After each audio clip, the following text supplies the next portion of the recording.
One day, scientists will go too far, and they will grant peanuts the ability to walk. And when they do, they will really put the leg in legume.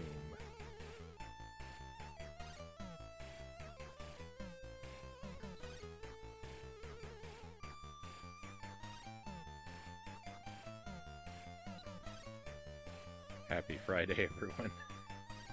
Welcome to the stream. I hope your weekend wasn't ruined by that joke.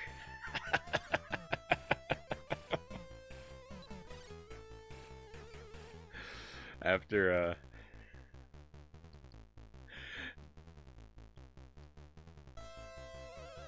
the amazing reception of last night's joke, I decided I had to go a little bit further.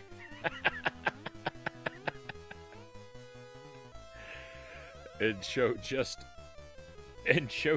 how bad they can be. Master Tuesday is first in chat tonight. Happy Tuesday. Thank you for being here.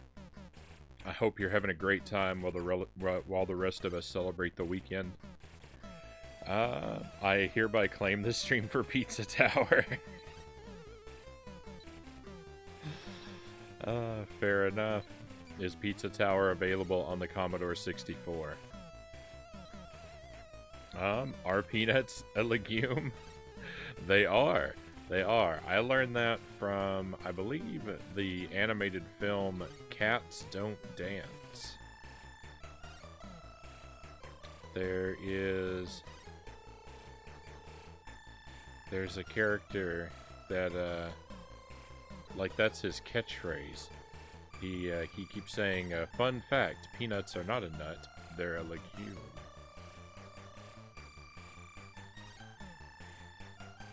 And you know that any information learned from an animated film is always 100% reliable. So we're going to try and do a Commodore 64 variety night tonight. We're using a C64 Mini. I'm not actually on an antique computer. I'm a console guy.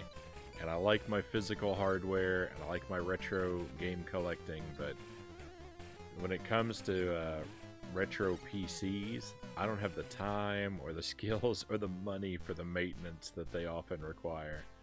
So we use the Mini instead, and you know, it works pretty well. I have tremendous difficulty with it, but I'm sure it's all a me thing. So we're going to play a handful of games, kind of random. I've got some things picked out. There's some old games, there's some new games. It's pretty cool. People are still making new games for the C64. And I've got a couple of them. Hopefully some of them will work. There'll be a lot of live troubleshooting as we go through things tonight. And we'll probably give each game, you know, like I doubt we're going to beat any of these games. But we're going to give them a good solid chunk of time before moving on. And we're going to start off with Ghosts and Goblins. Super Ghouls and Ghosts on the Super NES is my favorite video game of all time. So I have a strong affection for the whole series. I love Ghosts and Goblins on the NES. And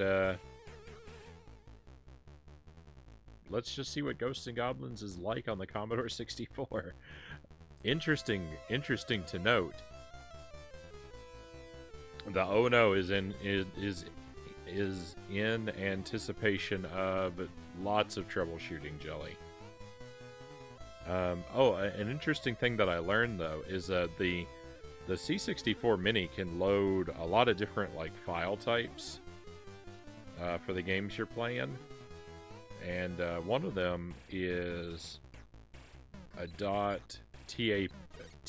file, which is like, from what I understand, it's sort of like having a game on the cassette tape. It's basically a digital version of the analog cassette noise. But when the Commodore 64, when the C64 Mini loads a .tap file, you have to wait like like it's really loading, like back in the day. It's like it's playing the tape to itself. You've got to sit and wait for minutes for the game to load. So that was a very powerful yet inconvenient burst of nostalgia for me while I was getting this set up, and that's why we're starting with this game tonight, because it's the only one I have in that format currently. Excuse me a moment. Jelly has brought me some coffee. I'll be right back with you.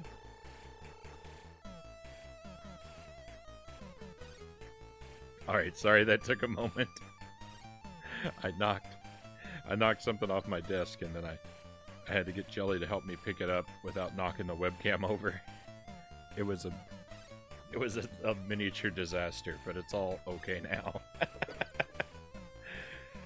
Welcome in, Conga. Good to have you here. I'm very happy you could be here on a C64 night. Thank you for making it. I hope you're doing well, my friend. And I hope you'll enjoy some of the things that I've selected for us. And Sir Rack of Lamb, thank you for being here as well. Very happy to see you. I don't... I was curious. I asked you the other night. I don't know if you heard me or if you just didn't want to answer. And so, if it's the latter, I'm sorry for asking again. But how is Air Fortress going for you, Sir Rack of Lamb? You might have answered and I just missed it in the chat. In which case, you know, I'm sorry.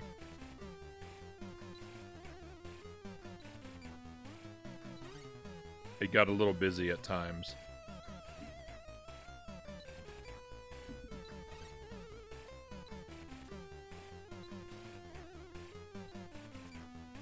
So we're starting off the night with Ghosts and Goblins here, and I was just saying, Conga, I was just saying this might interest you. I discovered while I was tinkering with the C64 Mini today that it can run .tap files, which I think are like, from what I understand, they're like a digital version of the analog cassette tape noise. And the interesting thing about that to me was when the C64 Mini loads them, it has to load the file like it's playing the cassette tape. Like everything else that you play on the C64 Mini, it loads, you know, more or less instantaneously. But with the .tap files, I actually had to sit here for minutes while it loaded. It was, that was a blast from the past. Circuit, welcome in. Thank you for the pistachios. I think I've got those nearby. Yeah.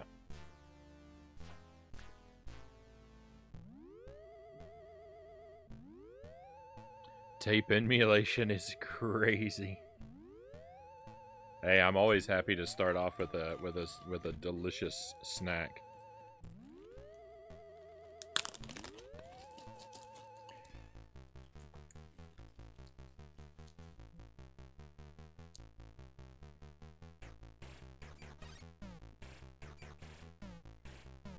Thankfully, most emulators boost load times by about 1,000% now.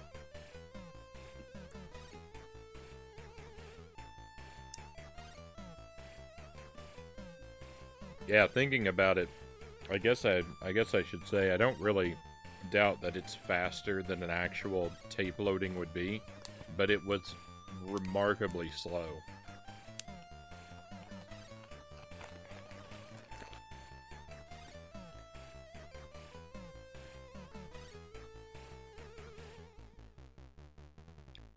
Boy, those pistachios are wonderful. Still horrid, Sir Rack of Lamb says. I had to take a break from it. I was getting too frustrated with the last level. The timer and energy level is very tight. Sometimes a break is not a terrible idea. And I have faith. I have faith that you'll get it. Welcome in, Mile Hyrule. Thank you for the wheel. We'll spin the wheel of Scorchin. Just let me get a cracker ready.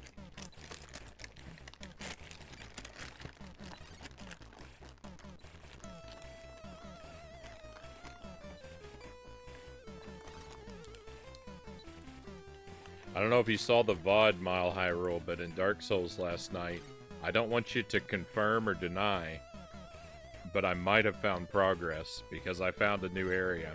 It could be another dead end like Ash Lake is why I'm a little hesitant to celebrate.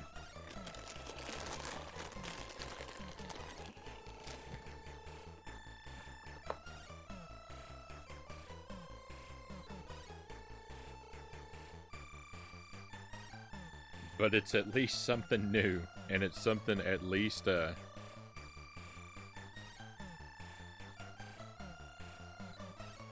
what part is that?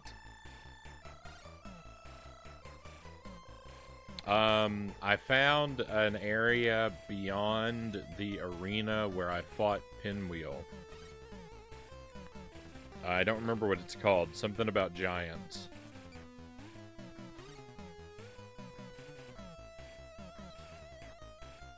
So it's at least it's potentially progress.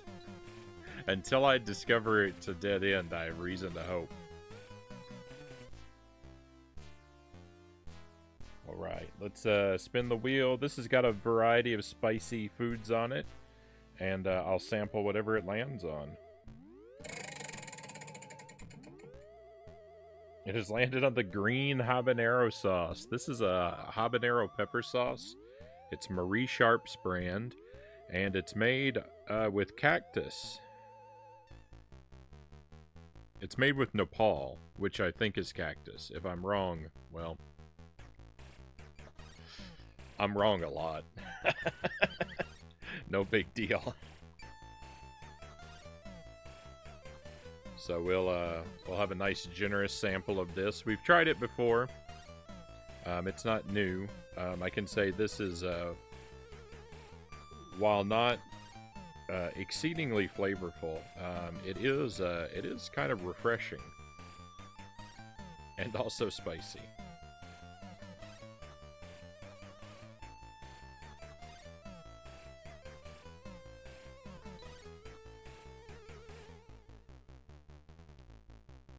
It's also a little bit, it's a little bit of a thick sauce. I want it to come out, but I don't want it to spill all over me. Ah!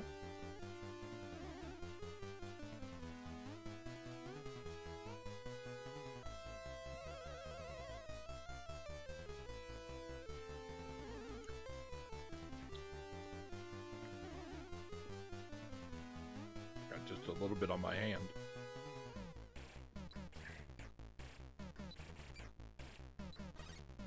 Oh.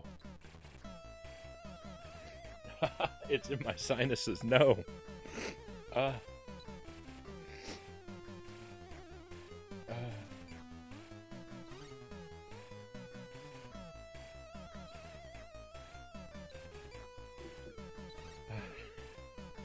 It's not that bad, but it. Oh.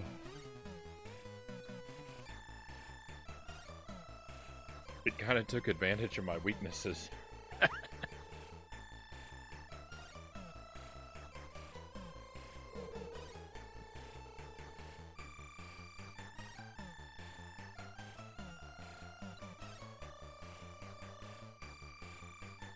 think we'll be okay, though. I think we'll be okay. Did you get new ones? New sauces? There are no new items on the wheel yet. High roll. Probably not until we run something here pretty low. I've got other things waiting. I've got other things waiting to be added to the wheel, but change has to happen slowly over time.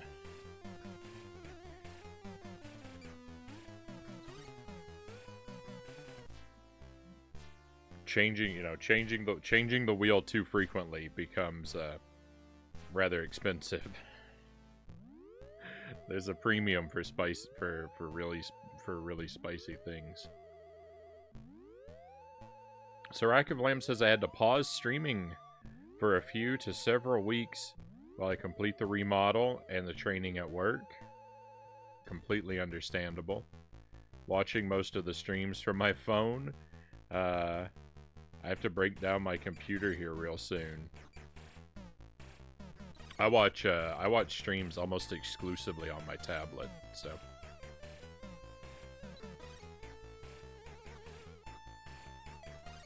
I'm right there with you with the mobile version. Still waiting to get that little wheel spin. We've had that happen a couple times. At least twice. We've spun the little wheel.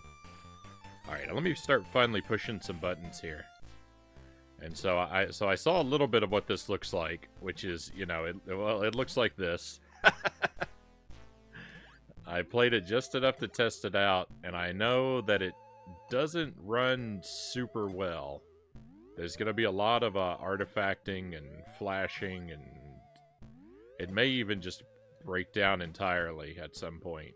I don't know. I never saw that happen, but it's entirely possible.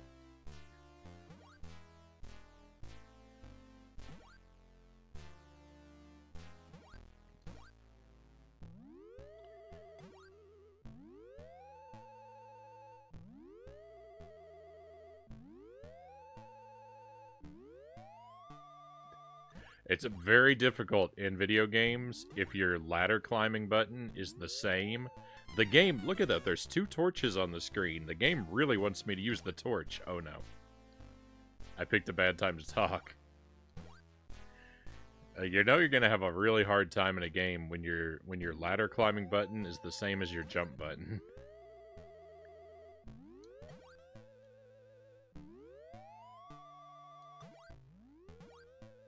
Oh, you can duck under those in the NES game. Oh, I finished Wind Waker today, Mile High Roll says. GG. I'm gonna guess you decided not to 100% it? If you're done so soon? Either that or you had a marathon 20-hour session. I guess. But I'm thinking probably the former.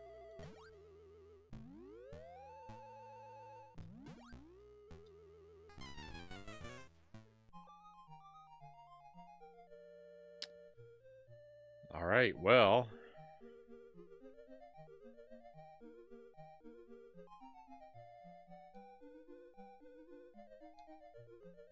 It's close to a frown. From the top.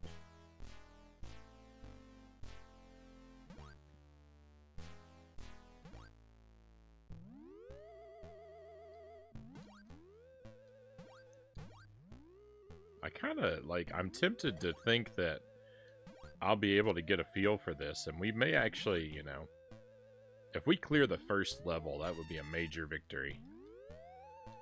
Here's a really bad thing about this version of this game. You cannot turn around in mid-air like you can on the NES game, right? So I can't, like, jump away and fire, like, I can't jump to the left and fire to the right, and you could do that in the NES game. And that fade-away jump technique is super important. The Red Devil comes back at the checkpoint. That's disgusting. Also, why is that guy placed in such a terribly perfect spot for my demise?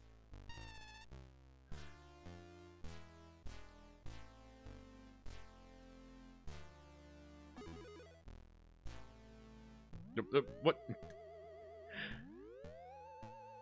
They're just all over the place. The enemy's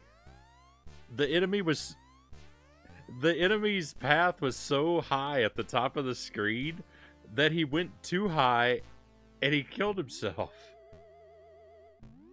Because the enemy went up off the screen and then a point item dropped down from where he disappeared. Look at that, though. I'm already top of the leaderboard. Agent Frownie, worldwide, #1. Highest score on record. I'm on to Harry Potter and the Chamber of Secrets for GameCube now, Mile High Roll says. We did the first one. I played the first the Sorcerer's Stone on the GameCube. It was kind of fun up until the very end. It got devastatingly frustrating at the end. I figured we'll do other ones at some point. I should have done one last year, but I didn't think about it till it was kind of too late. I wanted to start one up around the same time. That's what you thought of it too? This reminds me, Frownie, if you ever do a jank month again, consider adding Balan Wonderland to the list. I tried the demo, and the game is definitely quantum jank. World record first try blind, Tuesday says. I see no difference between this and the NES SNES. Oh, where are my mods? We need to time out Sir Rack of Lamb.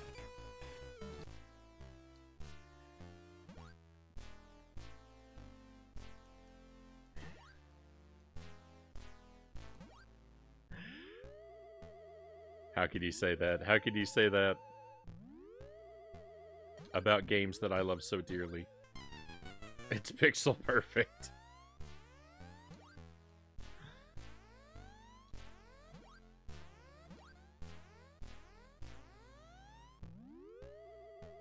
It does look aesthetically somewhat similar to the NES one, but not if you're really familiar with it. It looks like, you know,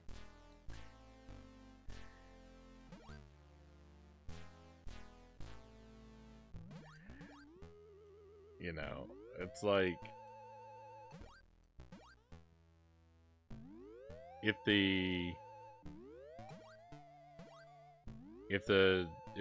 Super Nintendo is like a 16-bit system and the NES is a 8-bit system, then I would say this game looks like it's made for like a 6-bit system. And I know that the Commodore 64 is 8 bits, but I'm just saying, like, if you know those two are those things, and then you look at this, you would say, yeah, this is probably about 6 bits.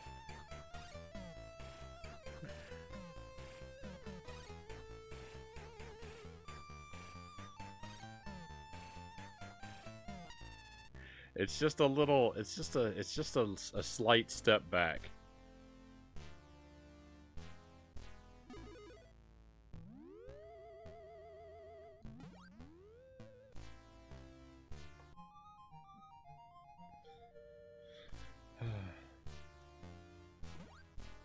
How many bits is the PlayStation 5? All the bits.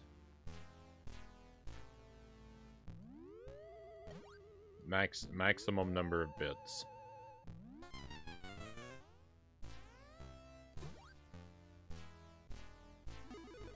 Give me that torch. Whoa! The torch is better in this game. It looks better. Because it's just like, the torch is just like a lump of coal in the NES game. The torch looks real bad in the NES game. But, oh, the knife! We can finally win.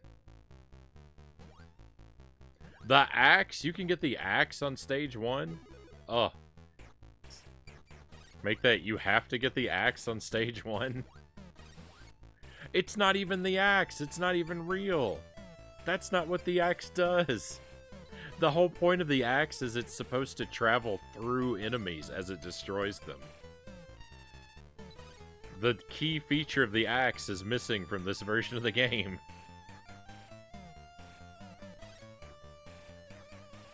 The axe is just the torch.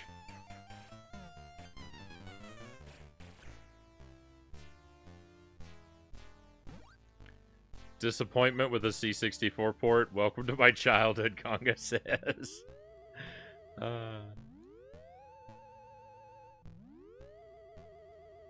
Rip the C64.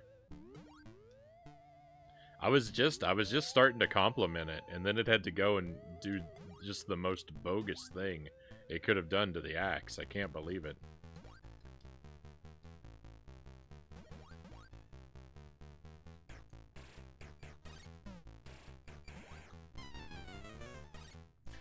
I didn't even see that. This game is so hard. This is what playing Super Ghouls and Ghosts feels like for everyone else. I see now.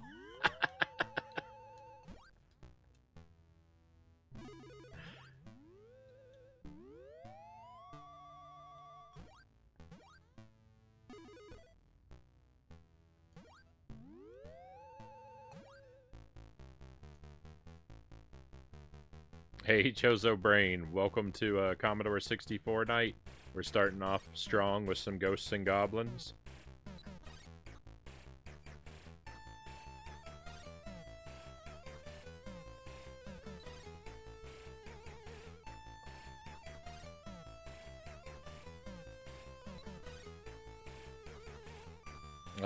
You played the Sorcerer's Stone before before Wind Waker. I see.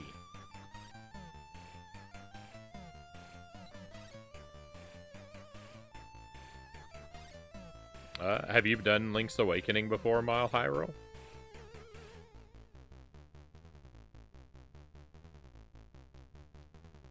We all have questionable life choices. We still love you anyway.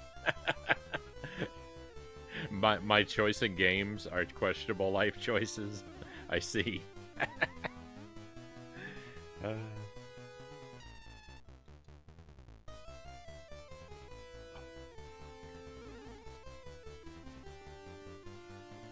Well, the one thing that the Commodore 64 game has over the NES game so far is that the torch looks way better.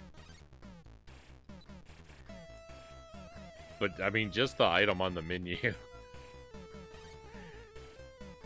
I don't think it actually behaves like the torch.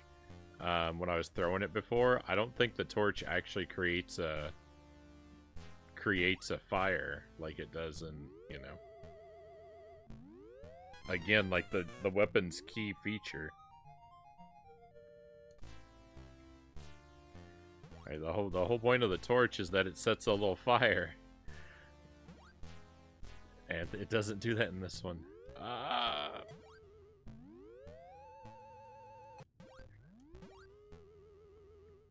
mean, you have to go up top and challenge those plants. I don't think there's any way to sneak below them. I'm actually liking the look of this game more the more I look at it. It doesn't, you know, I mean, it doesn't look as good as the NES, but it looks, it's got a real charm to it the more I look at it.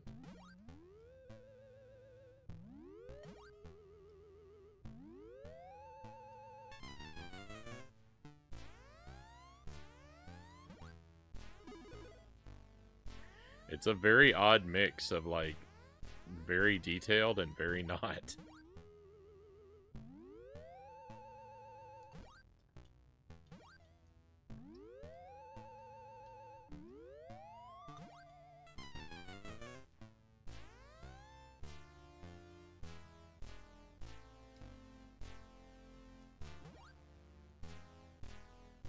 Like, the characters and objects actually have shading to them that makes it look like you're playing in a dark environment.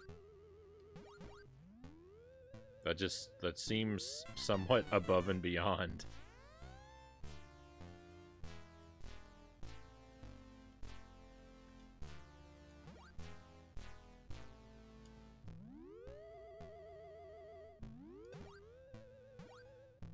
Friday the 13th had nothing of the sort when we played that one. I finally got the knife, but it's on my last life.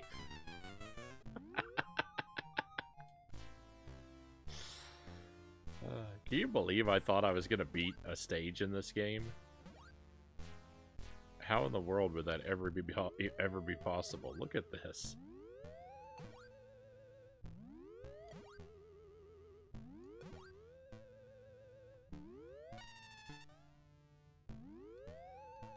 I have every advantage, too. I'm playing with a gamepad, so, like, I've got a D-pad and a jump button.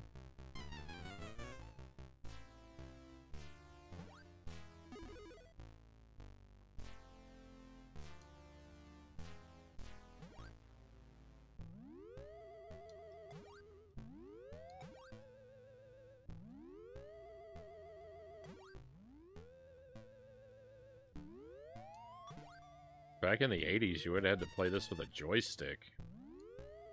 Would have been unbearable. It's already, it's still unbearable.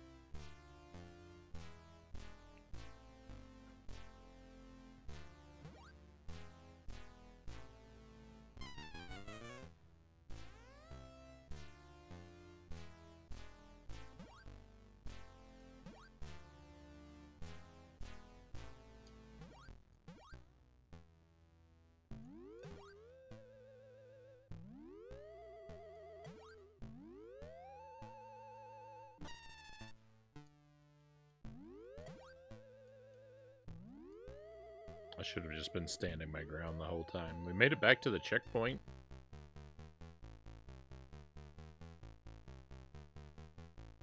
Does this game have secret armor?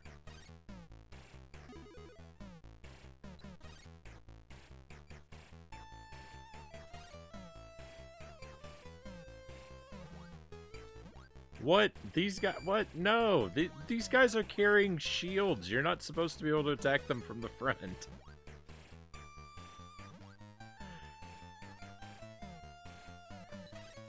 Did the guy who made this port even play the original game, or did he just look at screenshots?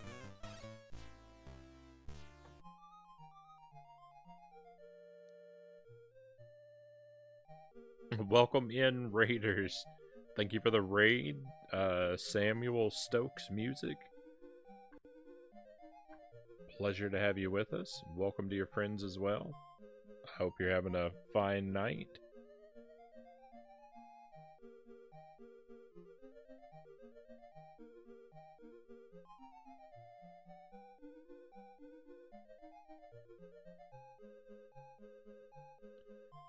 Tell us all about your stream. What were you up to, and how did it go for you?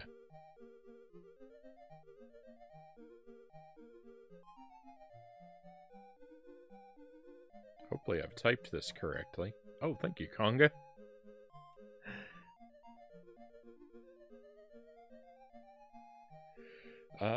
Conquest of the Longbow, The Legend of Robin Hood. I don't know if I don't think I've heard of this. Of course I've heard of Robin Hood, but I've not heard of this particular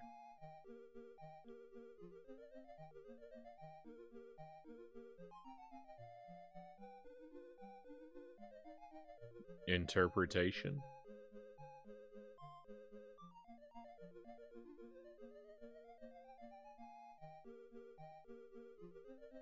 It's a looks like it's a Sierra game. I'm looking at your Twitch page right now.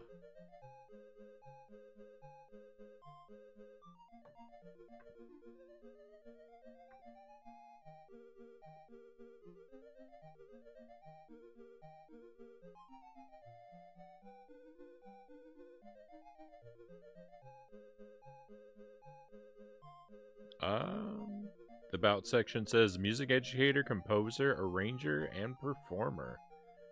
There's a link to and there's a link to Samuel Stokes' webpage there.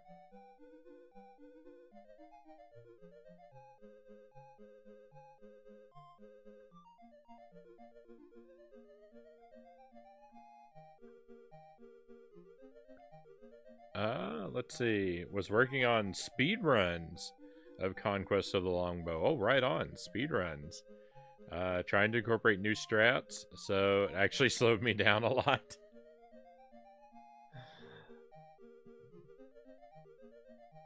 No worries, no worries. It'll be worth it in the long run, right? You'll get them incorporated, and you'll be faster than ever.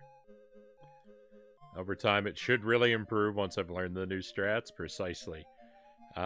Point-and-click adventure from the 90s. It has a really good story. Right on.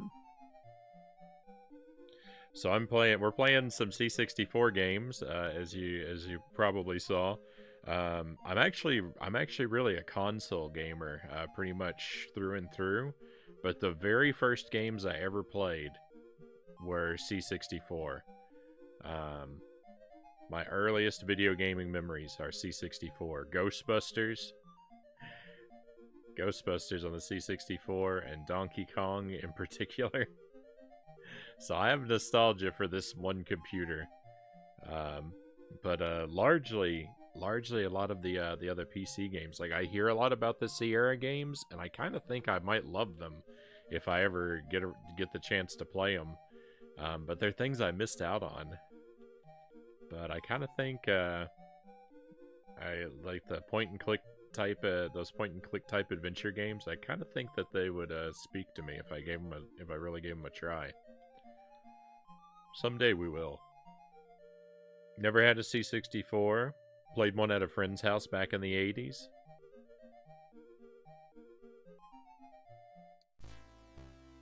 If I may ask, were there any particular games that stand out in your memory?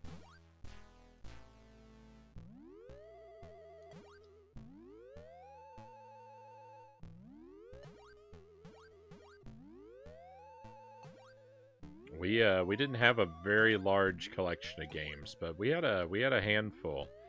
It seems that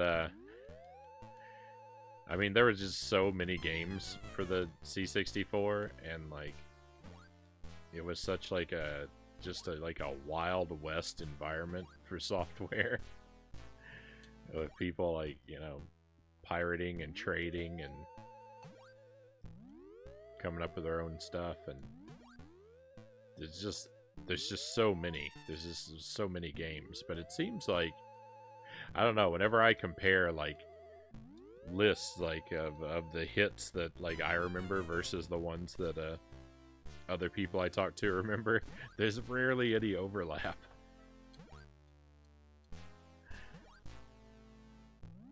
Which I guess at this point is good, because now it's, when I come across someone offering game recommendations, they frequently have a set that's completely new to me.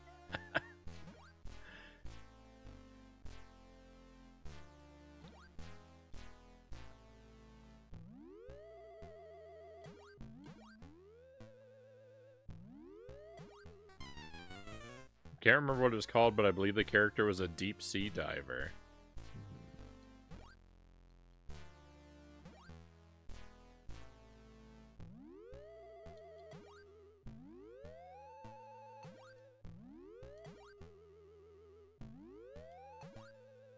I don't know. I don't know if I had any. I don't know if I had any games like that myself.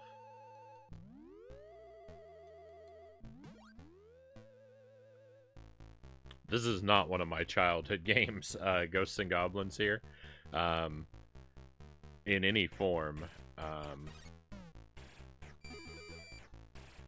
I'm a big fan of of one of the sequels to it, Super Ghouls and Ghosts on the SNES. That one was a childhood favorite, but the Ghosts and Goblins, I'm a big fan of the NES game now. I've played it a lot as an adult. I'm a really big fan of this game on the NES, so I thought we'd try it out on the C64. I don't think it's as easy to like on the C64. I'm having a really rough time making progress here.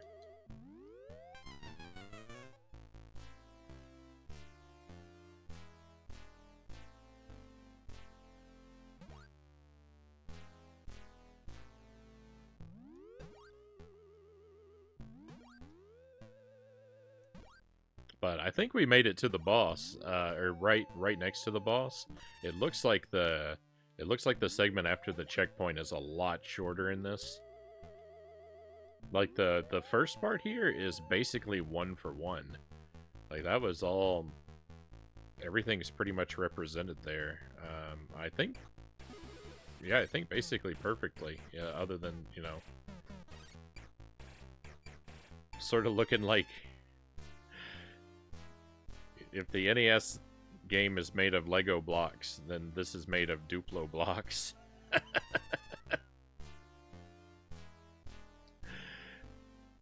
Aside from that sort of conversion, like, all the right stuff is before the checkpoint. After the checkpoint, they've really abridged the level a lot.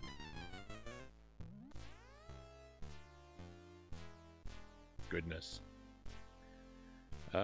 Try and look up the game I'm talking about. You're right. There's a lot of different titles to sift through. Oh yeah, there's like thousands, of games. It'd probably be a very difficult task to track it down. Derek Ocean, welcome in. Happy Friday to you, my friend. Hope you're well. Welcome to Ghosts and Goblins on the Commodore 64. Hey, Buddha Fingers, good to see you as well. Hope you're doing alright, my friend.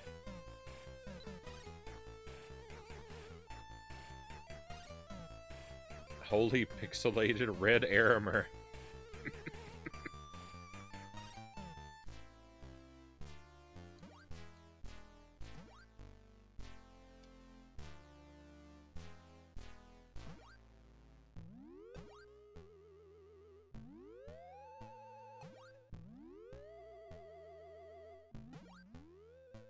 I just learned earlier today that apparently there was a remake of Dino Eggs. My favorite C64 game.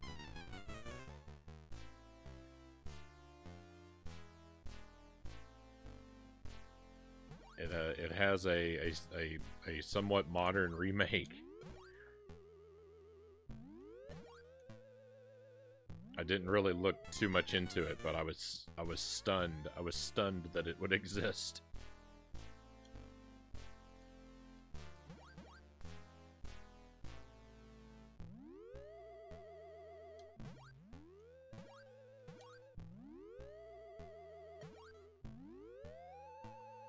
It does appear though that remakes of computer games from this era are not as uncommon as I would have imagined.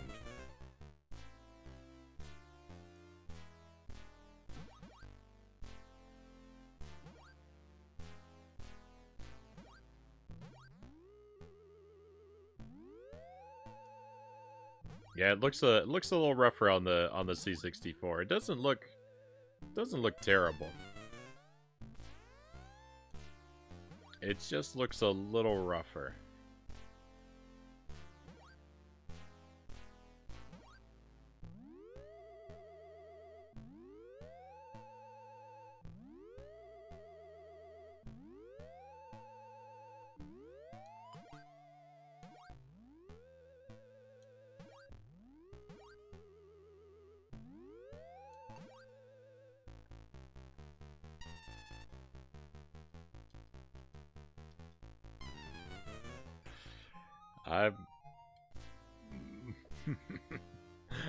I really think I could clear this level.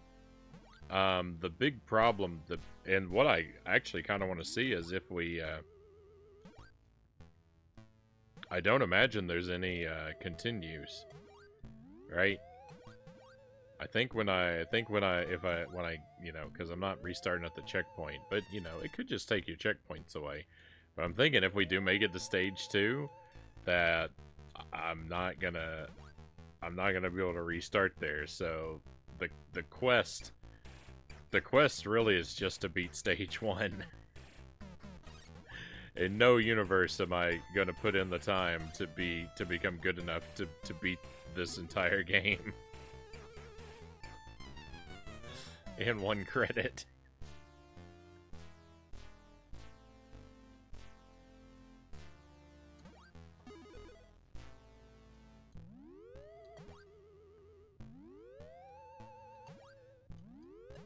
These guys are completely different, too. Just like so many of the weapons are different. There's the unicorn. Whoa, he's lost some weight since the NES game. Ah!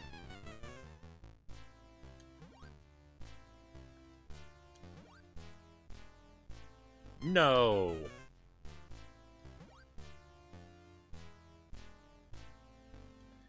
I feel real bad about that life.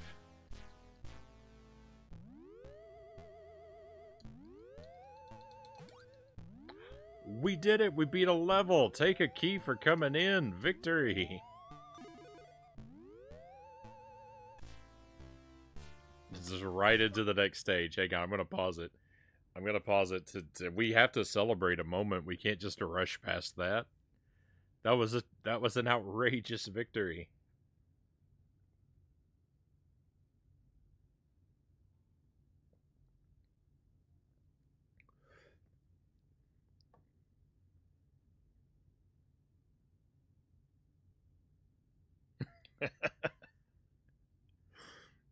You know, I didn't even notice that, Buddha Fingers.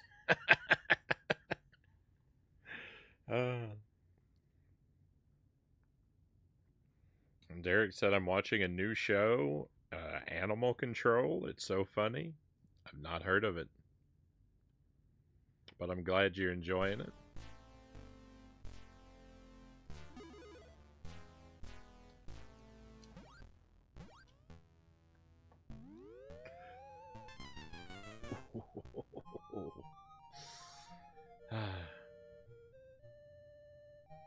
That was so short-lived. It's a good thing I paused. It's a good thing I paused so we could, like, you know, enjoy life on level 2 for a moment. Yeah, see, right back from the start. What just absolute legend of a gamer is able to clear this to clear this game?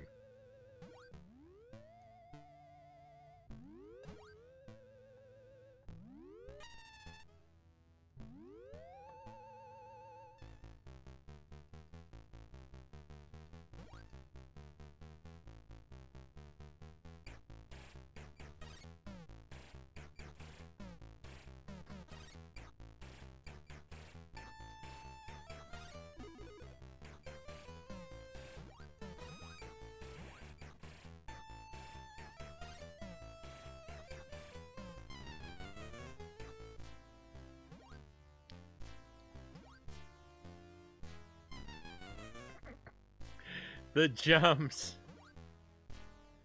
Oh.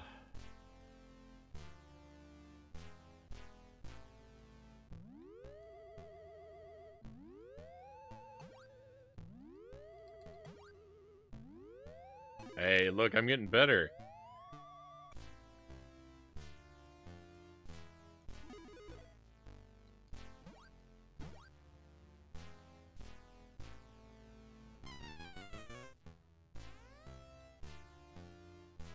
As one of your favorite comedians in it? I don't think I know who that person is. Joel Michael?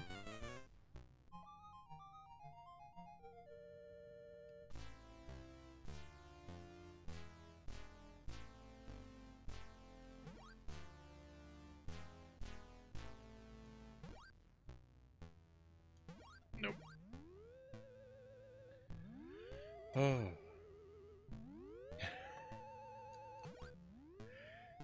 I'm doing all this with just the lance. Just you wait until I get the knife again.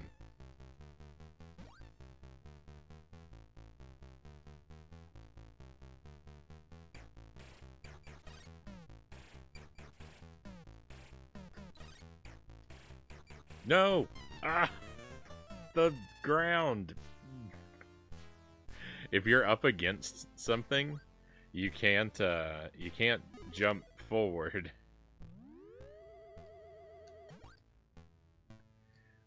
Like, it's the things have a way of obstructing you. That. Oh. Nope. I'm bleeding lives. Hey, Pixel Thrift, welcome in.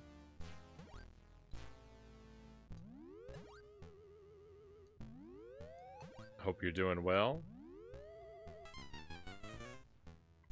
It's fitting that you would arrive when we're playing a game with such fine, high-quality pixel artwork. Good luck, Frownie. I'll return at some point, but I've got to lurk for a bit. Thank you for the lurk, Buddha Fingers.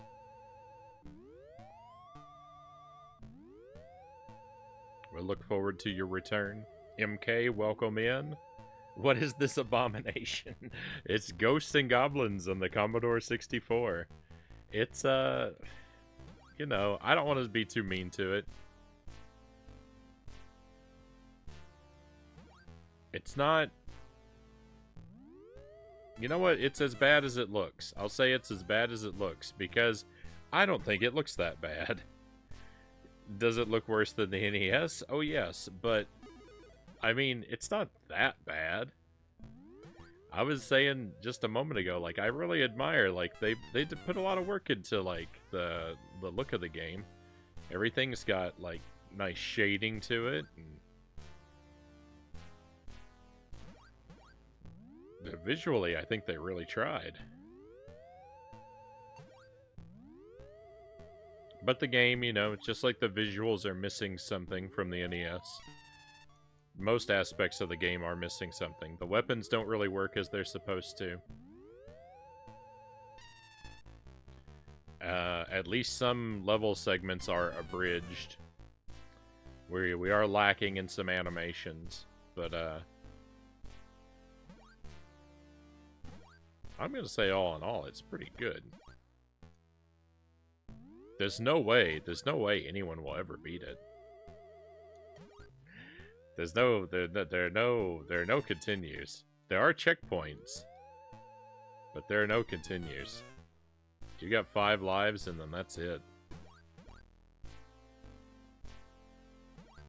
I have been to stage 2 twice now, though. And I've only been playing for, you know, less than an hour. So I'm getting the hang of it pretty quickly.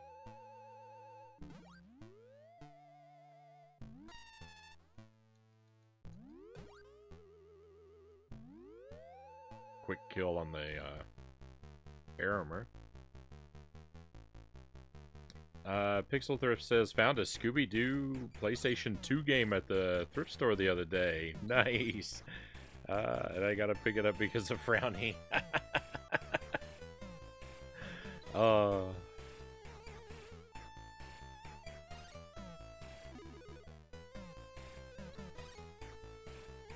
Scooby-Doo. What rough times. What rough times those were. 100 Frights. It's 100 Frights, so it is the one I played. I played the Xbox version. That's the one. I might eBay it, but maybe I'll keep it. We played 100 Frights we did 100% in that game. And it was dreadful. I got lost in that game almost as bad as I got lost in Dark Souls.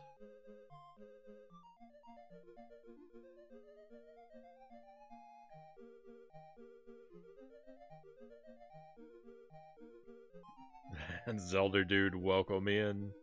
Happy weekend to you, my friend.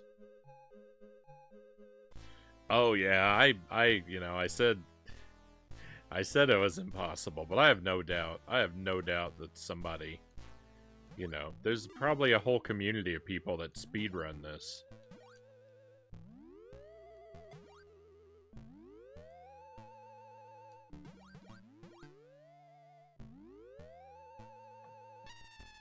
They play it and they make it look like this, the most fluid game ever made.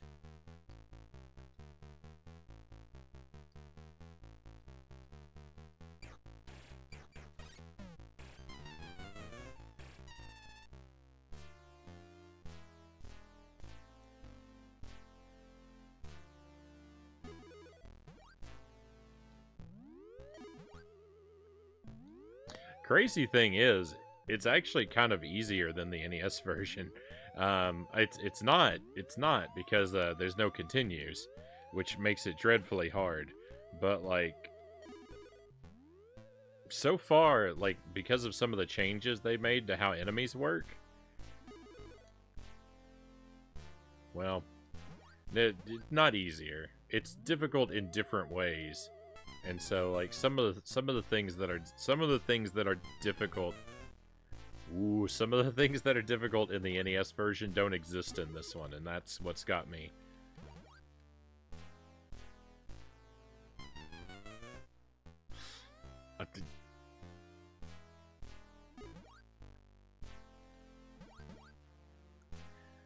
I assure you this is harder than it looks.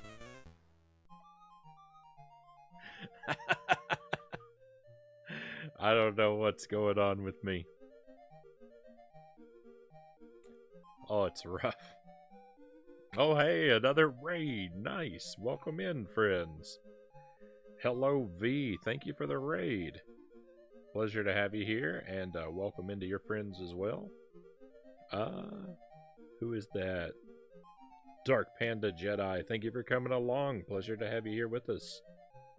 Hope you're having a wonderful, a wonderful evening.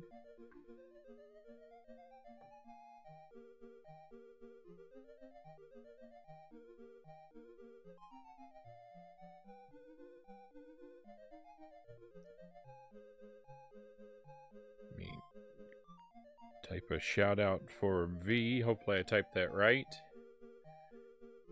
How is Super Mario Brothers 3 treating you, V?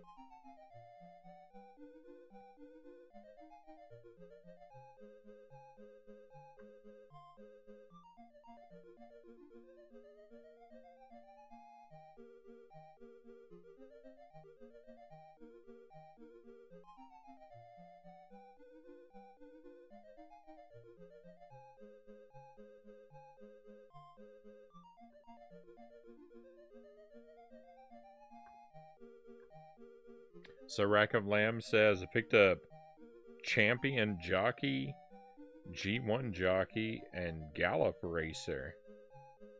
It's no Barbie Blue Ribbon Racer. Oh.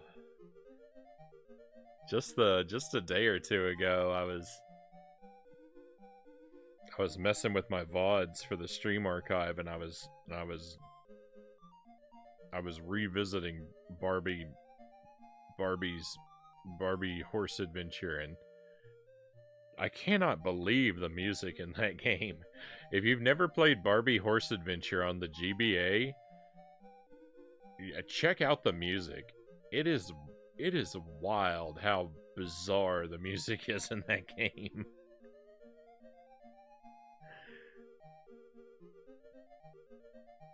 It's I don't even know. It sounds like wind chimes. There's no pattern to the music. It sounds like experimental jazz played on a xylophone is what Barbie Horse Adventure soundtrack is like. It's got one, I think it's got two. It might have two songs in the whole game, but it's got one you hear for the vast majority of the game, and it's just... yeah, that's what it sounds like.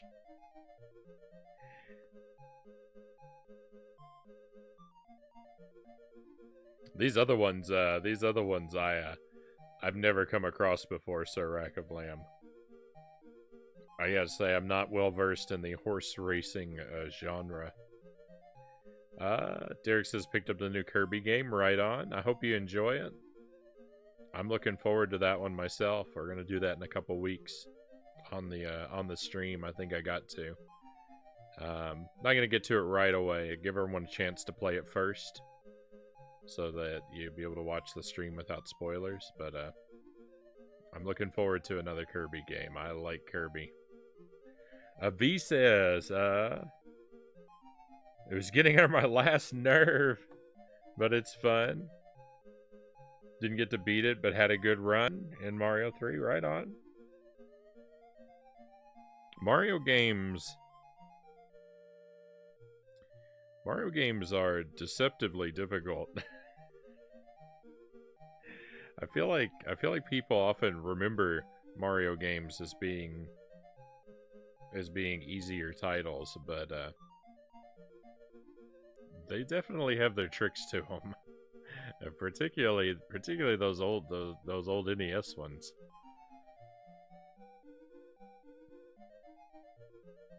but they're always a good time.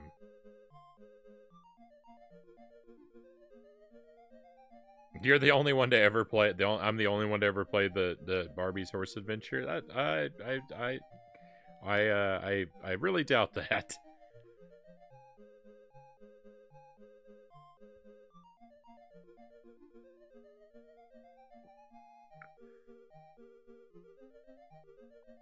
I'm probably among a very small group of people, though, who put as much effort into it as I did. You love it so much, Sir Rack of Lamb says. Never heard of it till today. Paid $4 worth 20 for the other game that you picked up. Right on. Kirby is always a good time until you go for the true ending, and then Kirby is more difficult than Ghosts and Goblins.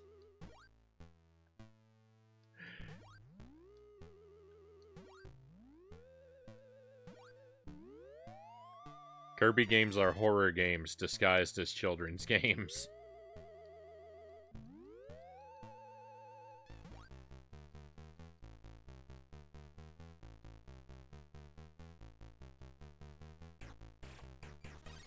So true. I went into these games thinking they were going to be easy and soon realized nope. Yeah, they're all...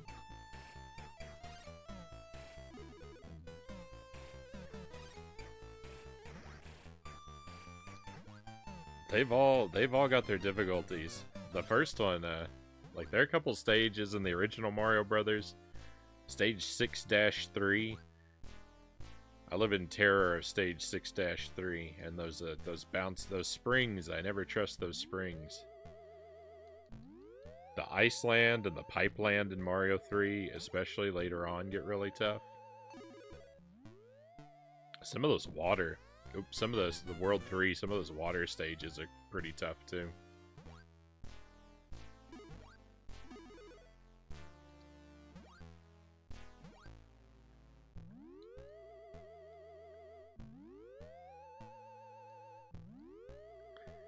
No! I survived! So for anyone just coming in, this is Ghosts and Goblins on the Commodore 64. We're gonna play a handful of different Commodore 64 games tonight.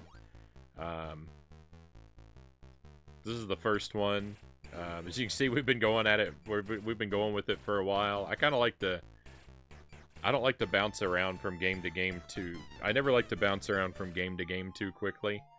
I really like to sink in and spend time with games, even when we're doing sort of a sampling night. But this is I'm actually like, it's pretty terrible, but I'm kind of having fun with it. I keep getting further, and so I'm inspired to continue to try for a little while longer.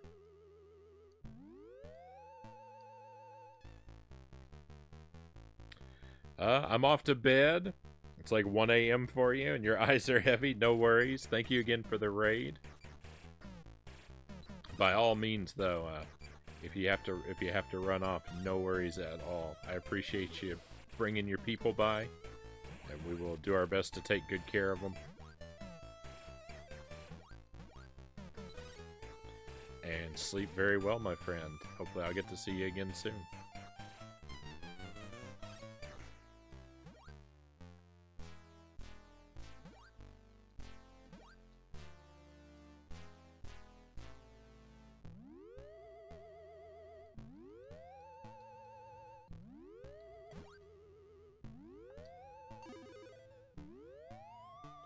So Rack of Lamb says, gotta get to bed as well. Thank you for being here, my friend. I hope that you sleep well. Actually, let me just go ahead and pause real quick, because there's a couple messages there I want to check. There's a Barbie movie coming out this year, Derek says. I doubt I'll get around to seeing it.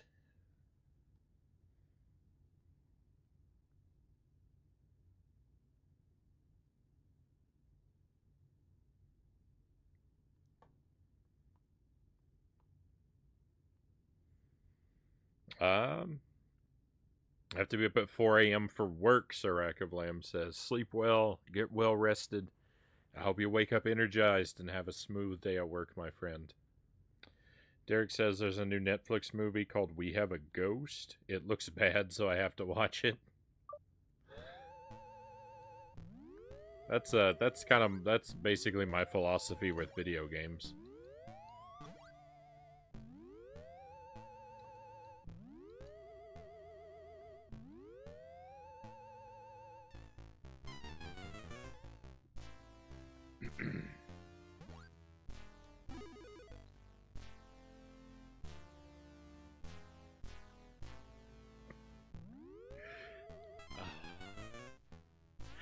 It's so difficult to make these jumps because you have to be the precise distance away. If you're too close, you bump the platform like I keep doing, and you fall down. And if you're too far, you'll fall under the platform.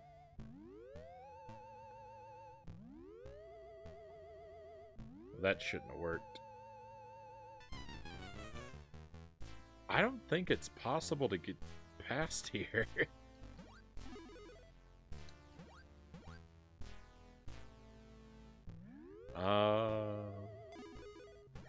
I do not appreciate that I keep falling through that platform, by the way. I have not failed to notice that. I have not failed to notice that Arthur falls through one of those platforms consistently.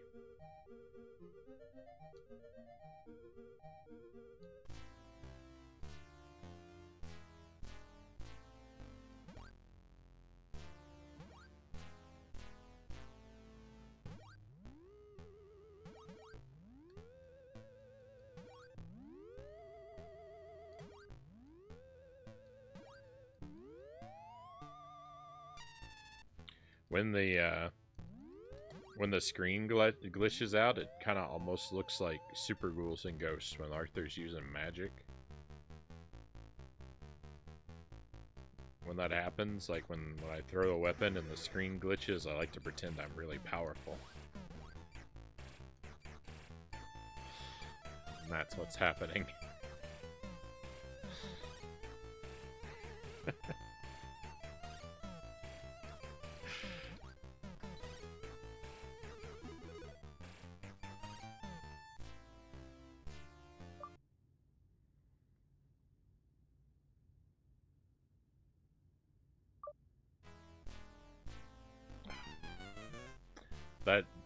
That jump was completely by accident because I hit up by accident. I don't know if I've ever actually watched a Netflix movie. Derek says they're known for being bad. Some of them are okay, but not many. I don't know if I've ever watched one.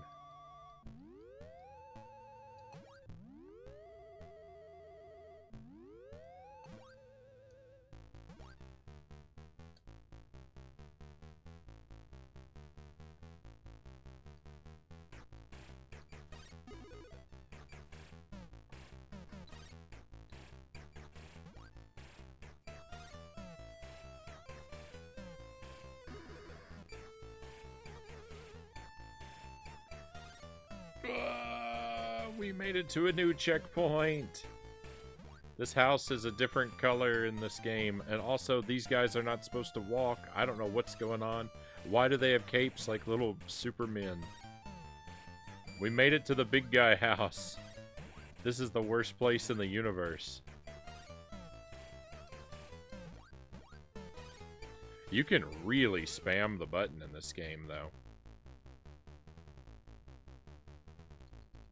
When the enemies start to get close to you, like your attacks, you can attack a lot faster in this, I think, than you can in the NES game.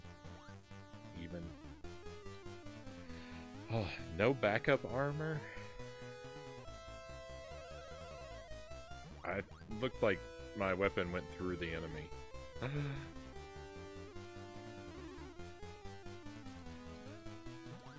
This is the run! Look how far we're getting. I think I jinxed it.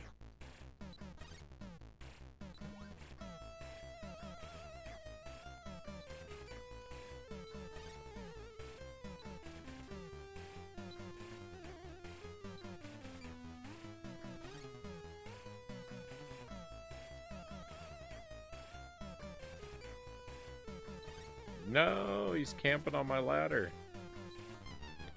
We did so well.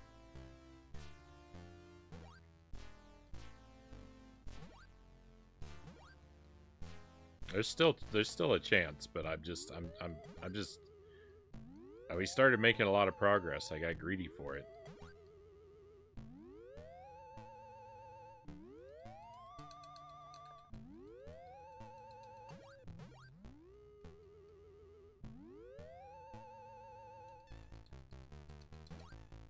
You like Army of what is that? Army of the Dead and Army of Thieves? As shocking as it'll sound, I don't know him.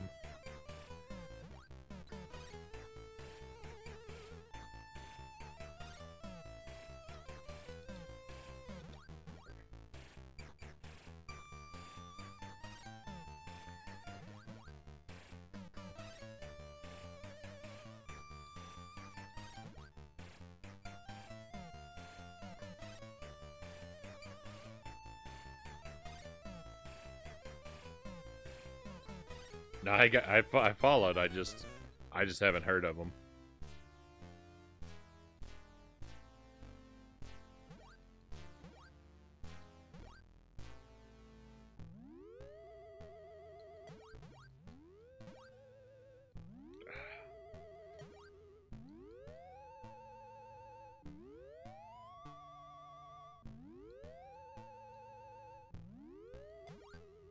I'm falling apart. I'm falling apart. All my skill is gone.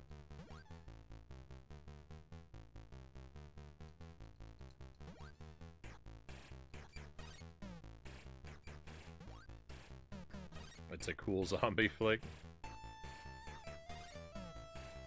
I don't know when the last time I watched a zombie movie was. Probably Return of the Living Dead.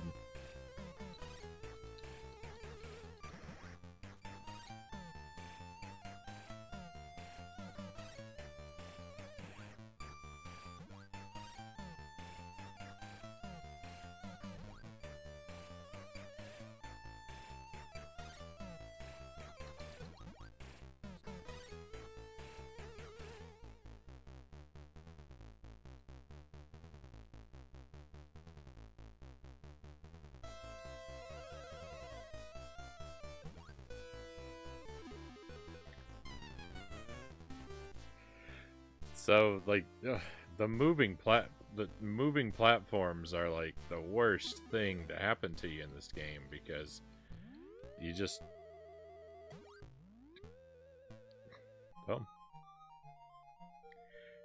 constantly fall through them.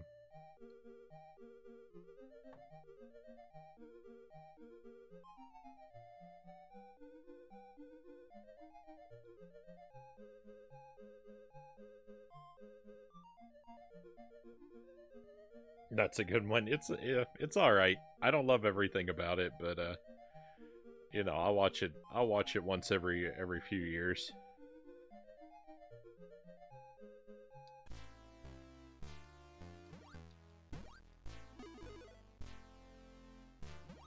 I have a kind of it gets like bonus points of some nostalgia for me because I watched it when I was young. I don't really think nostalgia is the right word, but in that case, because I didn't really like it when I was young, per se. It scared me.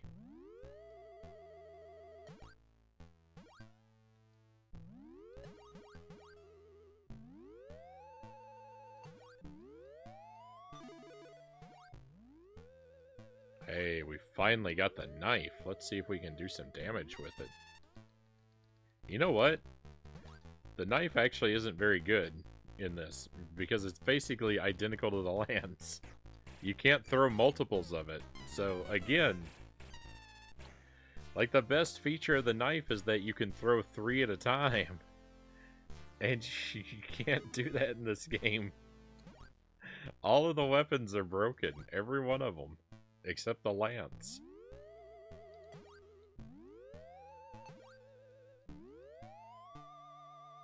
The knife does travel a little faster, which is another one of its key features, but I don't know if that's enough. Hey, Rapnir, welcome in. Ghosts and Goblins, I love it. I don't really love this version of it. I'm having fun with this version of it, but it makes me appreciate the NES version even more than I already did, which is a lot.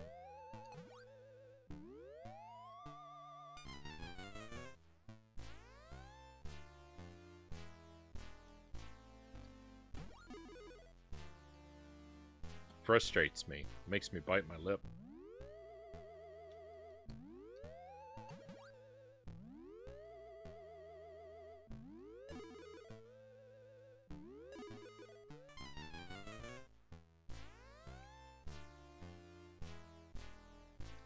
Yeah, I've never actually seen Dawn of the Dead. I should probably watch that one sometime. Because I've seen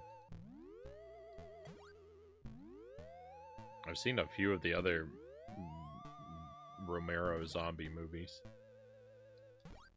But I've never actually seen that one. I know Return isn't a Romero movie, but it's somewhat related.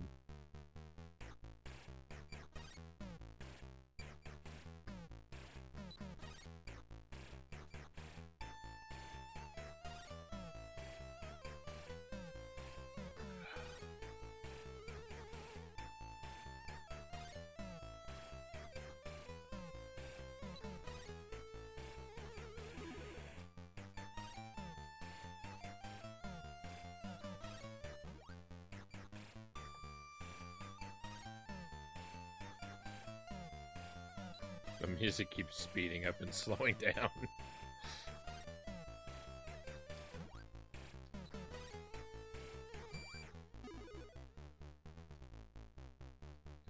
Same thing happened to that enemy. If the flying enemies have a tendency to fly too high up into the sky, and they despawn themselves, but they don't despawn. They actually die because they drop the item they're carrying, which only happens when they die, right?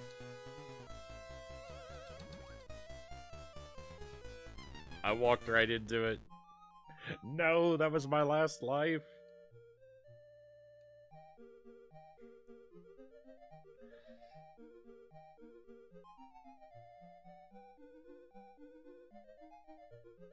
You saw Dawn of the Dead for the first time last year and loved it, Derek says. Right on. Hey, Christian Cool, welcome in. Commodore Ghosts and Goblins, that's what we're up to. Thank you for the lurk. Thank you for chilling with us. Never knew there was a C64 port. Yeah, I mean, I didn't know it until somewhat recently, I guess. I mean, I certainly didn't know about it when I was a kid or anything like that. But I've been sitting on this one for a while, waiting to play it. This is the first time I've ever really tried it out, other than just, you know, testing the setup to make sure it would play.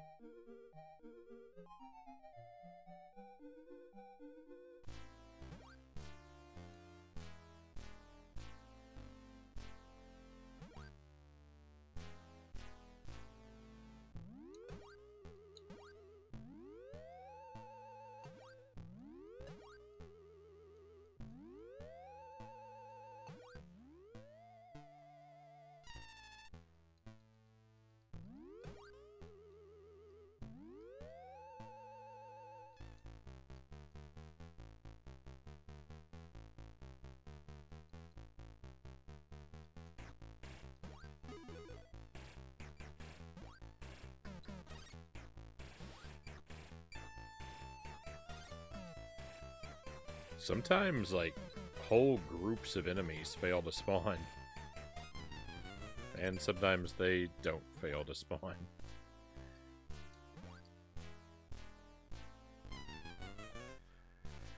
I disagree.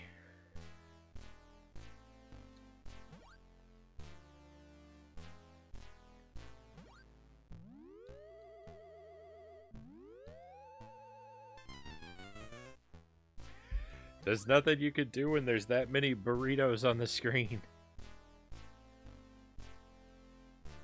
Yeah, there's no continues, so we're not gonna beat this game. I'm just I'm just playing it for a while and seeing how far I can get. We've actually been at it for a really long time, so we probably won't play it too much longer. But another few runs.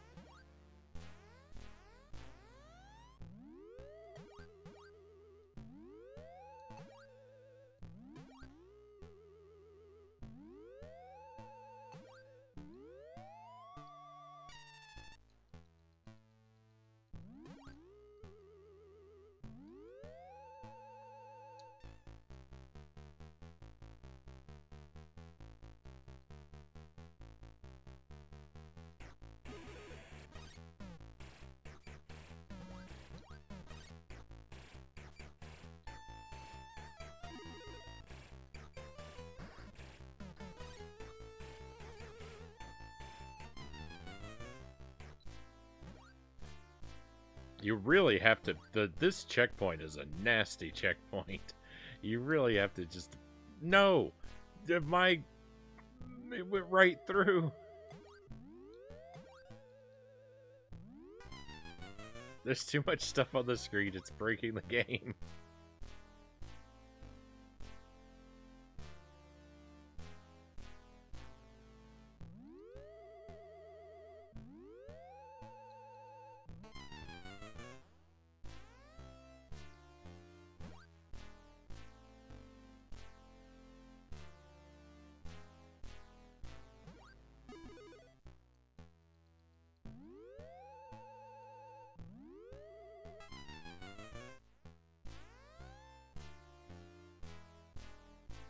Yeah, I know. It's just spawn you right next to an enemy with a projectile ready to knock you into a death pit.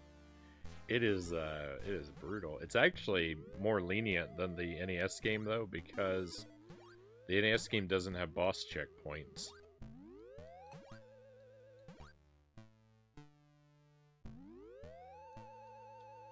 I prefer that. I don't think there should be boss checkpoints. Makes the game too easy. Ghouls and Ghosts on the Genesis has boss checkpoints, and that game that's why it's the well, it's part of why it's the easiest one of the original console 3.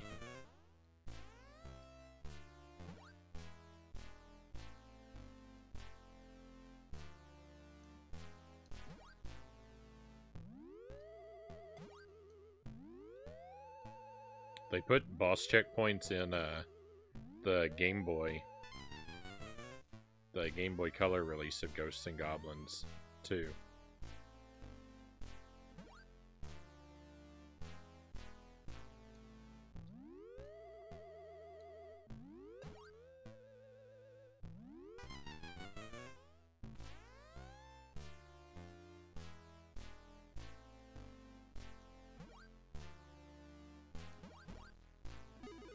I don't like boss checkpoints, so the reason I don't like them, and I think they make the game too easy, is because if they give you boss checkpoints, then you just have to die right before the boss, and then you automatically have your armor for the boss fight. And I think having your armor for the boss fight should be a reward for clearing, the second half of the level. It shouldn't be something that's given to you for free.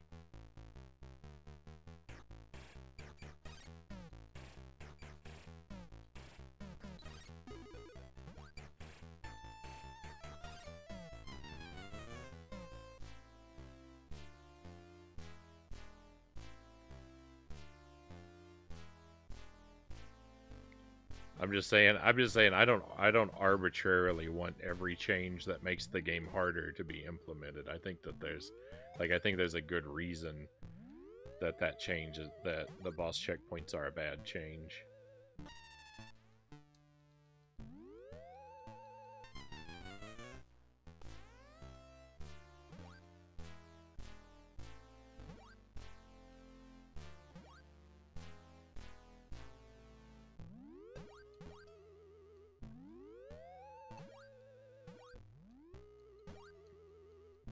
I'm glad you agree with me. Game Boy Color port of Ghosts and Goblins sounds super jank. Well, it was when I played it, and I don't know if the game... So we played it on the stream, and I tried it on the Super Game Boy and the Game Boy Player adapter, and it was super jank on both of those.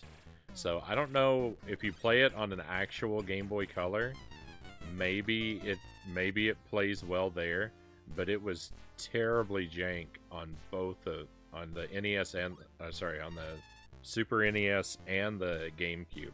It was super jank on both of those, but especially on the SNES. The Game Boy, the Super Game Boy didn't know what to do with it.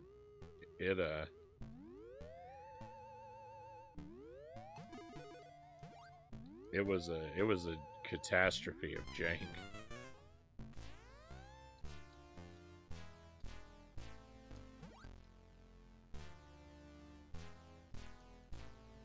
The Game Boy Player adapter was a little better, but but definitely not perfect.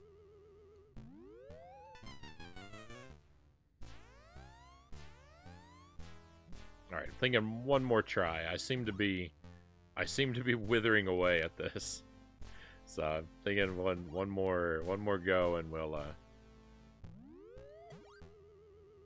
move on to a different game.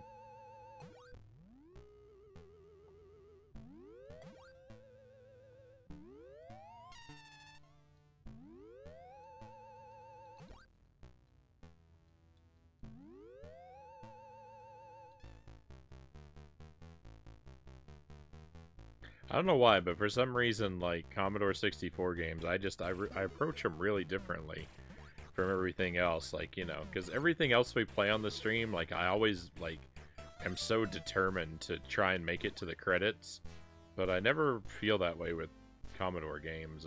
I'm okay with just sort of sampling them and moving on in a way that I never feel that way with console games. I don't know why that is. I mean, we have finished some Commodore games, but it's not very common.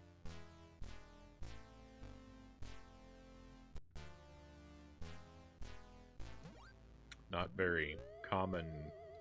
Adore 64. I don't know what I'm doing. The game has fried my brain.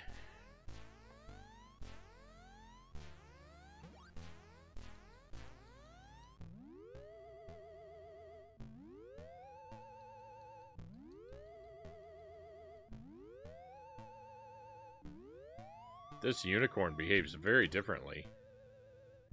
Give me that key.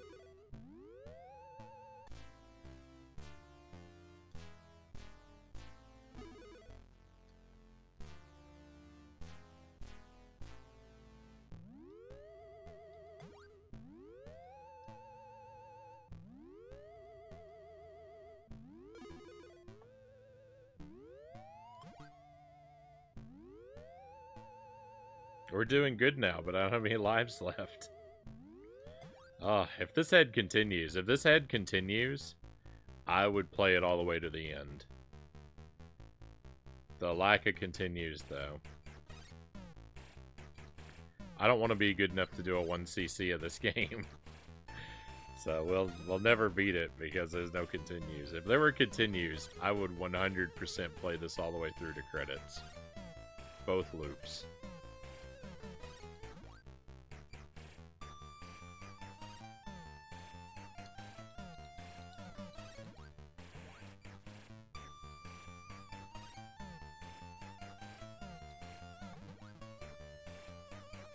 Sometimes your weapon just goes straight through the enemy. Just all the way through. No damage done.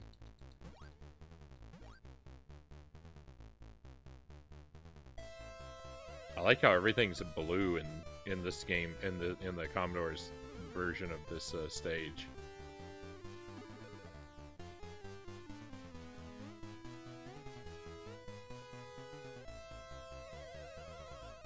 It's just a pleasant... These are just some pleasant shades of blue. I like it.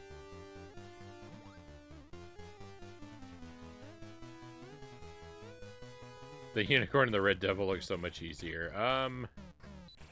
They kind of are. They both are and aren't, weirdly enough.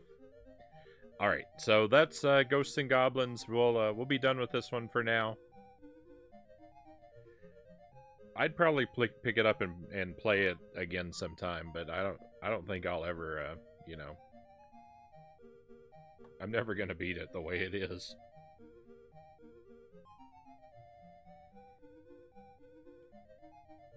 The no continues thing is a real shame.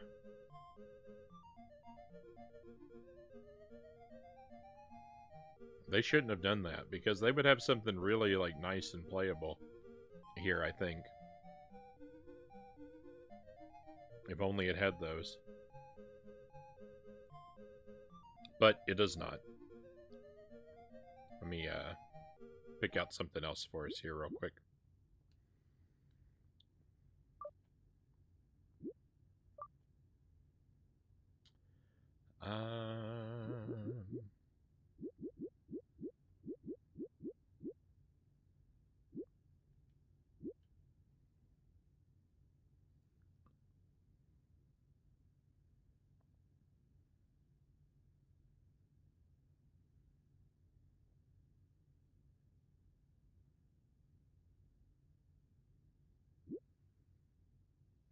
Alright, so here's something we can take a look at.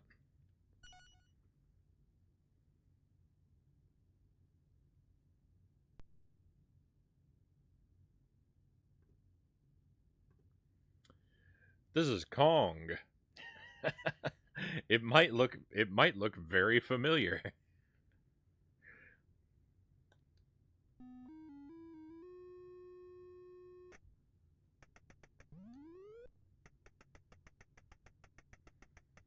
It feels very jank.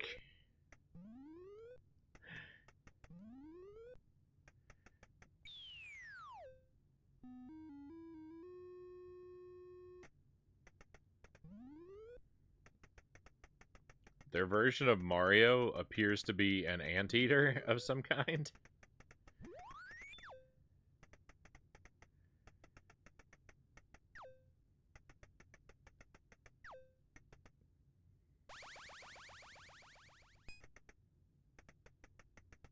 No! Yeah, passing through the hammer is not super exciting.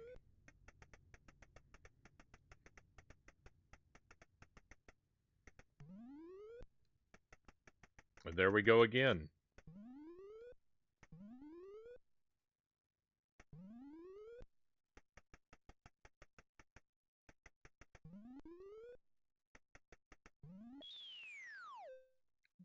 So it's weird because I kind of started off with, like, Donkey Kong was one of the first games that I ever played when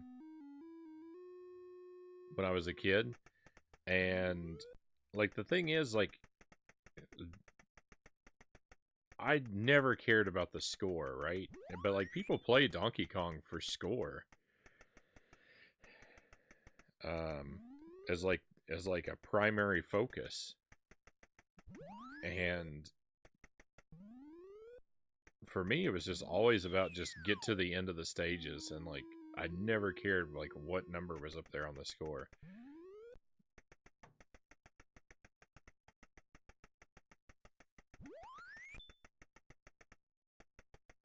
So I never have, like, I've never had a strong I never had a strong impulse to like collect all the, like, you know, all those like extra points items there, which again is weird because it's so different from how I play every other game. Right? Because when we play any platformer on a console, I'm obsessed with picking up every one of the collectibles. But I don't know what it is about the Commodore games. I think it's just when I play Commodore games, I revert back to, like, how I played when I was a kid, where I played so very different.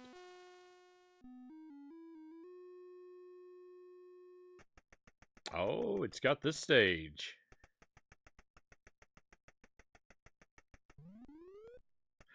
So even this like bootleg. Oh, you can't wrap around. I thought that would wrap around. I thought you could, I think you're supposed to be able to go off the screen and to the other side in the real game.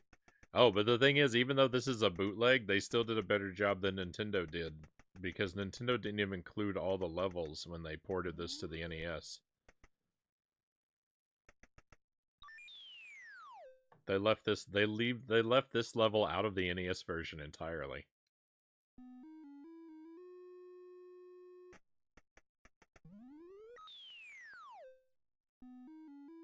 That first barrel is super tricky. I know his nose. I don't know what like his. That's why I said I think he's some kind of anteater. Like,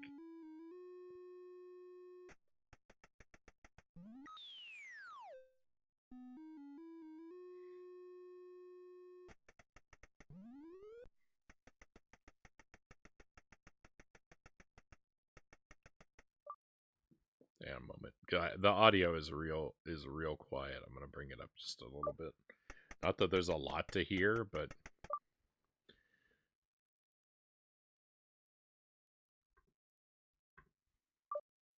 there's not nothing.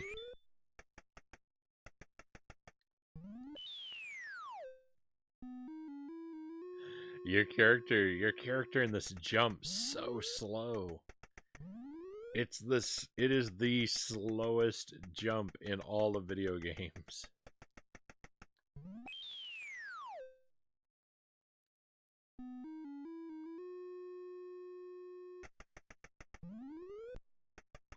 It's almost, the music is almost the first few notes of the song. It's a very close to being correct.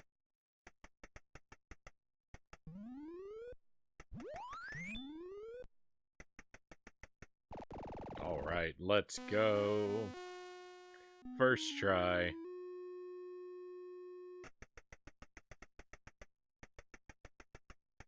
I don't know if you can jump over these fire guys. Oh, you can. Perfect. Quick climb. That didn't count. This game is bogus.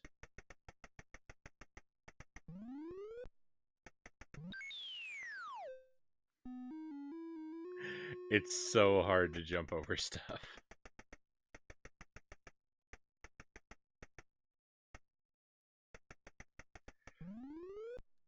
Two for one. No, why is he staying on the ladder? Come and get me, you coward.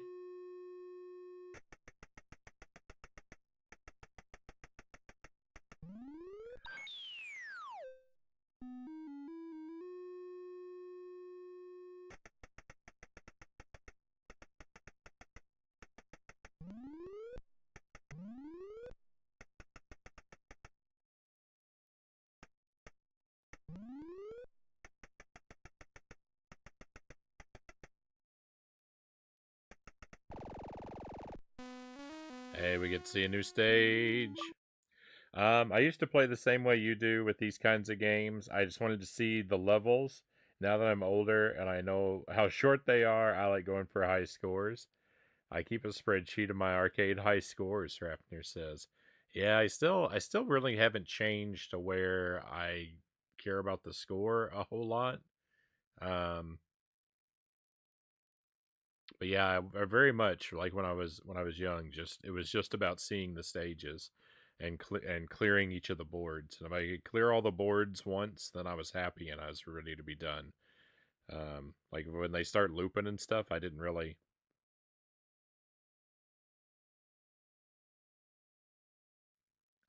care to do a whole bunch of loops and grind a score out. Um,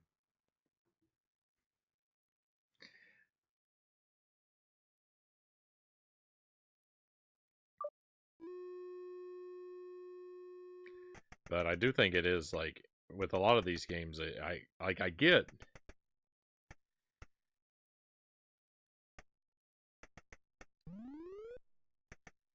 I think playing for score is, like, you know, very rewarding. It can be very rewarding with these kind of games, but it's just, I don't know, it's just weird that I never developed that.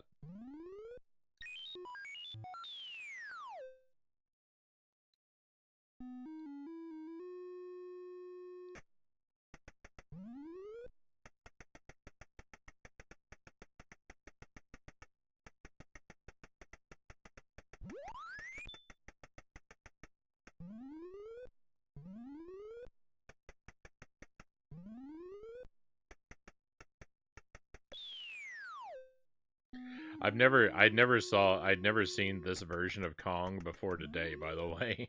This version of Donkey Kong. The version of Donkey Kong I grew up with was the official release. And not this clone. I just came across this one today and thought it looked kind of bad, so I wanted to play it. I mean, it's not terrible. It's the physics are worse than the official Donkey Kong, which is very problematic, but I mean, like I said, it does have all the levels. Though, to be fair, the official Donkey Kong on C64 does have all the levels as well. It's only the NES one that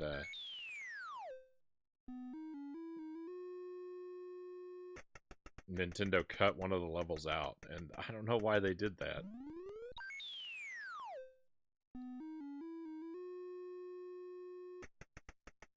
But I don't approve.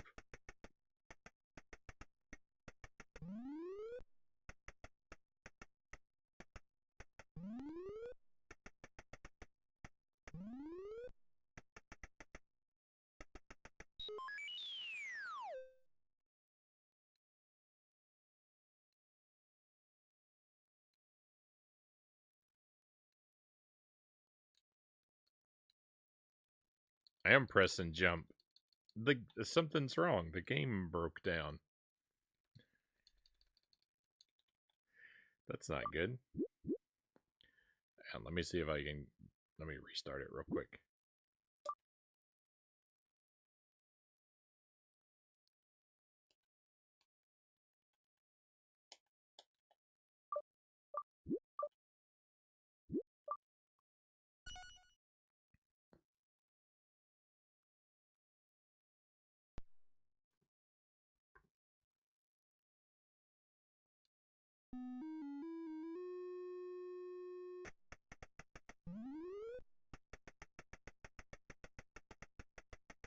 We're back in action.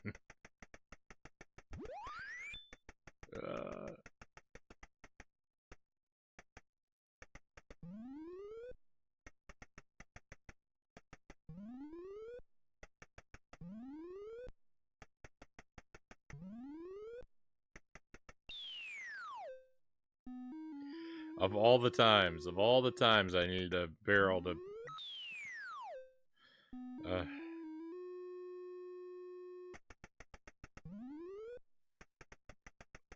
I needed it to just not take the stairs.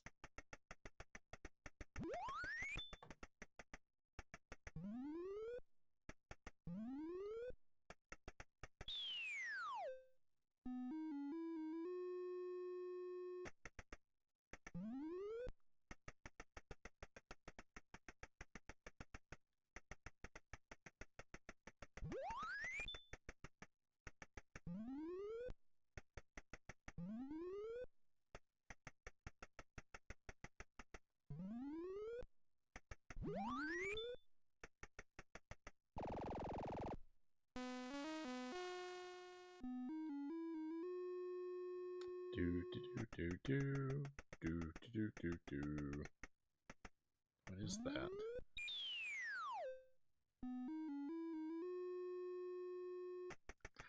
I know that music from somewhere.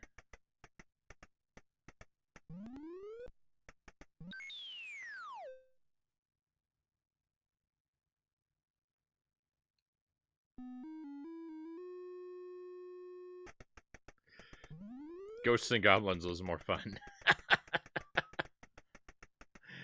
uh.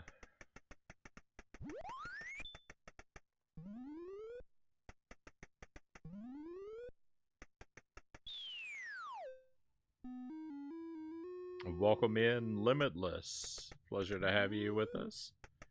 Hope you're having a wonderful evening. Welcome to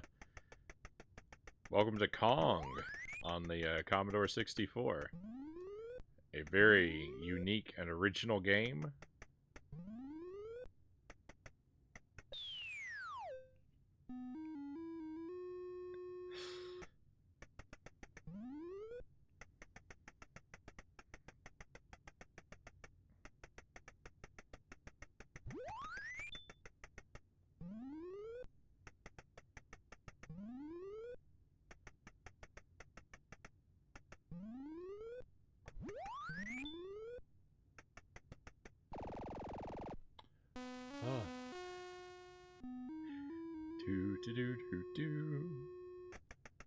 I think that's like from Rocky and Bullwinkle or something. That music sting. I can't really place it, but it's. I know I've heard it somewhere.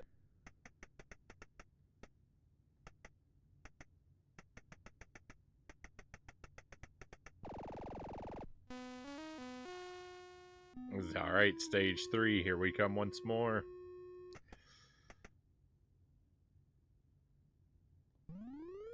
No, I was too slow. That was a bad idea. I don't know why I thought I should do that.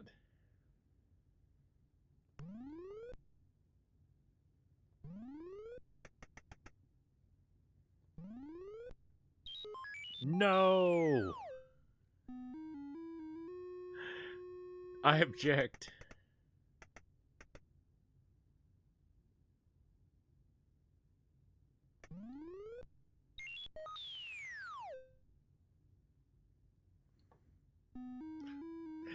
Oh, we're back to the start.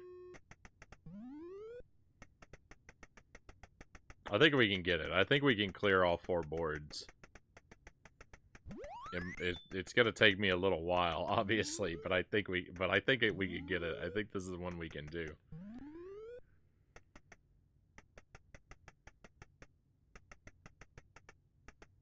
Ah.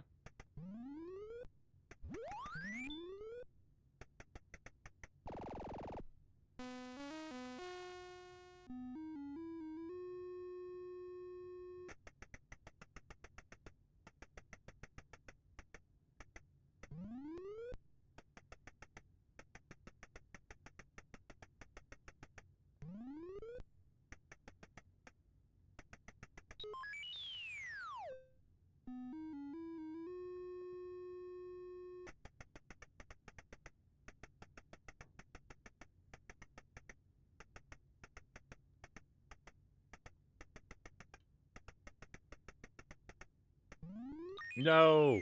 Oh! The fireball is a master of deception.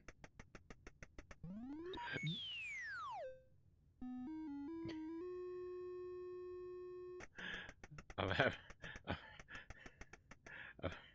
having a rough time here.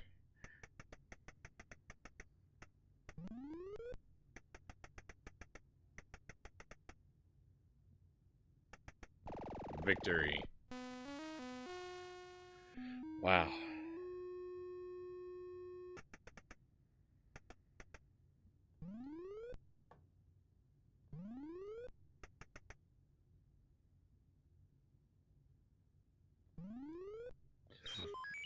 Yeah. We were close.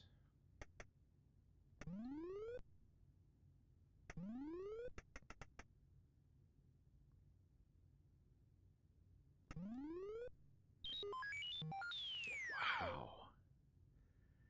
You really have to go for it. The fireball has a face on it, a smiley face, and it's just, right now, it's reminding me of the Kool-Aid Man. You know, just simple, you know, generic smiley face against the red.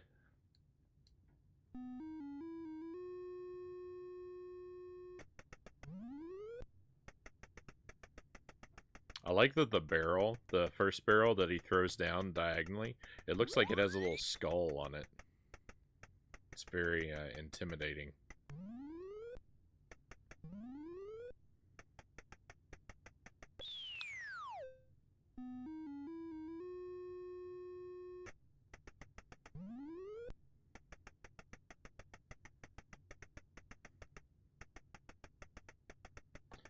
So, like, presumably, like the situation isn't like we're infiltrating Donkey Kong's hideout and like these are his barrels, right? It's like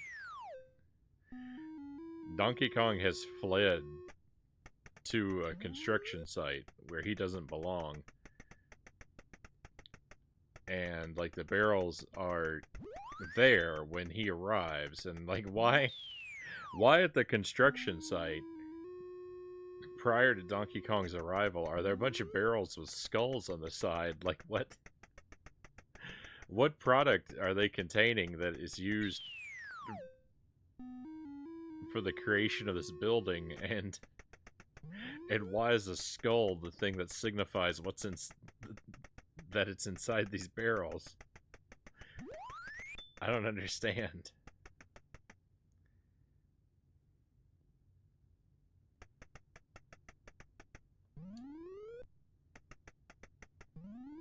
I guess it could just be barrels for some sort of hazardous chemical. I don't know what hazardous chemicals go into the construction of a building. Like, historically, right? Like, asbestos has been used in construction, and that's not something you really want to be exposed to, but I mean, I think the part of the reason it was used so widely was its harmful effects weren't known, right? So it wouldn't have been indicated with a skull barrel.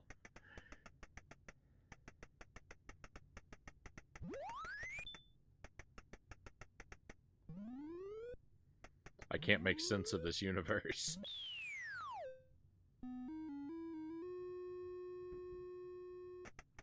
And I'm playing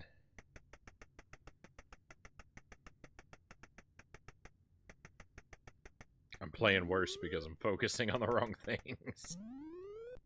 Not that I was ever playing very good, but you know.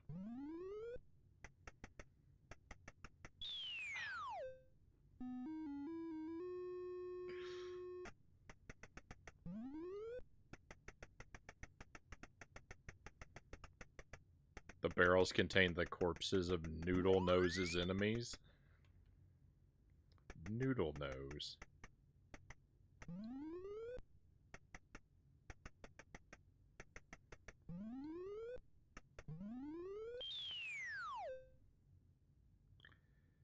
You can't make sense of this universe where an aardvark is fighting a monkey on a construction site for a woman with backward legs.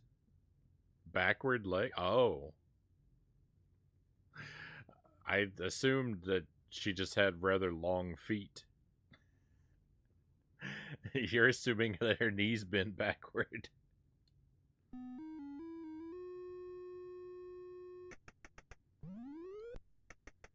I think I saw a movie once. Where there were aliens that looked just like humans, except their knees bent backward.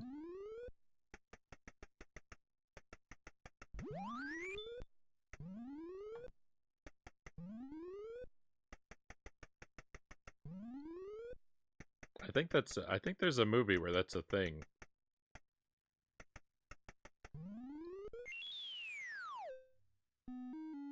That's this movie you were thinking of.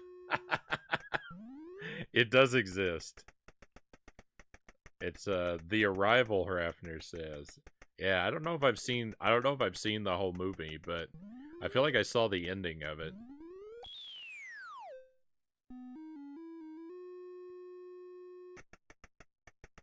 I feel like I remember one of the characters cracking their knees backward and running away at the end of the movie.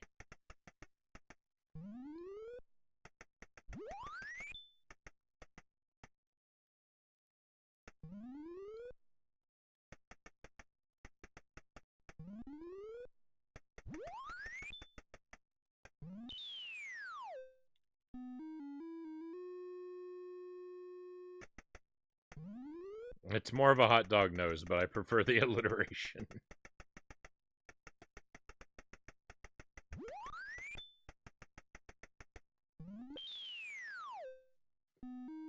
Are aardvarks and anteaters the same thing, or are those different animals?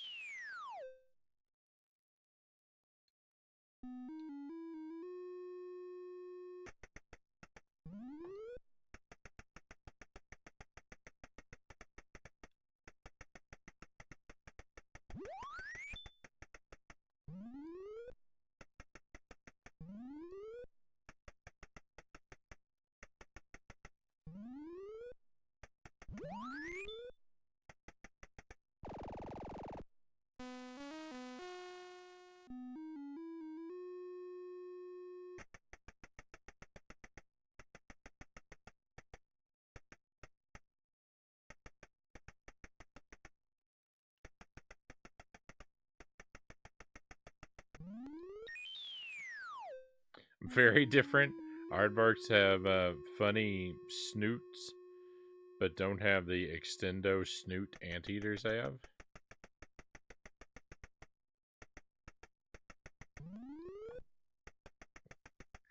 I wasn't sure. I kind of thought they were different, but then I thought that maybe it was one of those situations where, like, aardvark is the official name, but everybody calls them anteaters. Or, like, maybe it's one of those things like alligator and crocodile, where, like, they're really the same thing, but for whatever reason, like, scientists pretend they're different.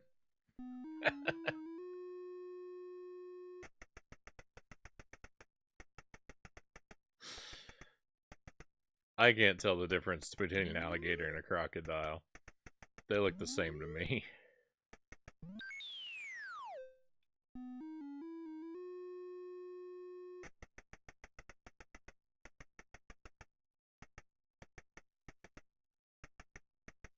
And believe me, if one of them's chasing me, I'm gonna run and scream just the same either way, so... I can't think of any situation in which it would matter. Alligators live in sewers, crocodiles live in Australia. Do they not live with... They don't live with one another? I see, I didn't even know that they were separated by geography. That's even more arbitrary.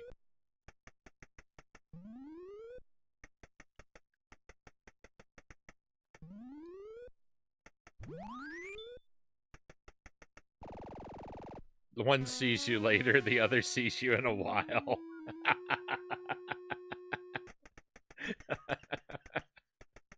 That's my whole point. That's my whole point. That's the only difference that I see between them, right?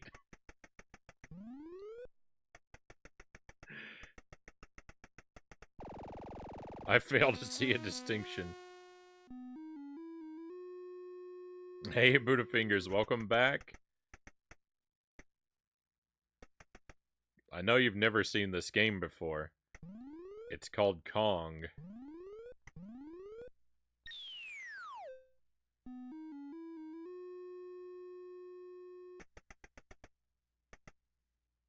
It's an original property. Please no one steal.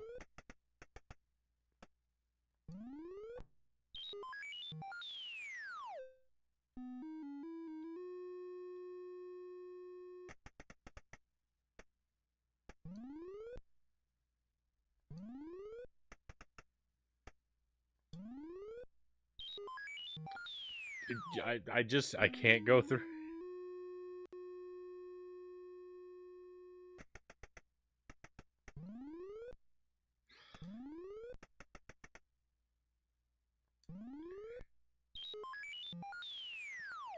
There's no solution. Hey Zergling, welcome in. Welcome to Kong on the C64.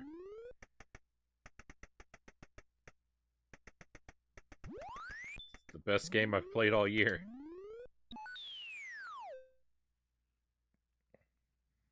And Arthur didn't make it very far, Budafingers, to answer the other question.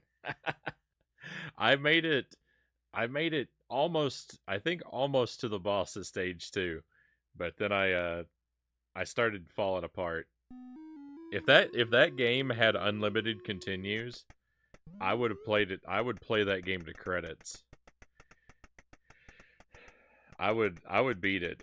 It's competent enough that I would play it to credits if I didn't have to one credit clear it.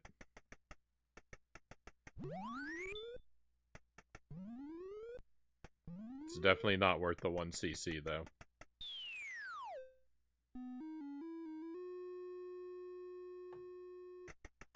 Crocodiles look angrier and more dinosaur-like, whereas alligators are generally fat and lazy.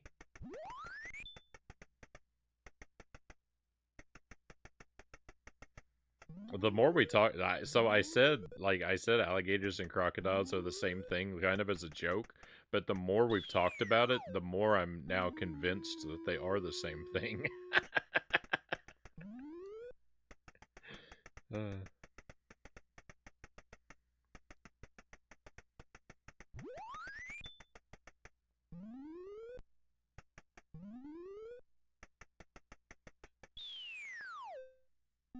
Crocodiles are significantly more aggressive.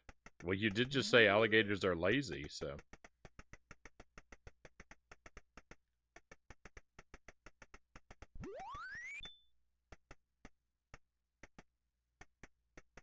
If I have to beat C64 Ghosts and Goblins or C64 Contra, which one would I want to beat?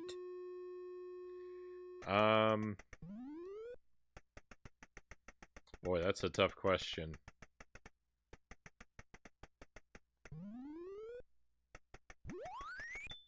Probably Ghosts and Goblins. I don't know.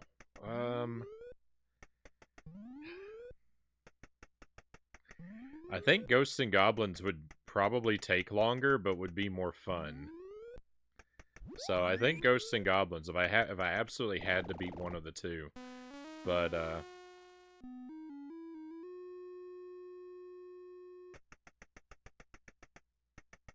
this is a scenario where I have to beat one of them, not where, like... Don't bother putting a bounty on it or anything. I'm not gonna be persuaded easily.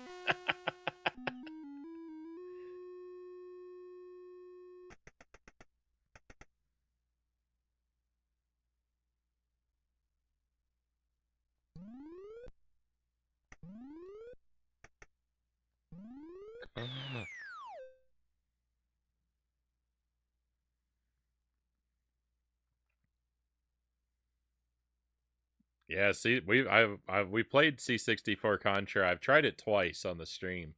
The problem with C64 Contra is, like, for Contra you need to shoot and you need to jump, and the C64 only has one button.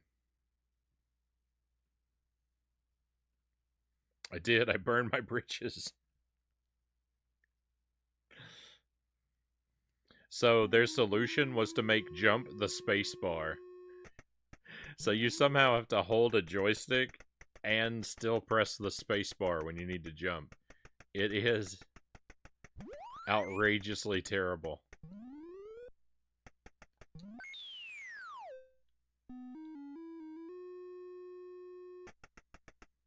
I put my keyboard on the floor and I tried to tap the spacebar with my toe when I played it the first time, whenever I needed to jump. But I couldn't, like, I don't have the full body coordination that's required.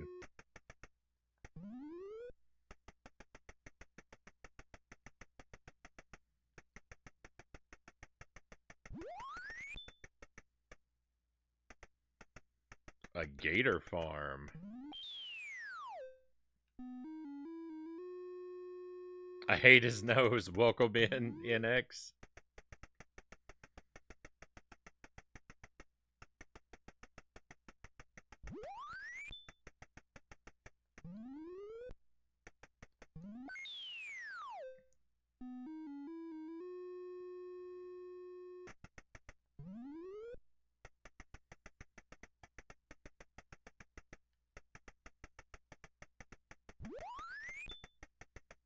Modern problems require modern solutions. So we, you know, as much as I love original hardware, you know, for the Commodore 64, I can't make it happen. We use the C64 Mini for Commodore games, and so fortunately, I can actually use a gamepad instead of a joystick. So I have, the first time I played Contra, I played it with the joystick and the keyboard, like the way that they intended for you to play it on the original hardware.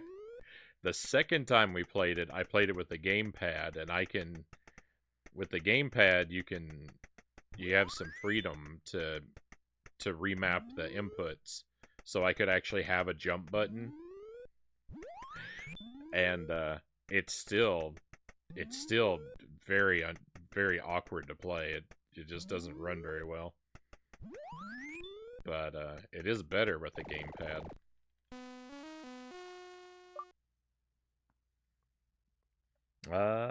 Budafinger says, I went to alligator farm in Florida.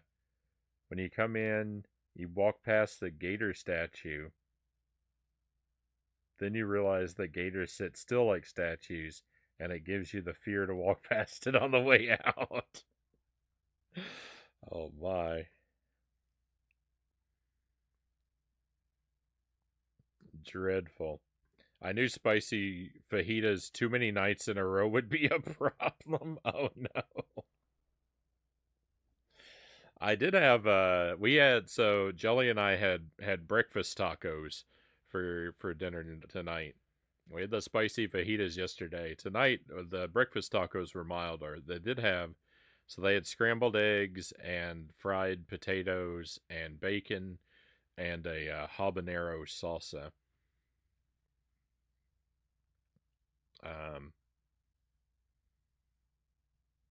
We made the tortillas from scratch, but we did not make the salsa from scratch. So they had a little bit of spice because of the salsa, but we went pretty light with it, so they weren't devastatingly spicy.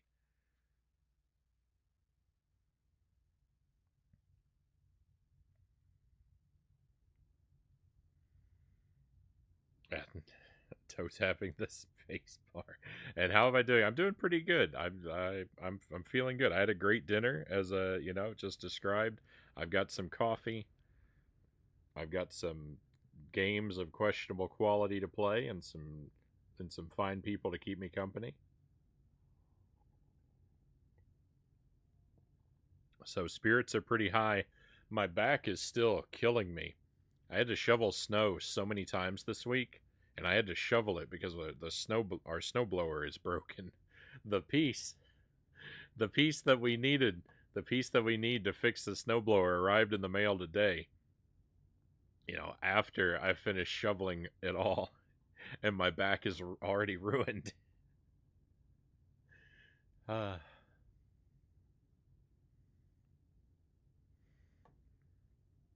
not. Level 3 is my PB right now, Zergling, but I'm gonna try. We haven't been playing this one for that long. We've only been playing it for about 30 or 40 minutes. So I'm gonna stick with it, and I want to try and clear off all 4 boards. I think I can do it.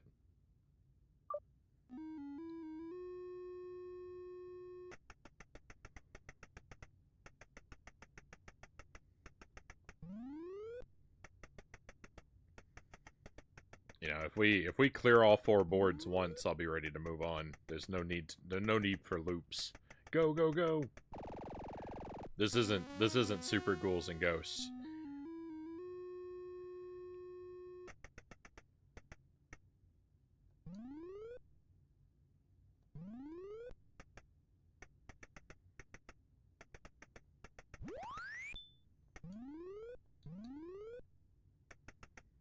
This is a new PB. I've never traveled so far. No! No! How is that even a death?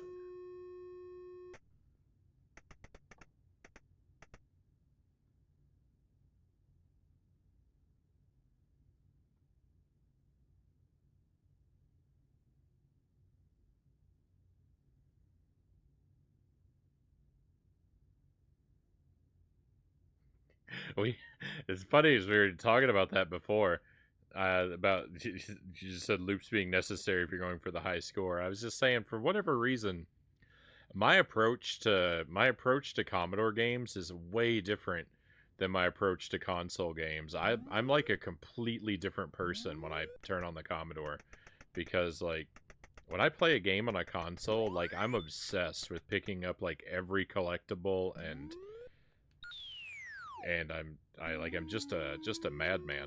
But when I play a game on the Commodore, I'm just like I just want to clear the boards, and like I don't care about points or anything like that. It's just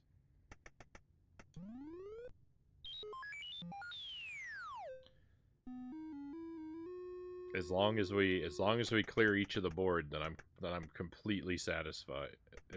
I'm completely satisfied. And I don't go out of my way for anything above and beyond. Hardly ever. And I don't know what it is. I don't know why it is. I think it's just because that's the way I would have played games when I was a kid. And there's something about playing the C64 that just makes me play games like I did when I was little.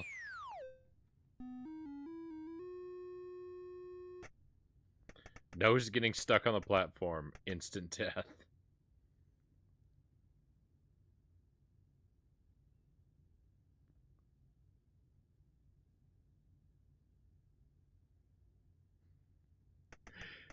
Is there ever going to be an elevator on this side? What's going on? There's a timer running. Where's the elevator?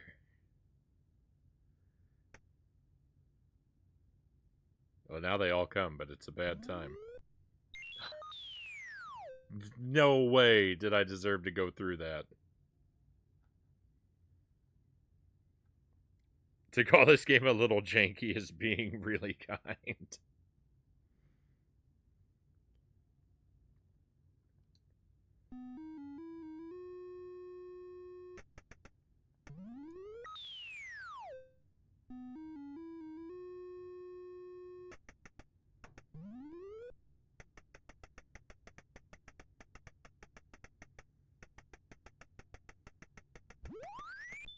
This is what arrives when you order Donkey Kong off Wish.com.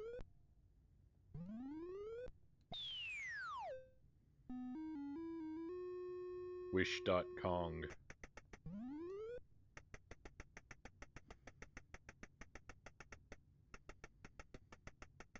It's gonna be a long night.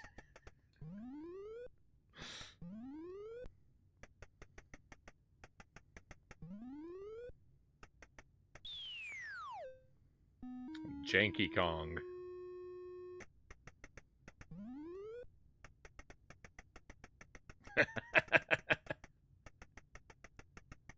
Did you type that at the same time I said it?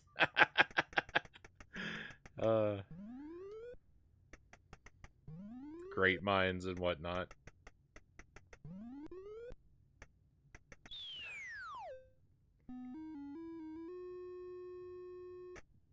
Only lightly jank. I mean,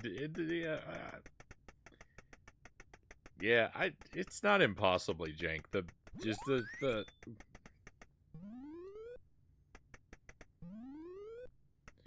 elevators being unreliable is a big problem, and the jumping is see, that's the problem. It's like the jumping is the one thing that you really need to be on point, and it is the one thing that is the worst. You know, because like the game, like it looks fine. All the important elements are here. It's not, you know, like crackling and glitching and constantly breaking down. I am not smart enough to play this game. Those fireballs trick me with the stairs every time.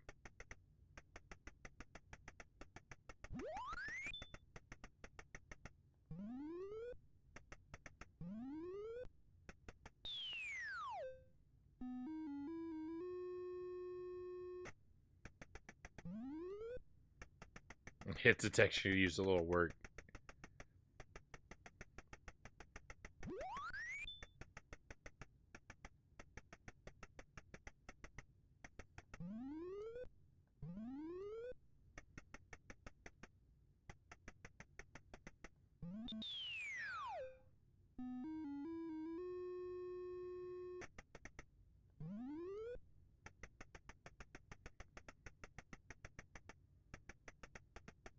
Just think of how much worse it could actually be, though.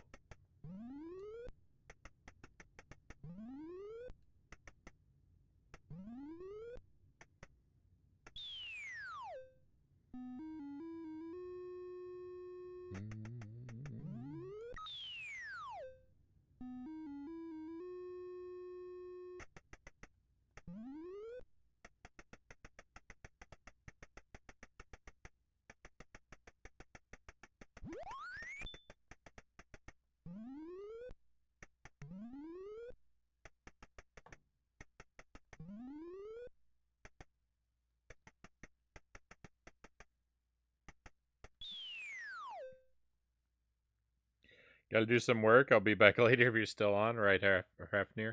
I should be on for a while. I mean, it's not gonna be probably won't be, you know, like a massive stream like we do on other weeknights, but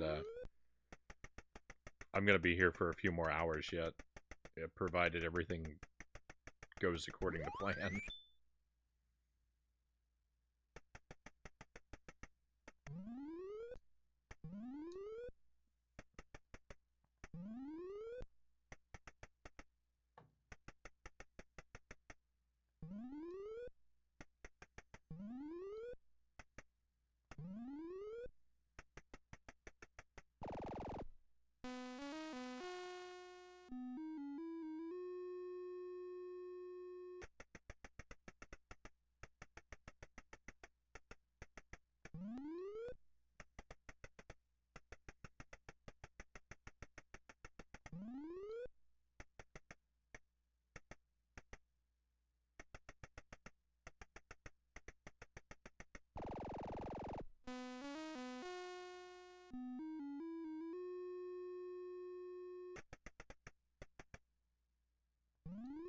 Alright, let's go. This is it. This is our moment.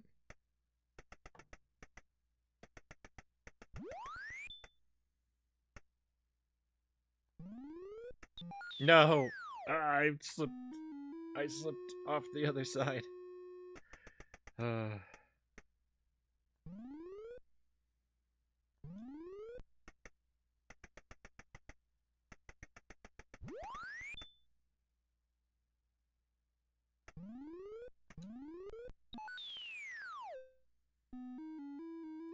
It's just not right. It's just not right.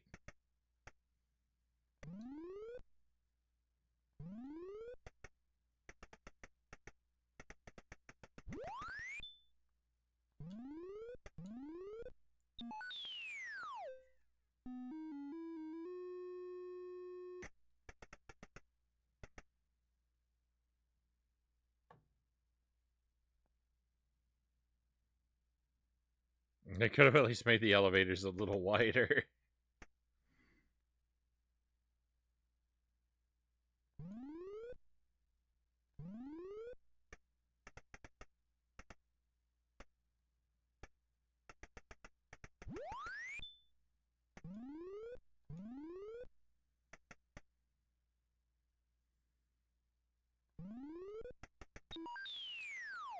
No.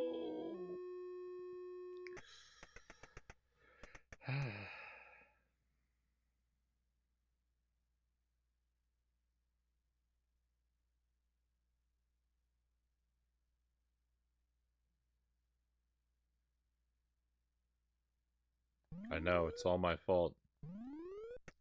I should be playing with the precision of a task.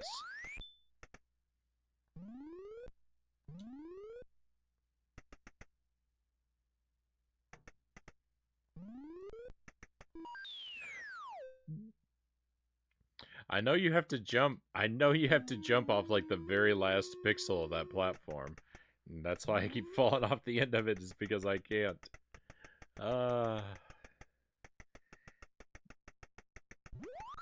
Because I did actually jump off of it once and I was too short.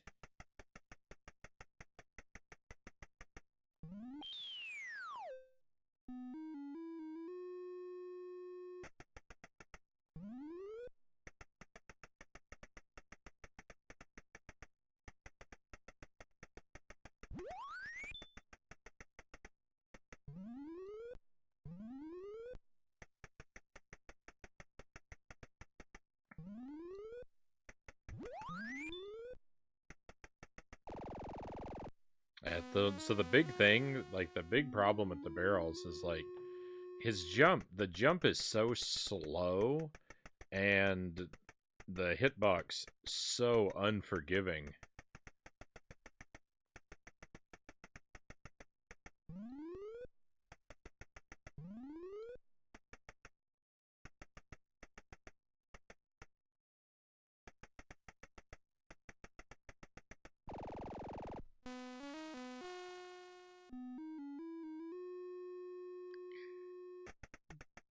I'm not sure why is there going.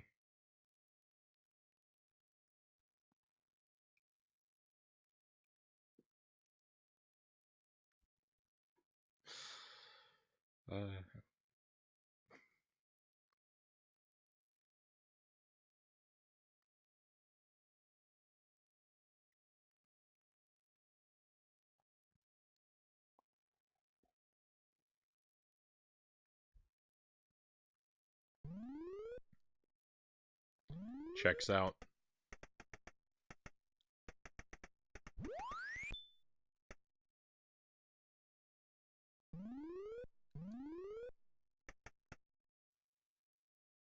That's the cringe I was looking for.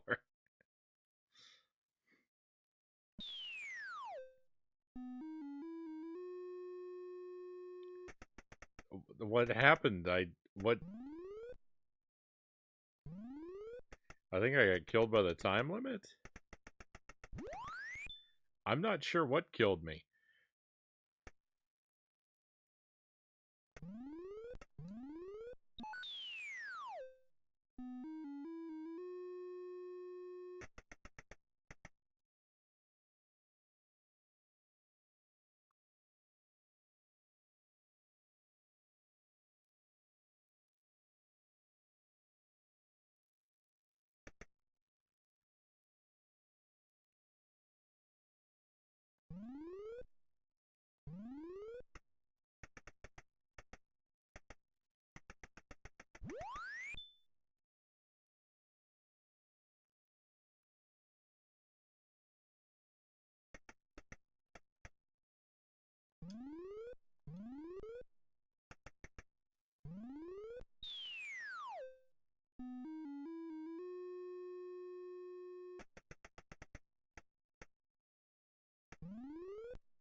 So you're running on a time limit, but sometimes you have to stop and wait for a long time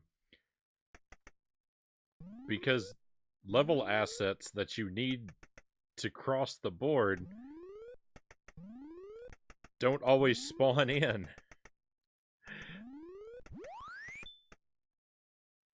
Oh. This is impossible. Oh, no, it's not. I thought everywhere on the ladder was going to be a death zone.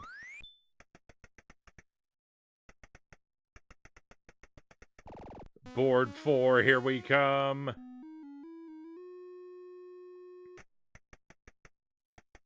Oh my goodness, it's so much harder. It's so much... They put them all in the middle instead of the edges. Board 4 is so much harder.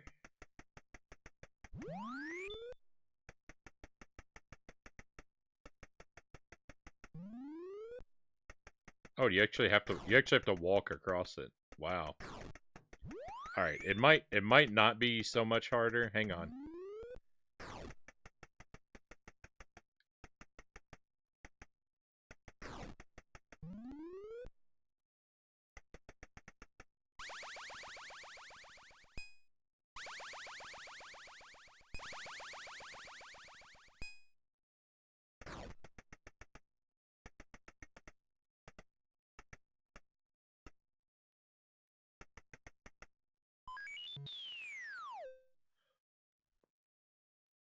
The time limit.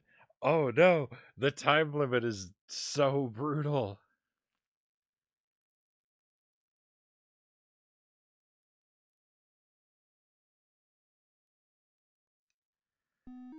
Oh.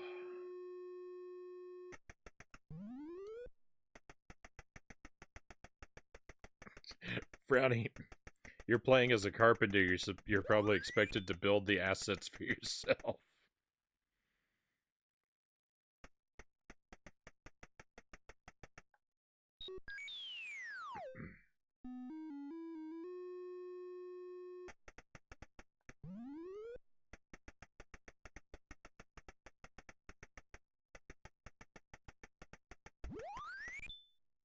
Oh, the time limit is shockingly. The time limit is shockingly brutal. I felt it.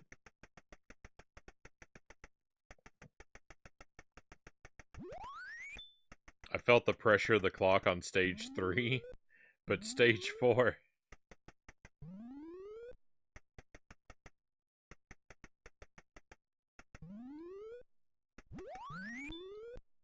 Stage 4 is like no is like the is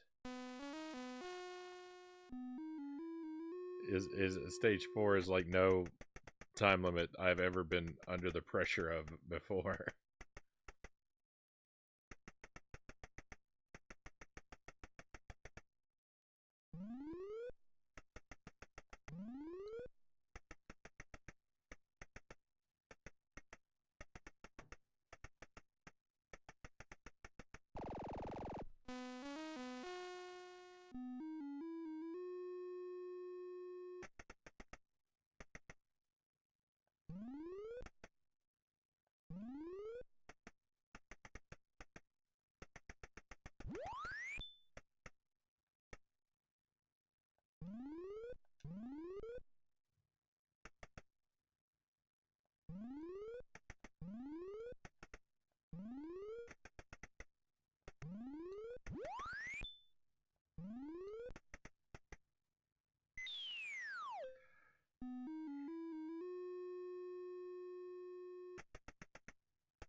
The time limit's stressing you out just watching.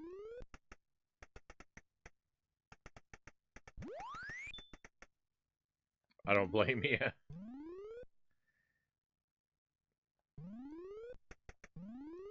I don't blame you for feeling stressed.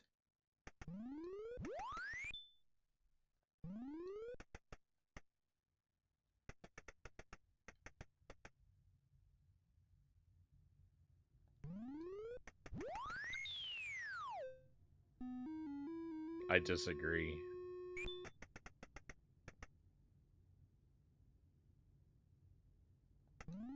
I think I'm dead.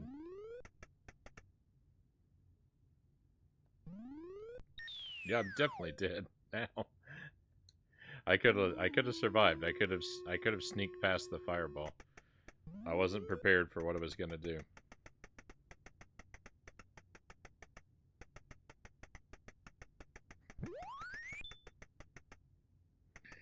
Jiminy Willikers.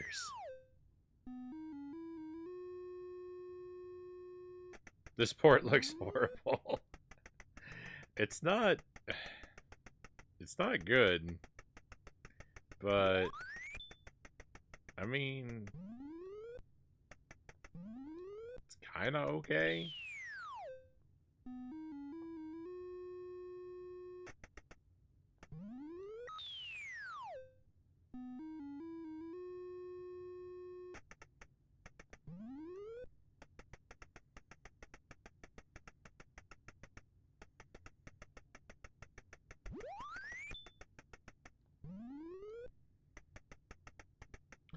I think if you get the hammer... Yeah, you're right.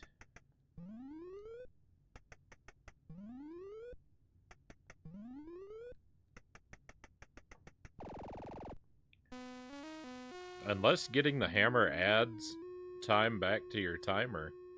Yeah, then it's gotta be just a troll item.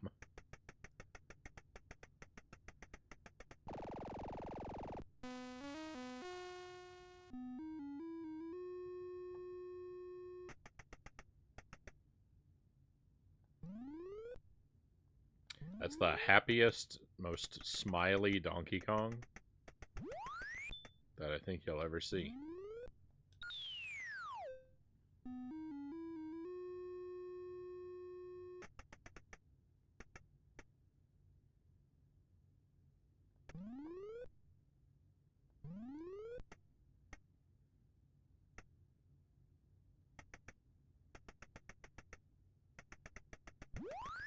I was not at all confident I would be able to sneak by. I'm so happy I did.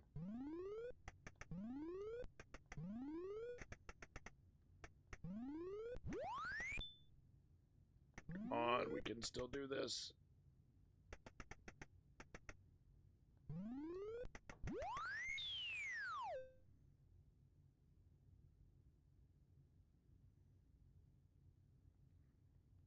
So in the original Donkey Kong,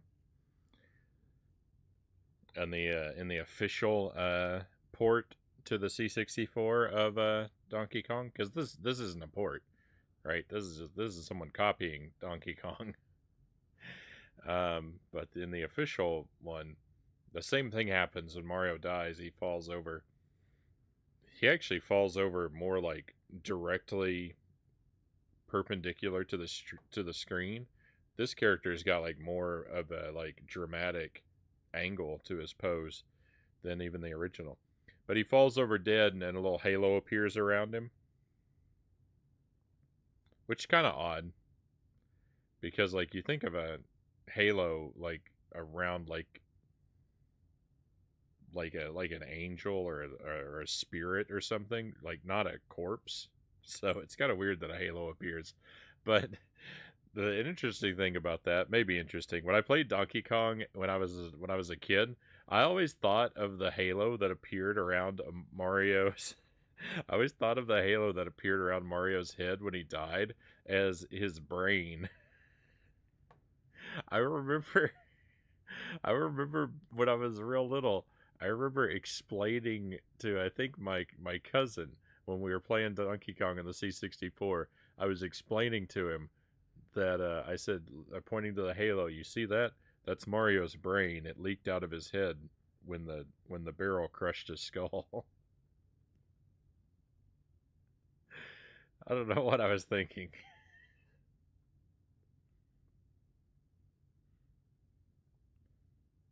I'm surprised this game wasn't on Action 52.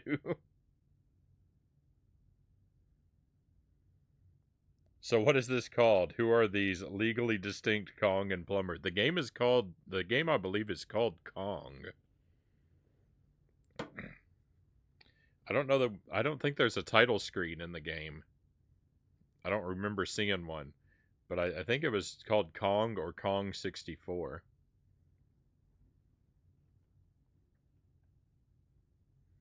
I found it under just the title of Kong.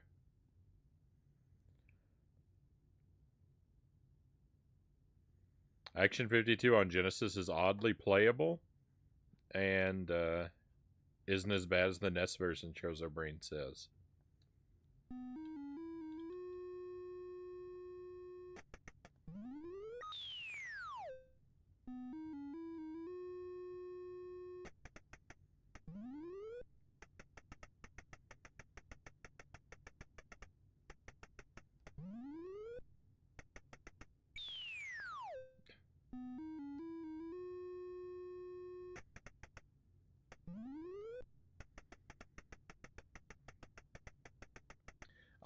I'm getting this hammer so we can do some science. I want to see.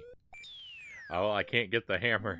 I want to get the hammer and see if I'm able to get the hammer and still clear the board.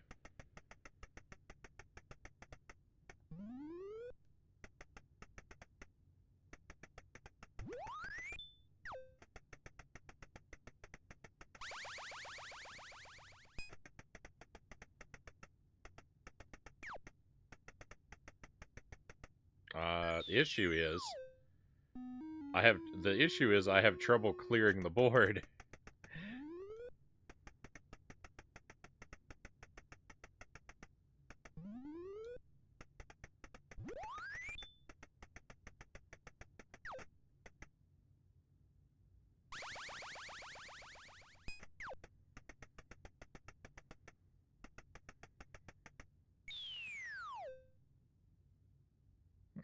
I need to know why he has the nose of a god. I'm desperate for the lore.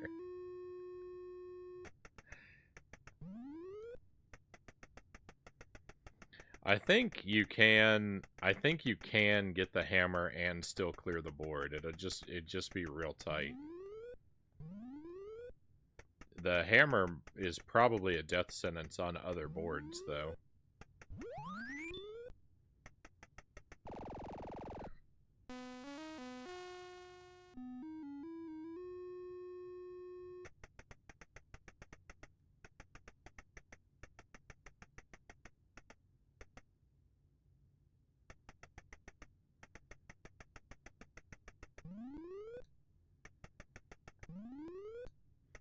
I never used to refer to levels in video games as boards, and I don't know when that changed.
Elevator, please.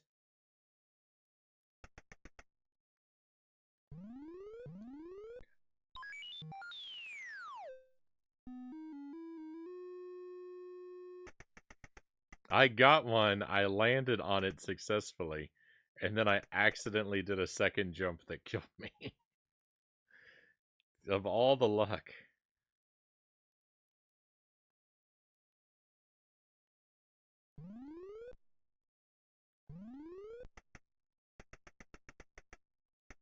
I probably could have made that.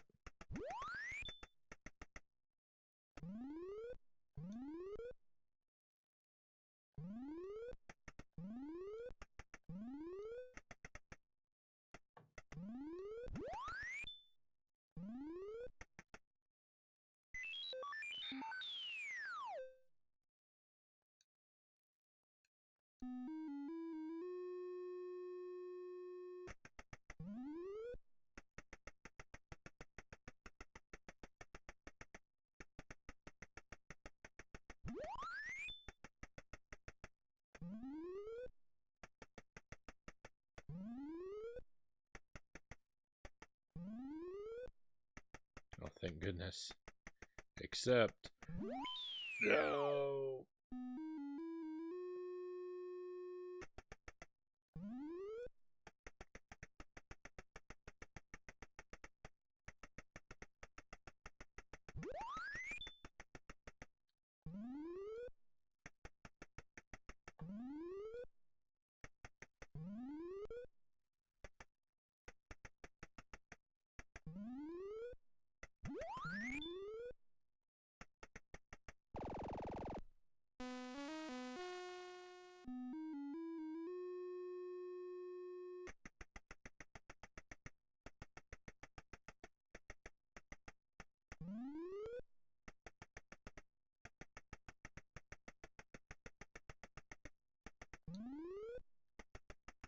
No! No! The conveyor belts. Oh my goodness, I don't know how I'm still alive. Oh.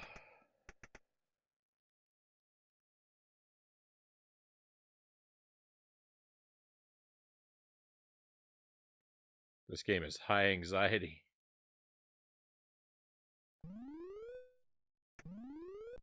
Is this Tetris? I mean, it's as close to Tetris as it is to anything else, right? Welcome in, Streaming Fist.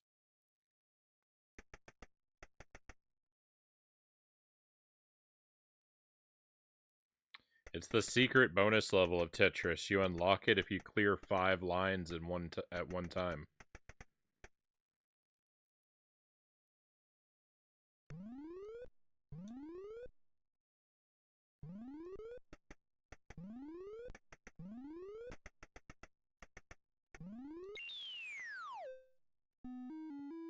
There is no way. There is no way that I missed that jump.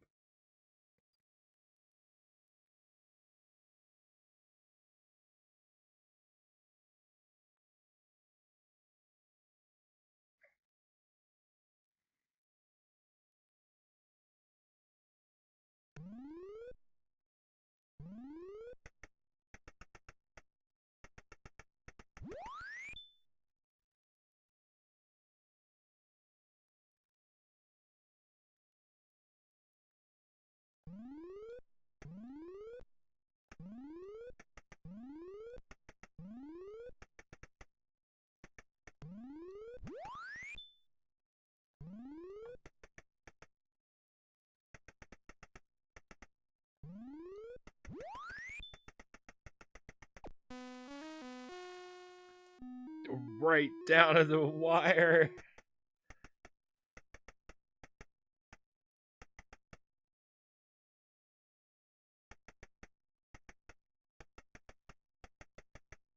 What am I supposed to do about this particular situation?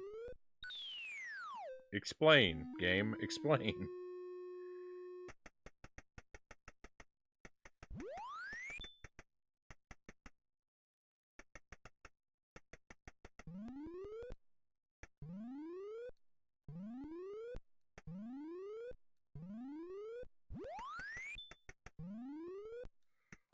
Double jump.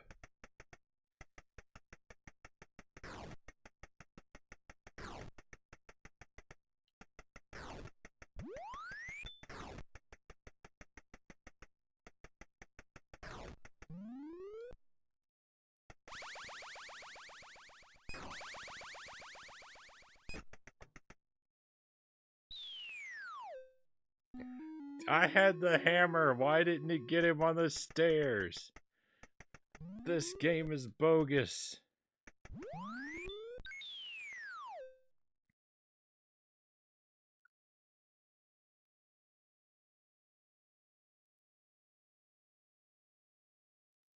Oh, it was a timer death. I forgot about the timer.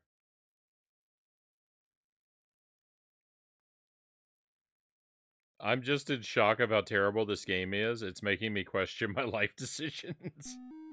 And you're not even the one playing it.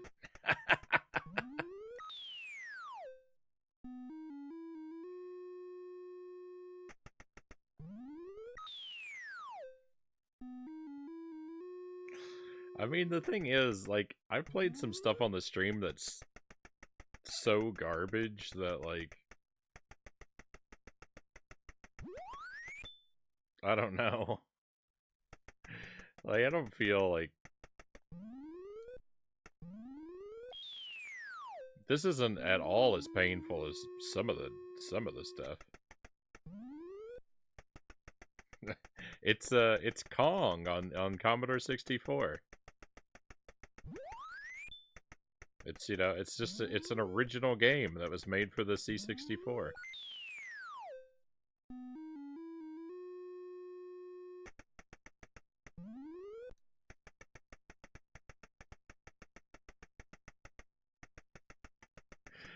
I don't know. I don't know the lore.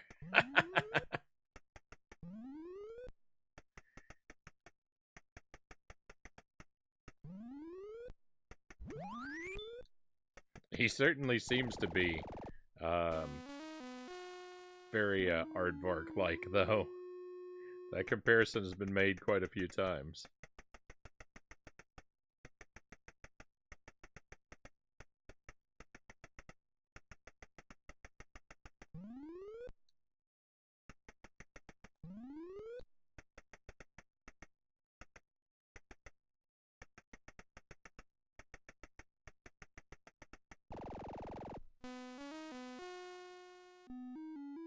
It is the happiest Kong I've ever seen.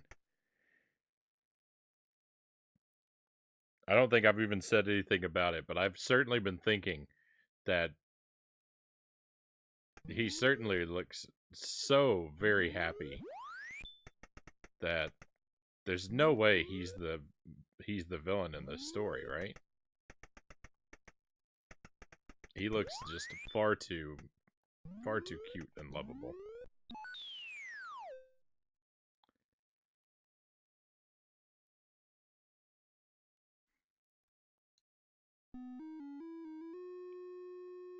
Thank you for just leaving it to our imagination, Zergling.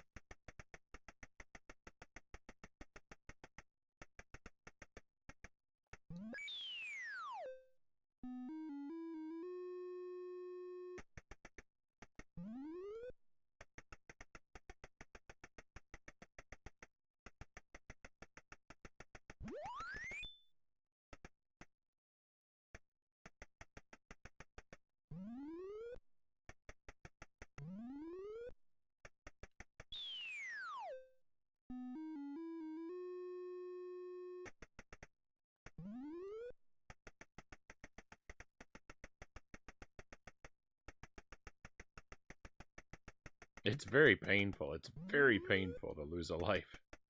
I'm shocked that I didn't there. I kind of deserve to lose that life.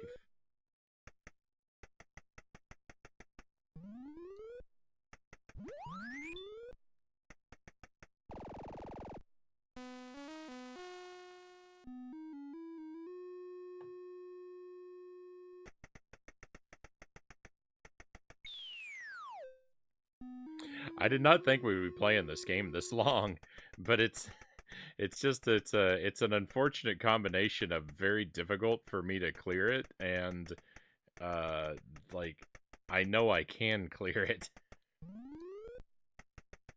It falls in that perfect zone to where it just becomes a nightmare.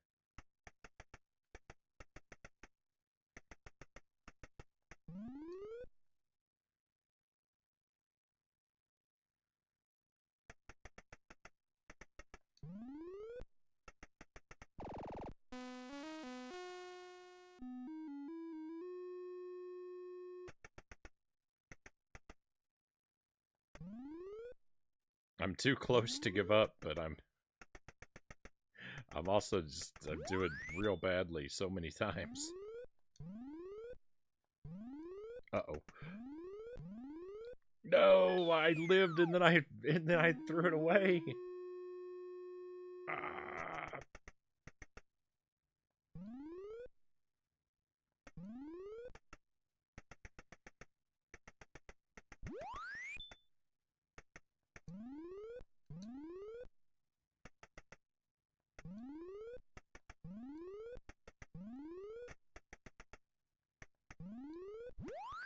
You've got this easy. Thank you for the vote of confidence.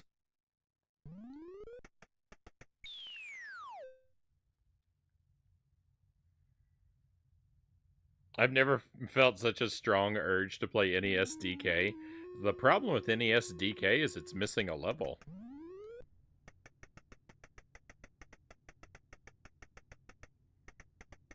The Pie Factory board is completely gone.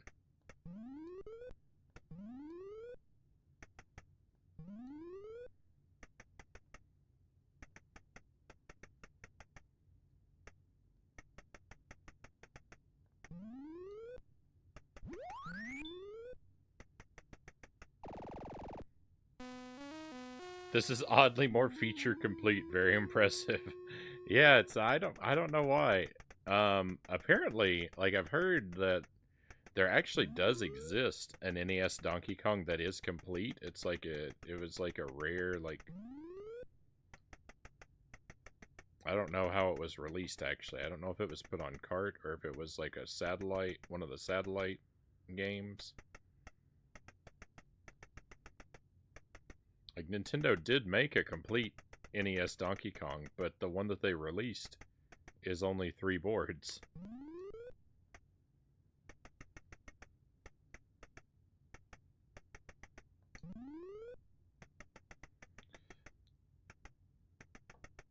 Well, the timer got me.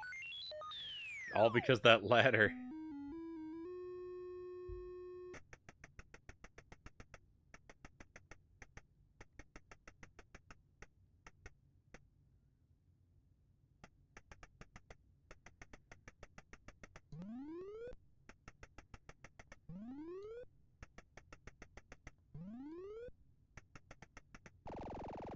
That ladder toyed with me.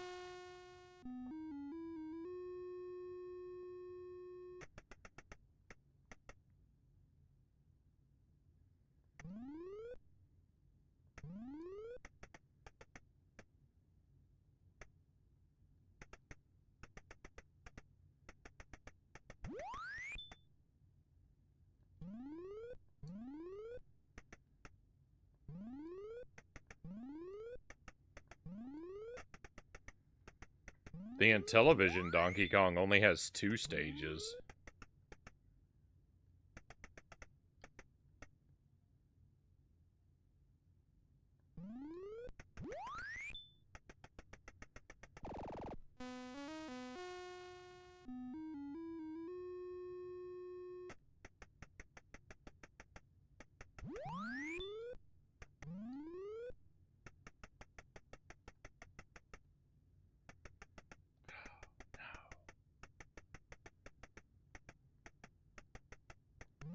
There's no way.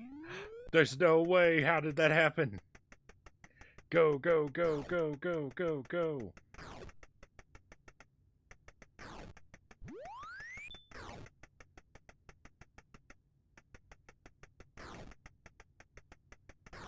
I don't think you can walk in front of Kong. You can walk in front of Kong. Victory. We did it. We won. I don't care if it loops. That doesn't matter. We won. That's all the stages cleared. I'm gonna play out this, credit to the end, and then we'll be done with this game. But that's our victory. Glorious. It didn't even give us, like, anything. Like, it was so unceremonious.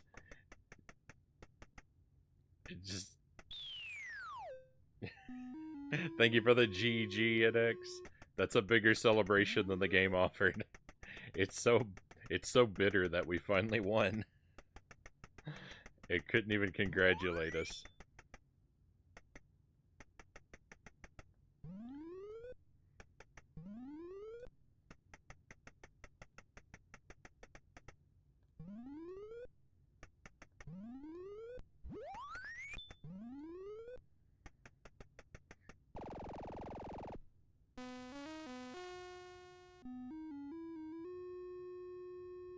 I should get extra points on the timer for such amazing moonwalking.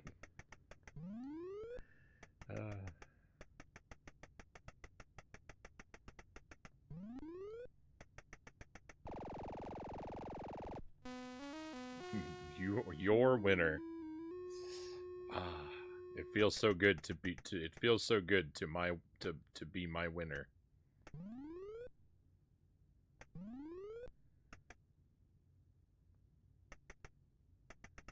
Oh, thank you for the wheel, Master Tuesday.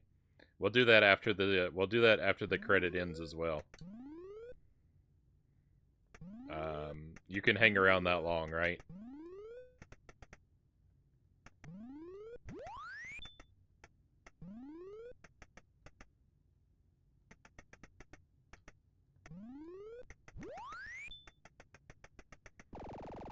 Welcome in, the real Michael Jackson. Pleasure to have you with us. I hope you're having a wonderful time. You missed this game. This is my first time playing this version of it.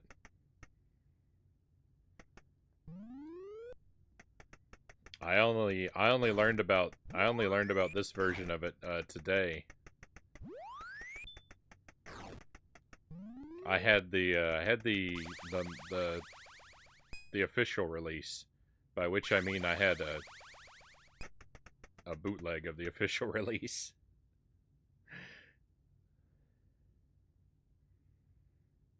When I was growing up.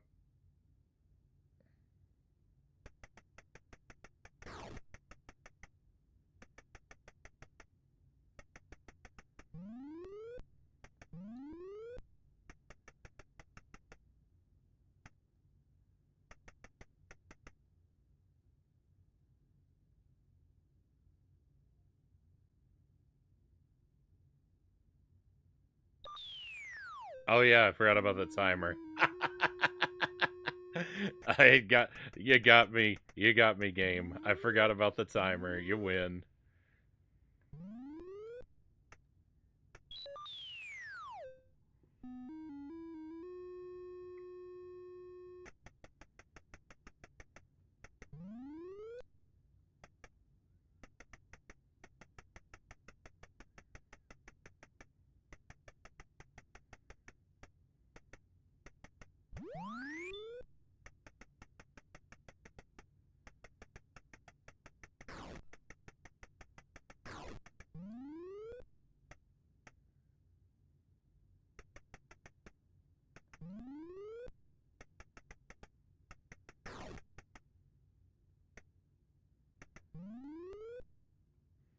I mean, there's no way in the world I'm going to clear the board. I don't have enough time.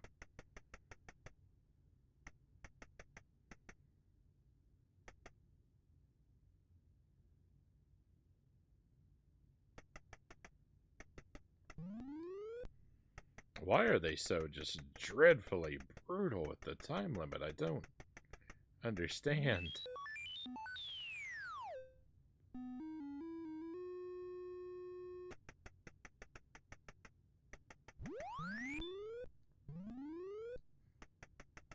Stream Kyle, welcome in.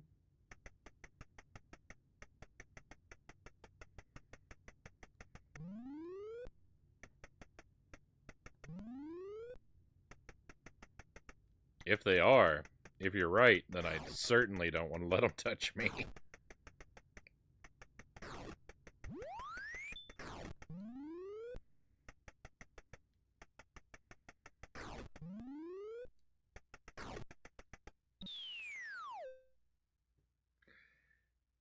Being set on fire is one thing, but poor hygiene, intolerable. All right, we almost cleared it twice, but not quite. Doesn't matter though. Cleared it once. That's the victory. That's Kong. That's Kong on on Commodore 64. I would put on the original Donkey Kong just for comparison's sake, but I don't think that my gamepad will work with it. I tried it out before, and I couldn't do anything. The D-pad wouldn't read, so I don't think I can actually do that. I would love to put on the official release just to have them side by side. It is interesting. Like, it's a 1-for-1 clone. Pretty well, is it? I think there are fewer. Excuse me. Sorry, my friends. I don't know. I think that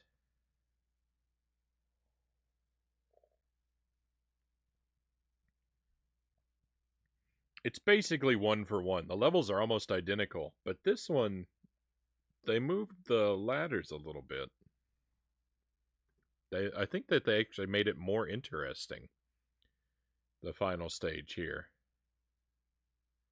So at least there's something to it, right?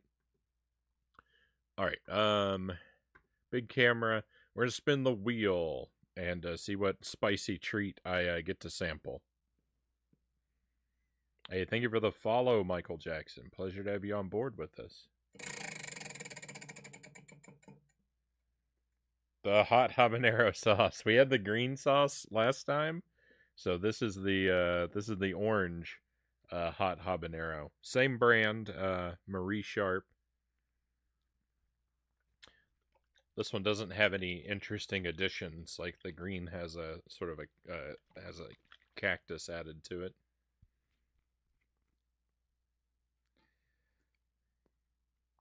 It's a bigger cracker, so that means I have to have a more generous pour.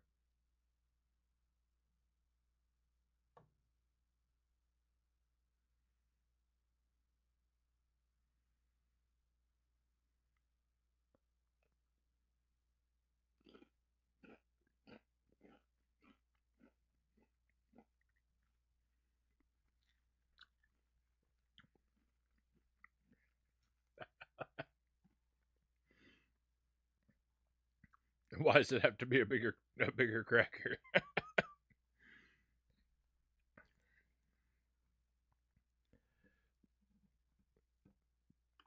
On the one hand, well, no, I'm not going to say anything.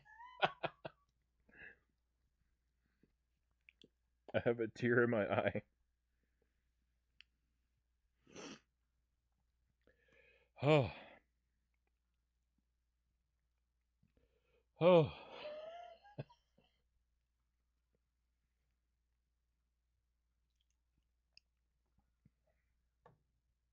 We'll be okay.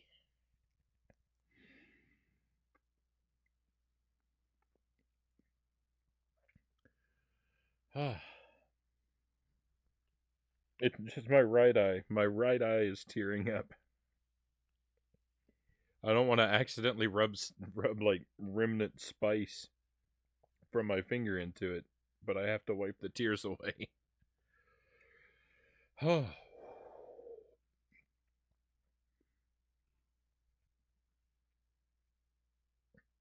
All right, we're okay. The worst of it is past.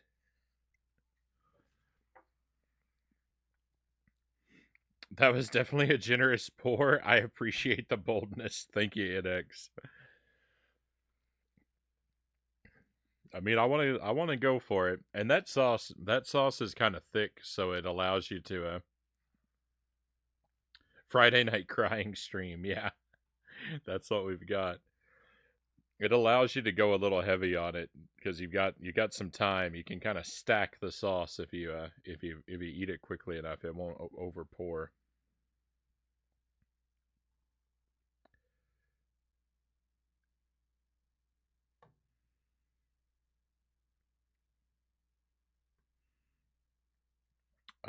Sorry you haven't had a very good day today, Tuesday, but you know, hopefully at least at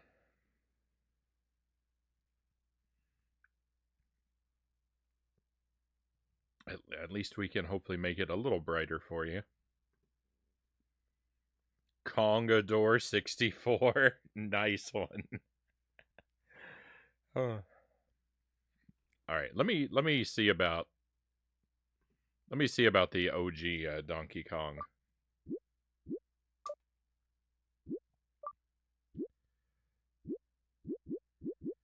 Let me just double check whether it will work.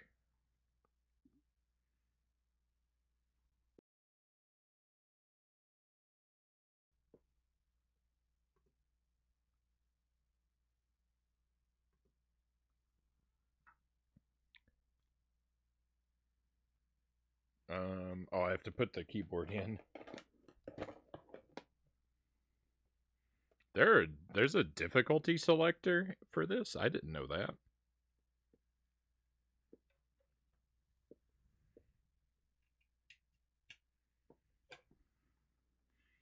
Fingers crossed, but I think it's not going to work.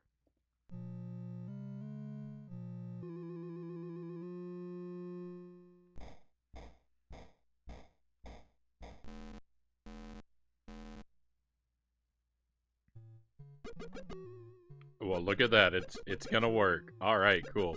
We'll try and clear the boards in this one. It should go a lot faster. I forgot the fireballs could climb the broken ladders.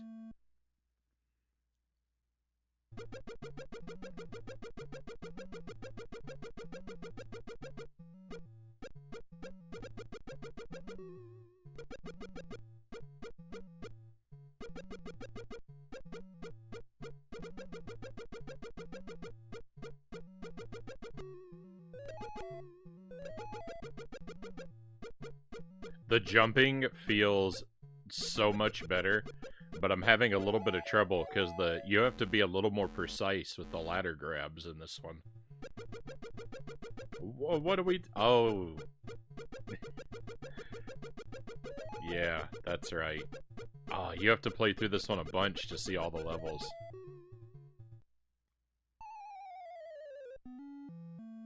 Oh no, maybe it's because of the difficulty.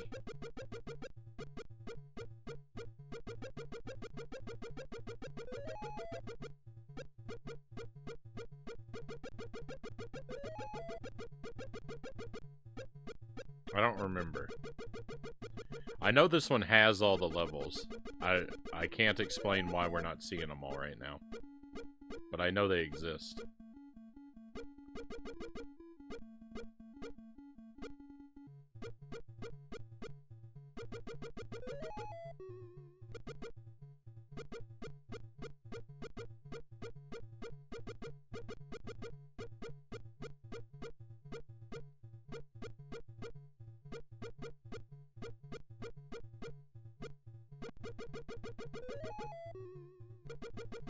You have so much more time in this game.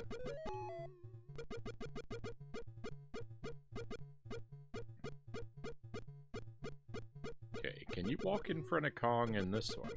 You can't. That's why I thought I couldn't walk in front of Kong before. For some reason I thought of how, for years off and on, I would look for this one game we played at my grandparents' house. It was a DOS Wheel of Fortune game, but it wasn't official. Then after so long of having no luck, somebody posted it in the Internet Archive, so now it can be played in a browser. It's not very good. Tuesday says, no doubt, I'm feeling better here. Always fun to hang out with you all. Thank you, Tuesday. That's good to hear. We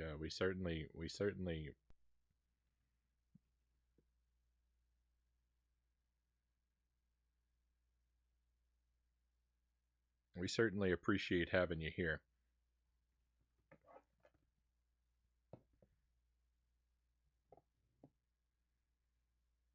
And if it can improve your day, even the slightest amount, then I'm very grateful for it. All right, let's... Oh, what? Interesting. I don't know what these mean.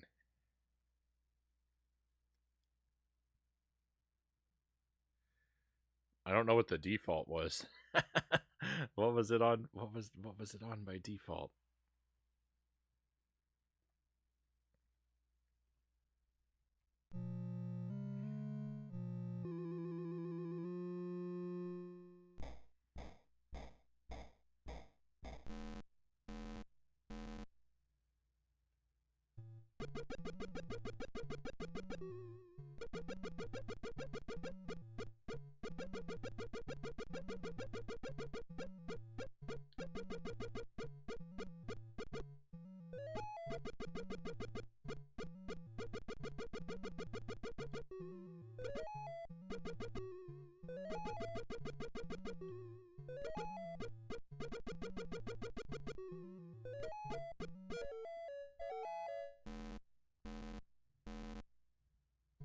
Hey, here we go. That's what we wanted to do. We wanted to be able to see the pie factory.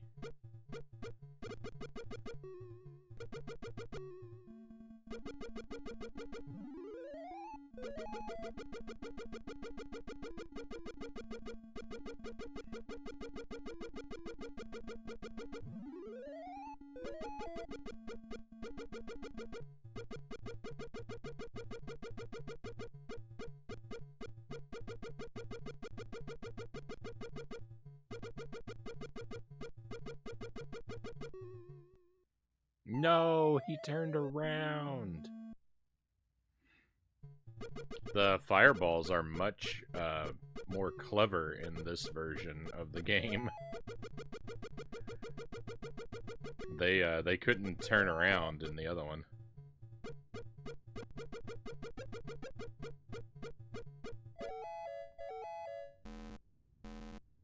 I can't believe this game ripped off Kong. Now where's the other stage? I don't know what is going on.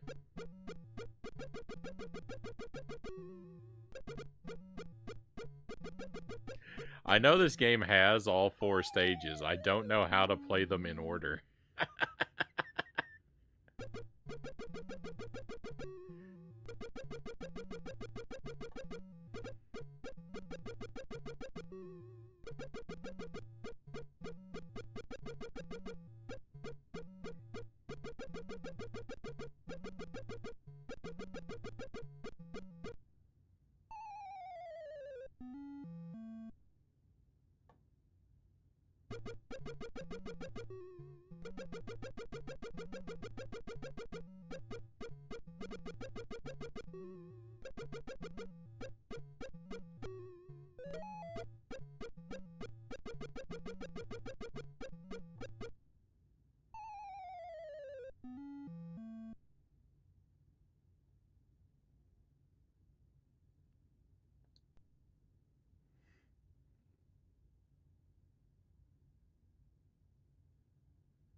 Okay, so I hit it on the hammer. The barrel is the default. Oh no, I hit the wrong one. Ah.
Victory.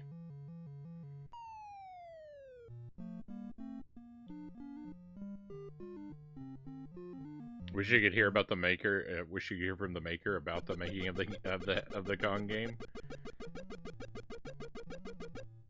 I would be curious. I would listen to an interview.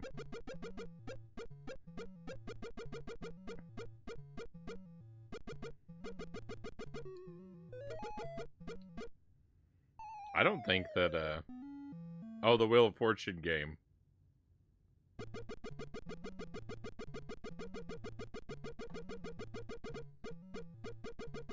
I don't know who. See, I didn't know who made the Kong game.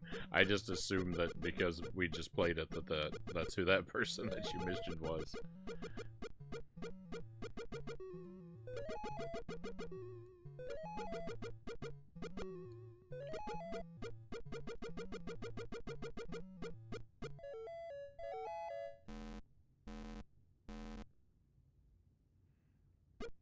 Oh, here we go. Another level.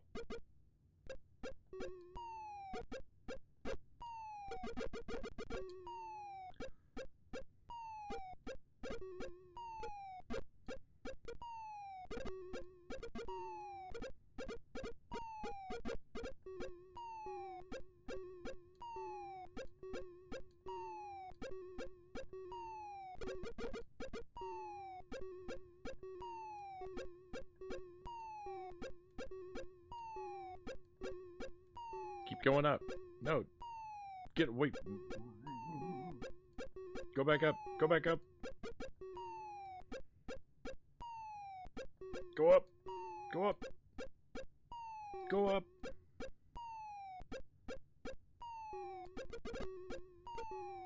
Fine, don't worry about it.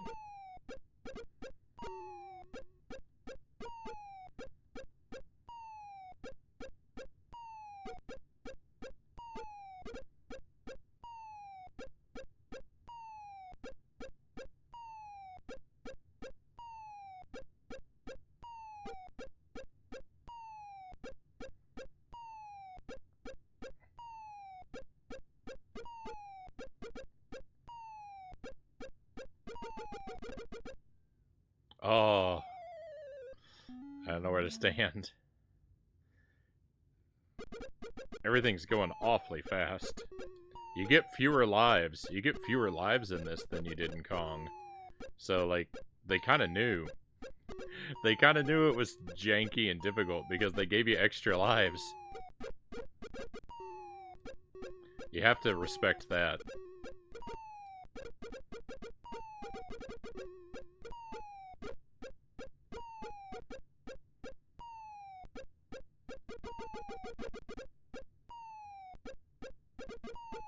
They're like, well, unfortunately, we don't know how to make it any better, so... Alright. So... I don't know how to make it do the boards in order, but I don't... It's fine. We cleared all the boards. So, when this continue ends, then we'll play something else. I just wanted to get a feel of all the boards and see them in comparison to the to Kong.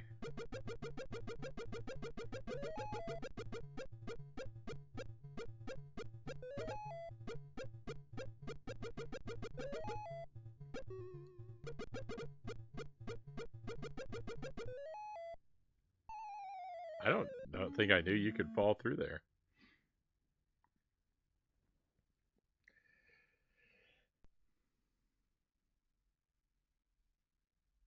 There's a documentary series made by Howard Scott Warshaw called Once Upon Atari that's pretty interesting. Even outside of games, Jason Scott made one about old BBS stuff. That's really interesting. He also made one about text adventures. Once Upon Atari and Jason Scott. Cool. Those might be worth looking for. If I need some background noise one day, especially, that's what I usually put on my sort of educational things. The problem is, I do that and then I get sucked into them and I become non-productive. Post links in the Discord. Thank you, Kyle. I would really appreciate that. Thank you.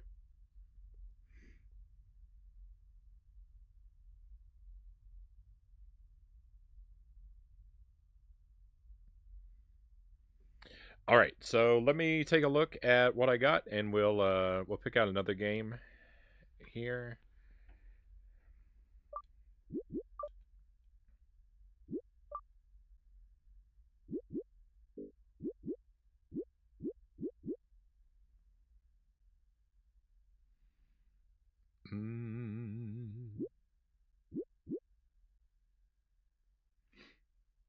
Let's try this. This is a newer game.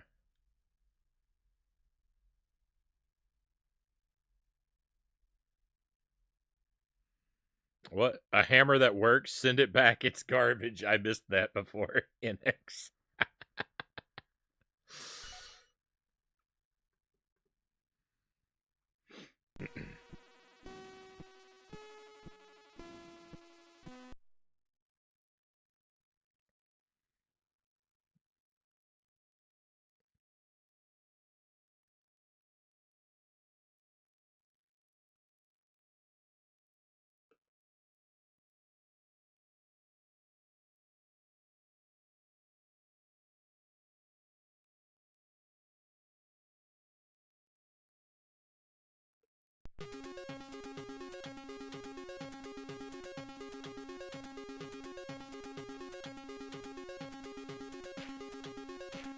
Alright, so this is called Slug Vs Lettuce.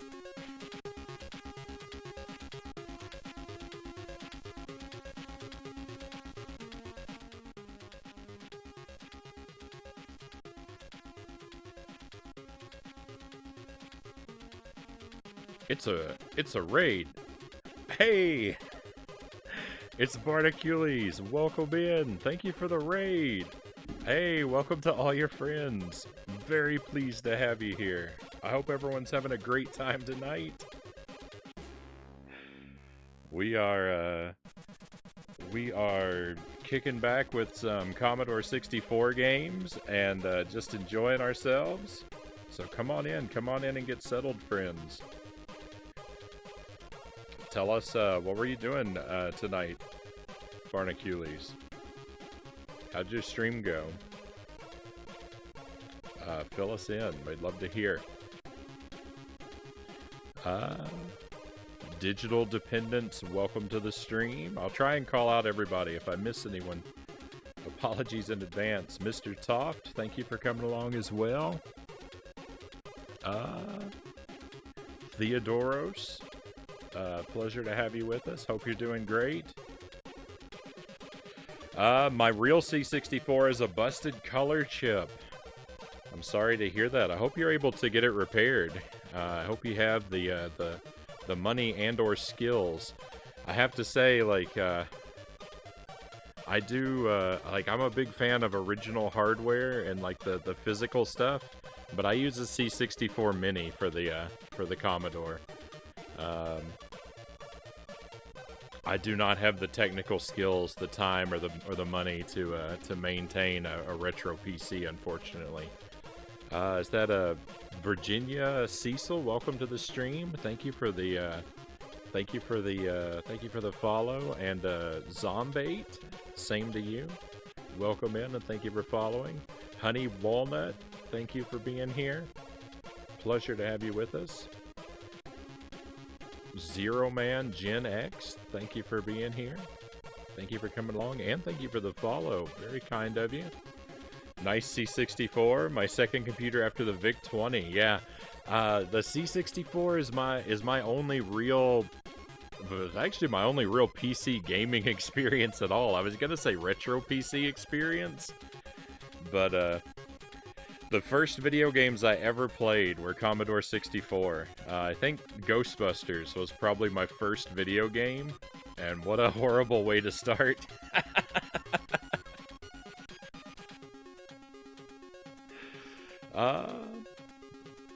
Would that be Wasdaworth? Is that how we say that? Welcome to the stream. I hope you're having a wonderful time.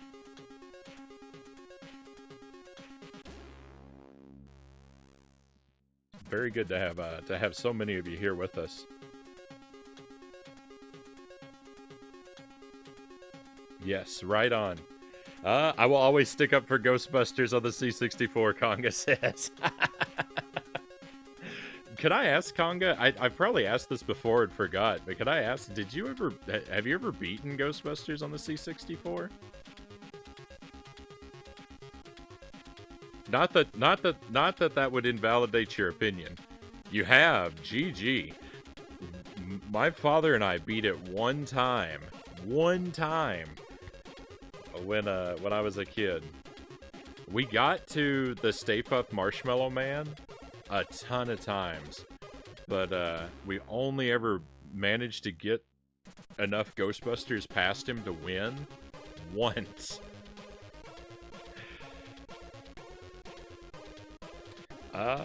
Zero Man says, my first was Gorf on the VIC-20.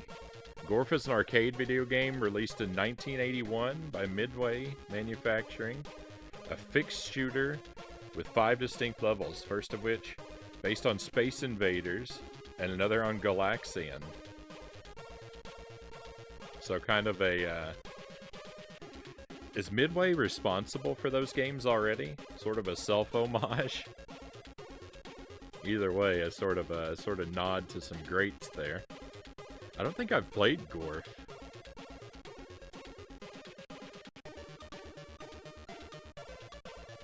There's an easier trick to get past him, but don't worry, I will not spoil it. Hey, thank you, Conga.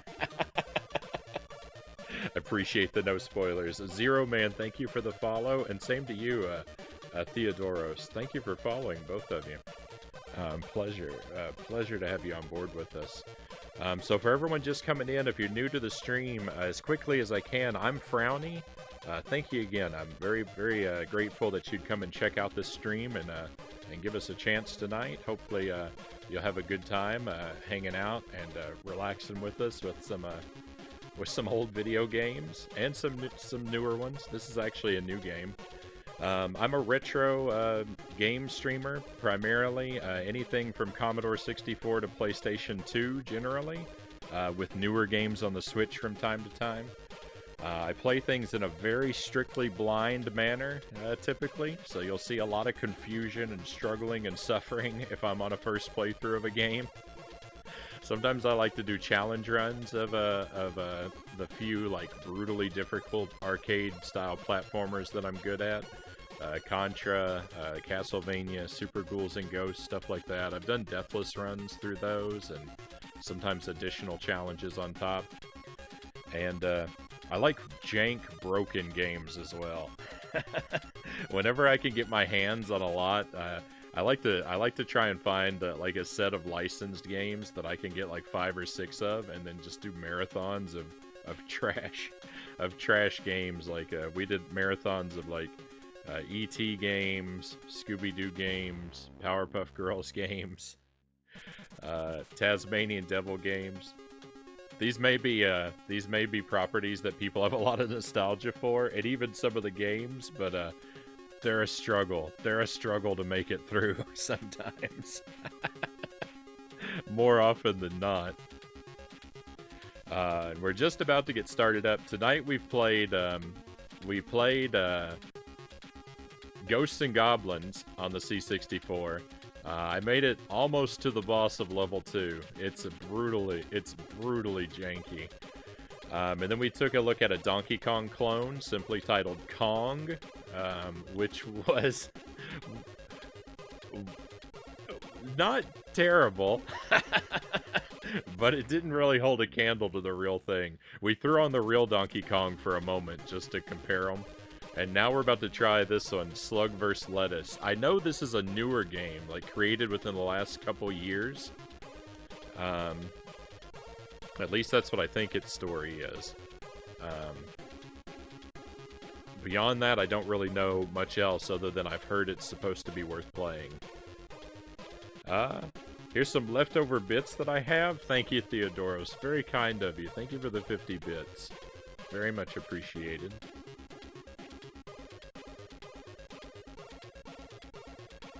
Oh no! I'm sorry. I meant the officially released Donkey Kong for C64. My mistake. I didn't mean to mislead you. By the real one, I meant the official release. No, I don't own any arcade machines. My retro collection. I've got a what I think is a fairly nice collection of retro console games, mostly Nintendo stuff, with a little bit of Genesis and Atari. thrown in. You know, not the fanciest collection in the world, but I'm really happy with it. Mostly because I got into retro game collecting real early. Back in the late 90s when no one cared about this stuff and it was all super cheap. And I'm just lucky to have held on to it. So that's that would be the kind of things that I have. And no arcade machines for me. I'm gonna start pressing some buttons here. We'll try and play a little bit while we talk. My handheld Nintendo was in fact that orange Donkey Kong. The Game and Watch. Is that what you the Donkey Kong Game and Watch was your first Nintendo handheld?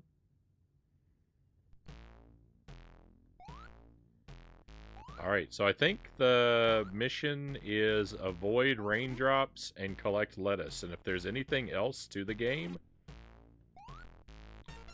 I couldn't really say.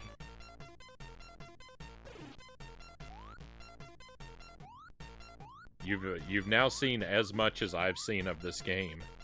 Oh wow, every time we get hit, it doesn't look like it does anything, but look, it bleeds our lives away.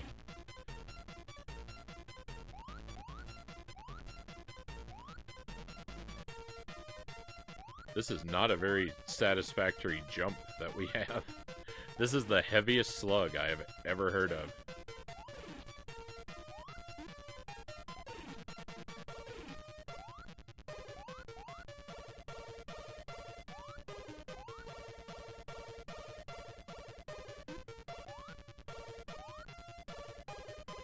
That's the one with the 2 screens.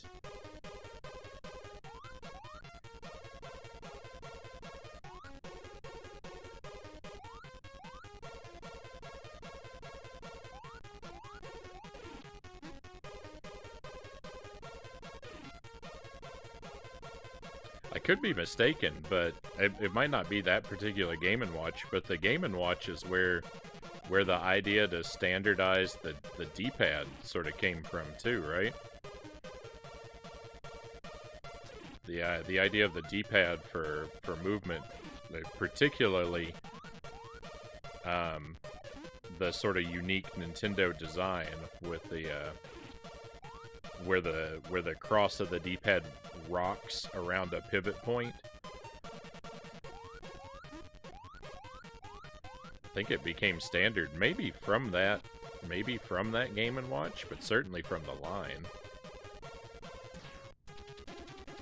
And thank goodness for that, because I'm not at all comfortable playing with a joystick. All the first games I played, like, because I played on the Commodore, I had one of those big, like almost like aviation joysticks, not a real big fancy one, but it was tall. It was a real tall joystick with a button up on the top.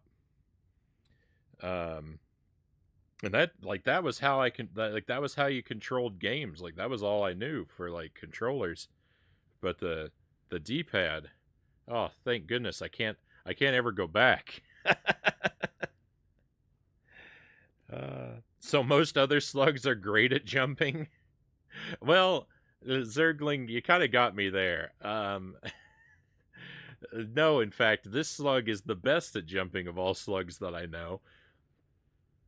And yet he still feels to be the heaviest of all the slugs. The music is bopping, though. Goodness, Inex says. Yeah, I think probably the idea of the game is that it was made to be a showcase for the music. Quick Shot 2, black with suction cups. That might be the one. I think it had suction cups, but I've certainly seen fancier ones. You could whisper it to me, but links are universally blocked in the chat. But if you whisper it to me,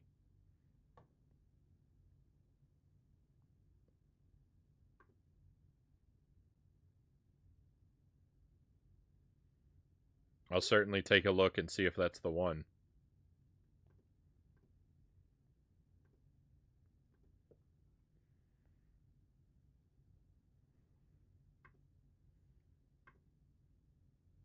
Thank you.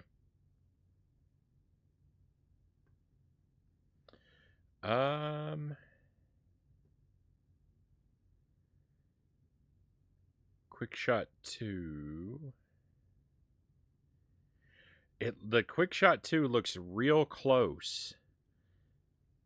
But I don't think it had a trigger on the front. I only think it had the top button.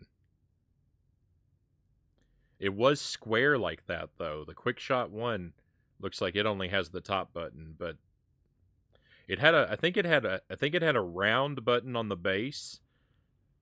A round button on the base and a rectangular button on the top of the joystick, but no trigger in the front.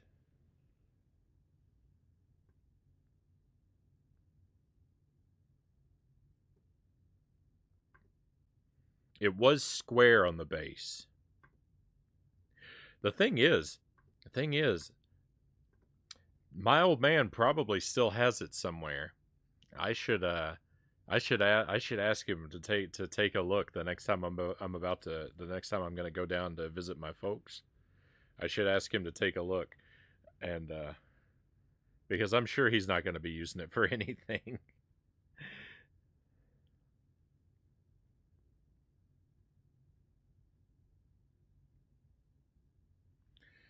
It's Tim Fallon all over again, where his music was much better than the games it was in. Pictionary on the NES has no business going so hard, NX says. I can't say that I know the Pictionary music offhand, but I am curious to take a listen now. Alright, so this game is I think this game is real simple. I think it's just a score attack, right? Because we've got a timer there that is going to count down. So I think well, there might be. I was going to say that I don't think there's levels, but there very certainly could be levels. This is going to be a tough game to play and chat. Unfortunately, don't let that discourage you from talking with me. I just might end up pausing quite a bit.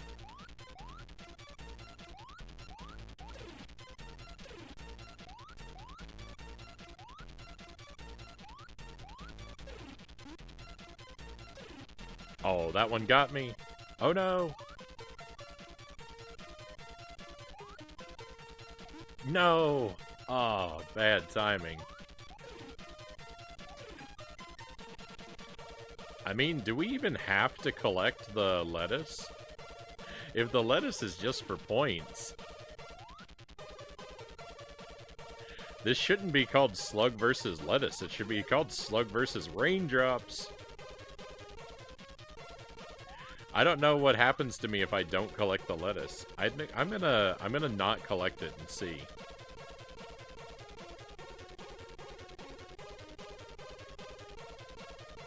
I want to see if there's any indication that my slug begins to fall into ill health or something.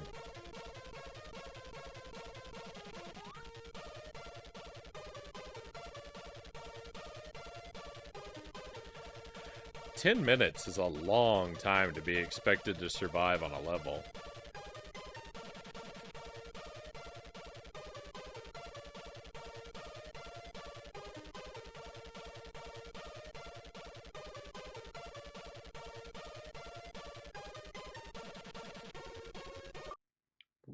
Sorry, we'll pause here for a moment.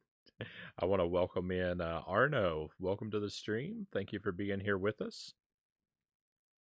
I've heard that the Pictionary soundtrack is legendary, Conga says. I'll whisper you a link for that later. Thank you, NX. Yeah, I'll take a listen to it. Speaking of which, there's a simple battleship game for the C64, and its intro song is a 5-minute long masterpiece for absolutely no reason. Hey, welcome in, Defiant Salem. Pleasure to have you with us again. I hope your weekend is going wonderfully. I'm so hungry, being awake so many hours. Gotta go shopping for some food. It's 11 a.m. in Finland. See you later. See you later, Zero Man. Been great talking to you. Thank you for coming by, and thank you for the follow. I hope I get to see you again real soon. Find something delicious and have a great rest of your day. I adore the C64. I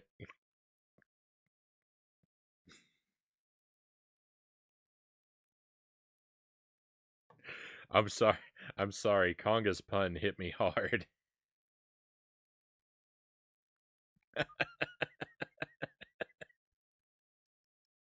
That took the wind out of me.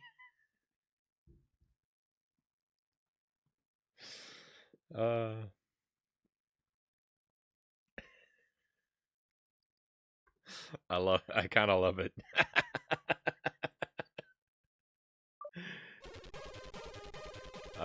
Yeah, I love the C64. It's the first video games I ever played were C64 games. I am a console gamer. Like I haven't had really any other PC gaming experience outside of the C64. But it's where video games started for me, so it's got a magic to it.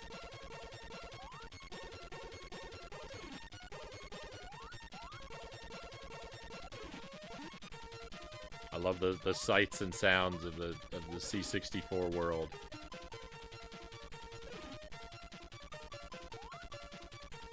Oh, I sort of abandoned my project of not collecting lettuce.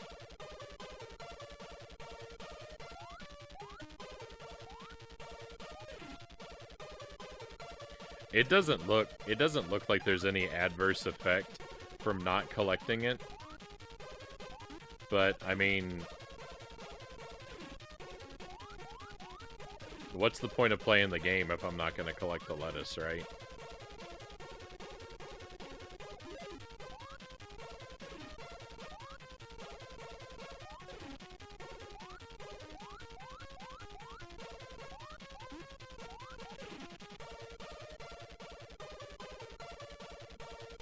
I do, like, really hope that we get extra lives at some point.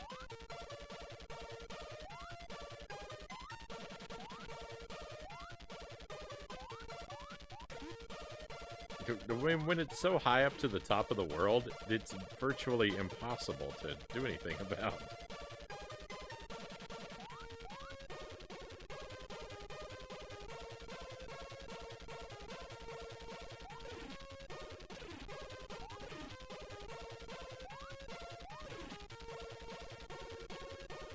So this game, again, if he came in, I don't know exactly when this game was made, but it's a new game for the Commodore 64, relatively speaking. It's something that came out within the past few years, I think. I think it was probably made for like a competition or something like that.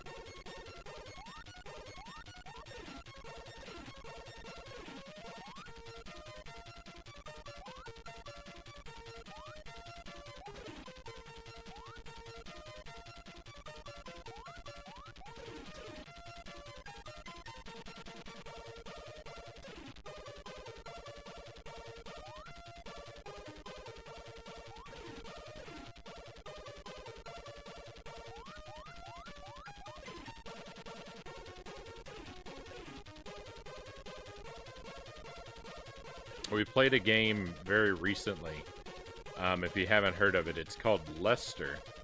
It's not Lester the Unlikely. It has nothing to do with that game. But it's called Lester, and it's a brand new game for the C64. It came out this year, and it's a Metroid style game. It is really fantastic. And I think it's for sale as a like pay what you want for it kind of situation. So it's really easy to pick up. But if you like C64 games, I can highly recommend playing it. It's not entirely perfect. Some of the jumps, I'll give you a heads up. Some of the jumps that you have to make are like kind of stiff and difficult to pull off at first. And some of the logic of like the Metroid style logic of like, you know, getting the thing you need and coming back for it, you can get yourself into some trouble. No permanent, like I don't think you know, there's probably ways to soft lock and mess up your playthrough, but nothing like that happened to me. Nothing that serious. But I would just say expect to die a lot.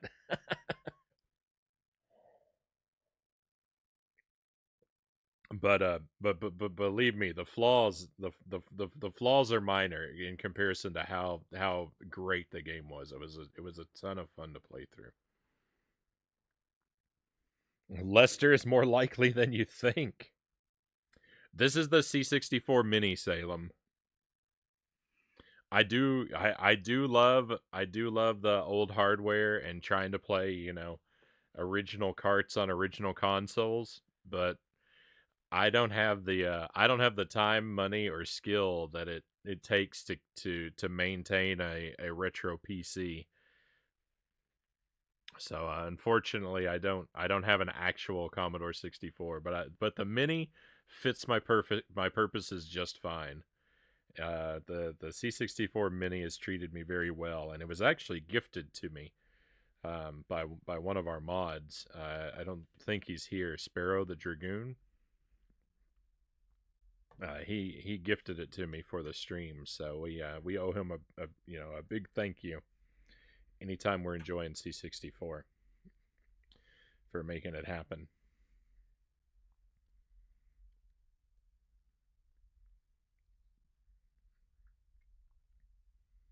I'm playing the Wulong Fallen Dynasty demo. Very fun. Same people who made the Neo games, with help from Koei Tecmo, who made Dynasty Warriors. Don't think I know that one, but I hope you're. You said it's very fun, so I'm glad you're enjoying it. Digital Dependent says C64 emulation is spot on these days anyway. Yeah, and I don't have anything against emulation. I like using the old hardware just because I'm lucky enough to have a bunch of it. You know, for a lot of this really old stuff, it emulates just fine, and by all means, the game preservation is, it has so many problems. Like, people need to experience these games by whatever means they can, and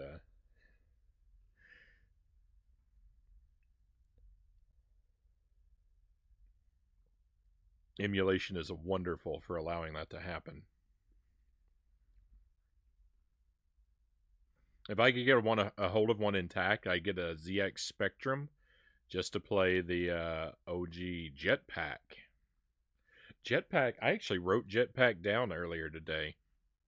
I was making a list. I was compiling a list of games to look for. I haven't found a copy of that one yet, but it is on my list.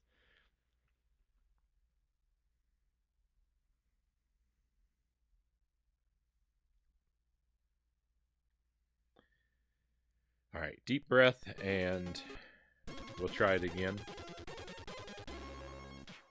We are, you know, we are kind of sampling a bunch of games tonight, but I don't really like hopping from game to game to game really quickly.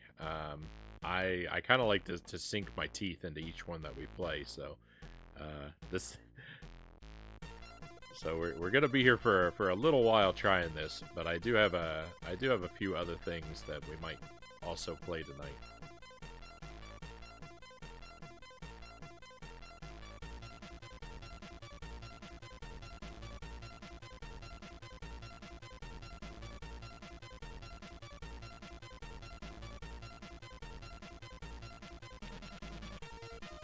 Any spikes on rotating circles? Oh my goodness. I believe you're referring to last night's stream. We were playing a game.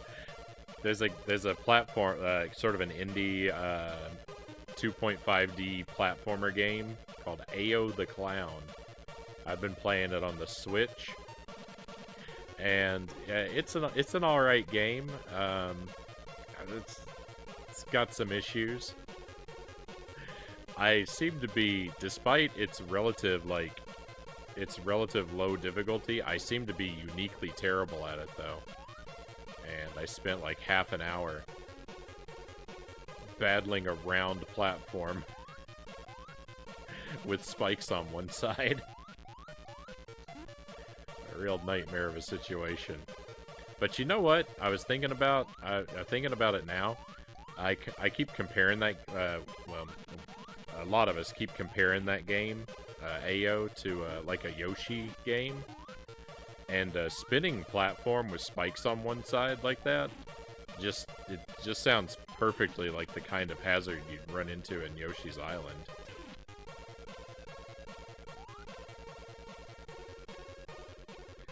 I don't know that such an obstacle actually exists, but it would fit in perfectly. I'm trying to think of a situation where you run around a circular platform with spikes, but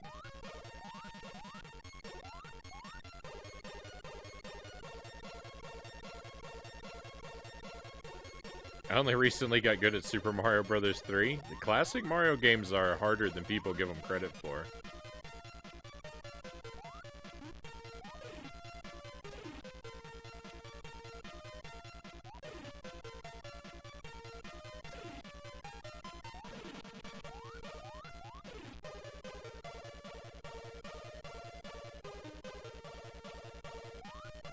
It seems like ever since Mario World, which has its own pretty tough spots,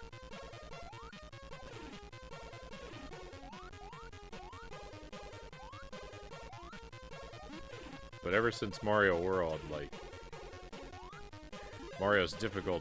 classic Mario's difficulty has been underestimated.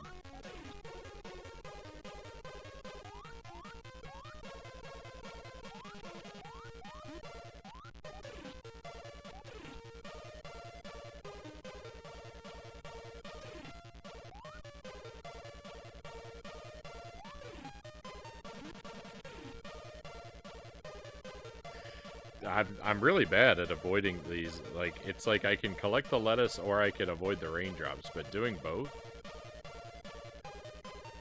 is, especially when the lettuce is up high like that.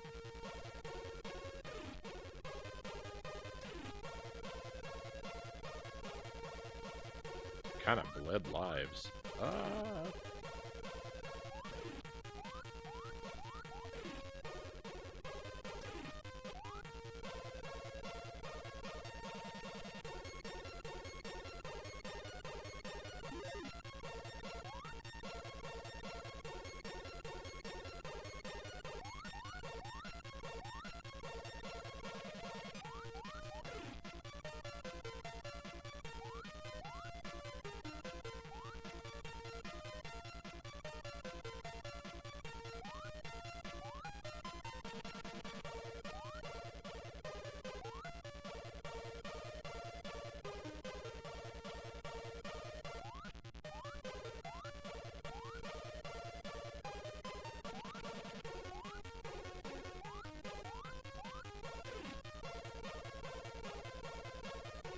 That was so close. No.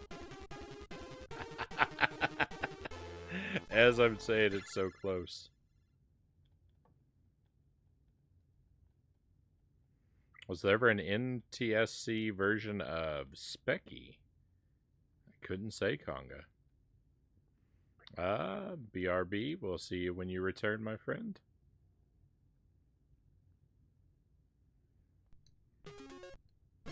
Alright, just a couple more attempts here. I'd really like to see what happens when this timer runs down.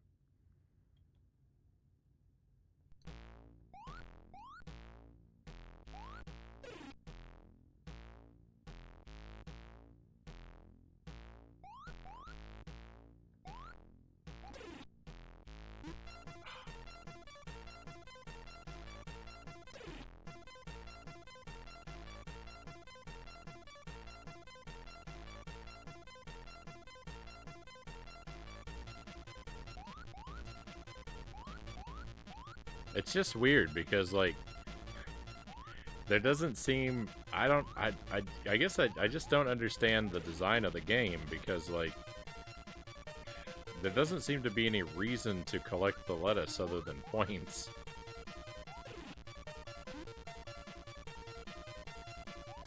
And I need something more than that to motivate me in this situation.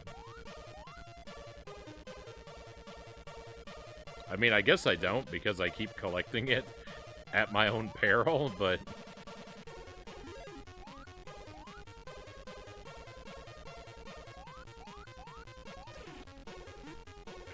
I would like for there to be some other reason I'm collecting it.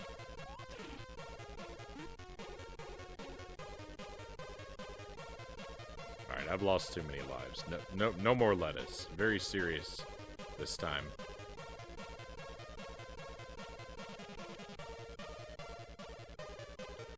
I'm not even going to push the jump button.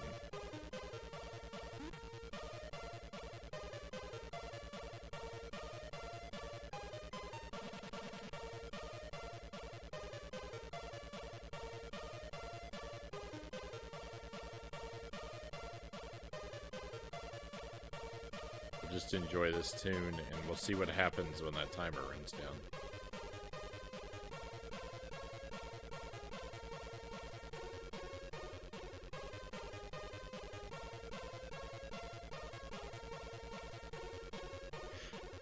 Eight minutes is a long time to survive doing not much of anything.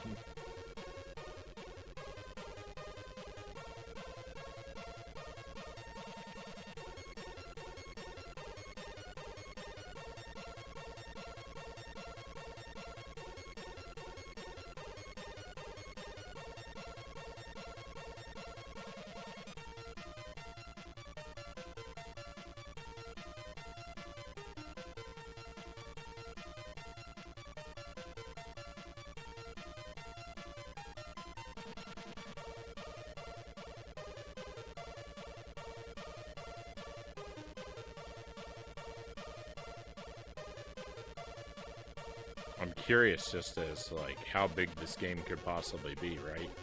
Though, because, like,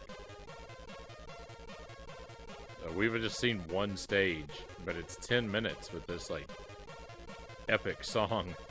Like, are there other stages, and do they have unique music? And then if so, it's like, the question is, well, how many stages are there? So we have, like, a full album of, like,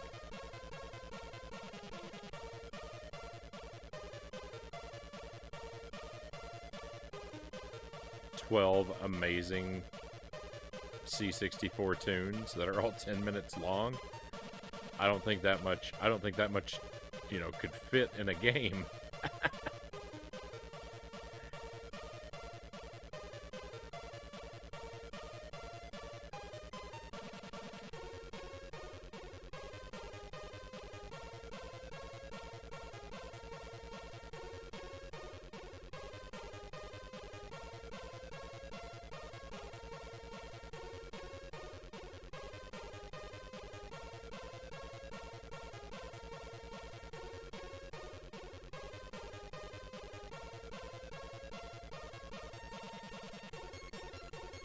When I turn this on, though, the first thing the game does is it asks you if you want to play with infinite lives or if you want to play for high score. So it actually has a casual mode built in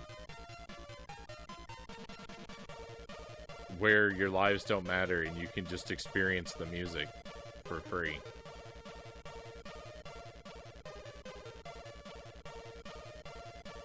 But it doesn't track your score, as I understand.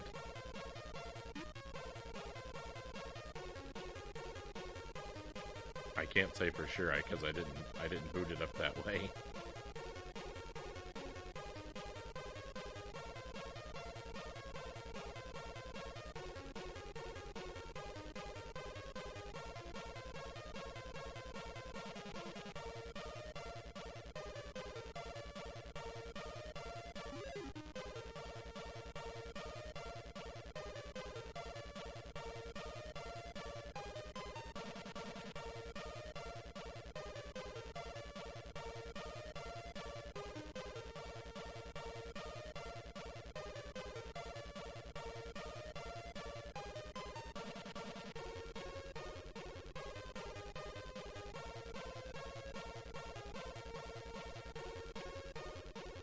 We're almost there. I really hope that we don't wait all this time and then I trip at the finish line. Lose all my lives with like 4 seconds left on the clock. I would be very upset with myself.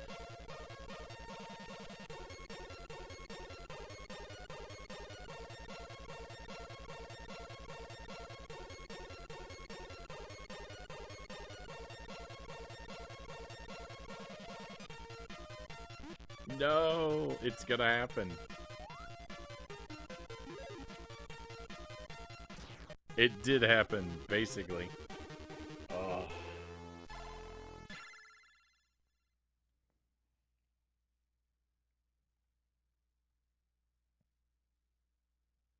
I've let us down. I guess it's appropriate given the title of the game that I would let us down. We should put on something else. Unfortunately, this game just doesn't seem to have a lot to it. And as much as I like this tune, the level just lasts too long to I think to make it worth it to endure this for exploring it at the moment. So we'll check out something else.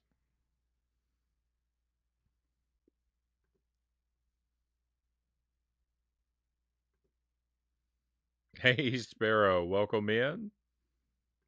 Pleasure to have you here with us. All right, I gotta do one more round. I have to do another round for Sparrow. He is one of my mods, so and he is the one that made the C64 possible for us. Have you heard of this game, Sparrow? This is called Slug Vs Lettuce. It's another new game. It's not as new as Lester, but it's past couple years.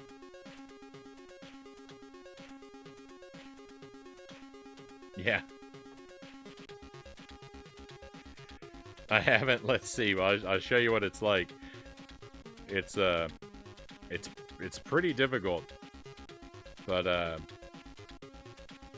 it's got some pretty epic music.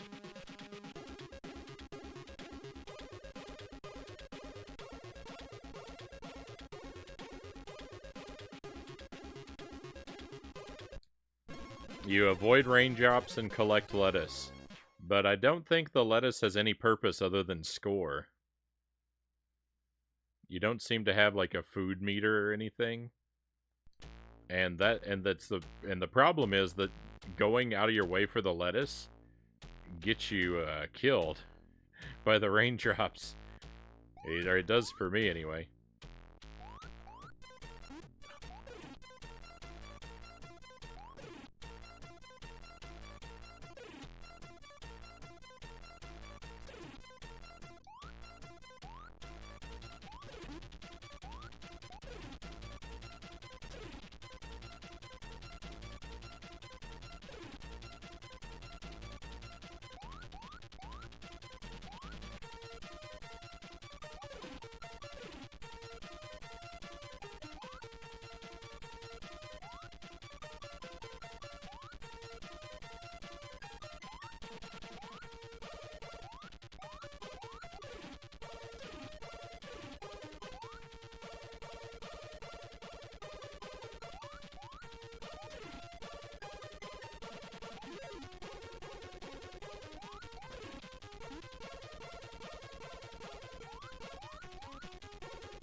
Hey Greg, welcome in. Sorry, I've been in super focus mode. I'm trying to survive to keep the music going as long as possible.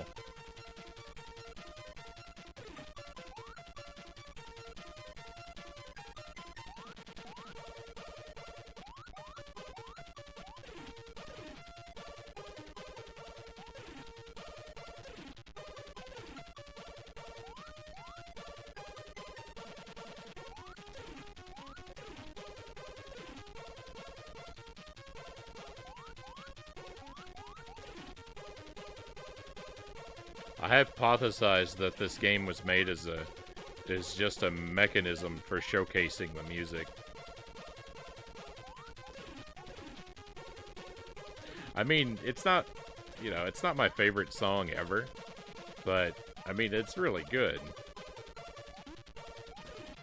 And so I kind of think it's sort of disproportionately good to the game. I feel like the game, like, hasn't been thought out enough in some ways.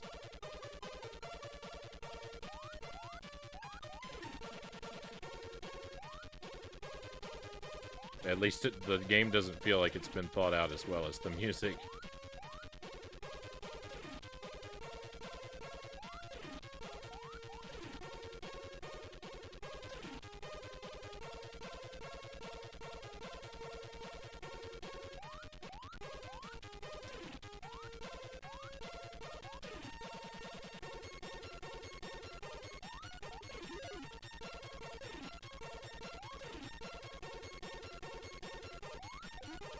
No! Oh, I missed that jump and lost a life.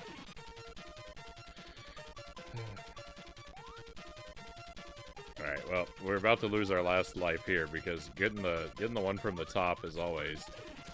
yeah.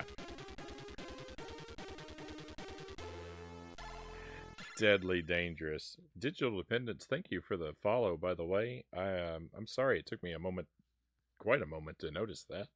But I'm very pleased to have you on board with us. Thank you for that. All right, so that's what we have there. Love that music, Sparrow says. Right on. I've got the SID chip emulator, but to only use the 3 channels to make a whole tune is just beyond my capabilities, Sparrow says. Practice makes perfect, as they say. I usually need 2 to 6 instances of the SID chip to make something cool. It's so boss. My approach to try making music with the SID has been to push it to the limits and getting it sounding more general purpose rather than working to its limitations.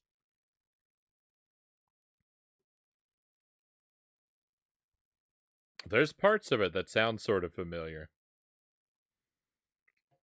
I couldn't tell you if it's a remix of anything in particular, though. There's nothing that it makes me think of. Is it glitching? I'm not really sure what looks like glitches on your end.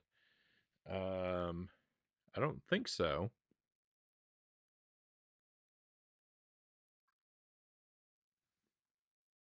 I don't necessarily see the same thing the capture sees, though. But that's it. So the problem that I have with it is I don't know if there's more than one level because I haven't been able to survive through this one level. It's 10 minutes long. And that could be the whole game, or because I think that this was made as like a competition piece of some sort.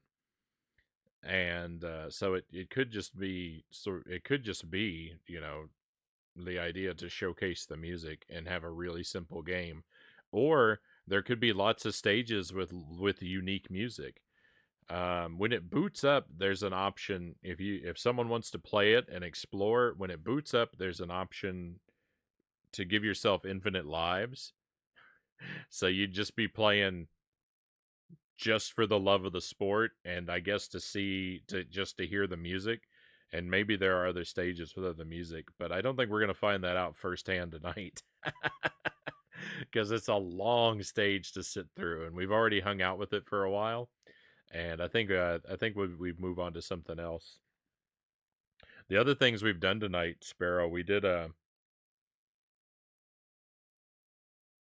Ghosts and Goblins. I played that for the first hour and a half or so, and then we played Kong. It's a Donkey Kong clone, just called Kong, and it's not great. It's not terrible.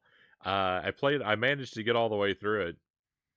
And we played a little bit of a little bit of the official Donkey Kong. Yeah, yeah. And we played a little bit of the official Donkey Kong to get a sort of feel for a comparison, and then we threw this one on. So that's what's happened. And I'll grab another one. Hey Kiwi, welcome in. You died. Frequently that happens to me.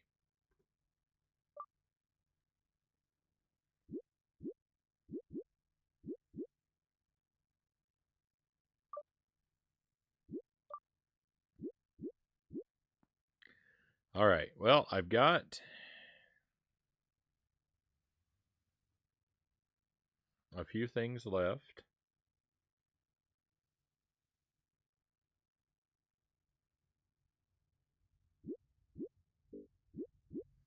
I guess I should play this one.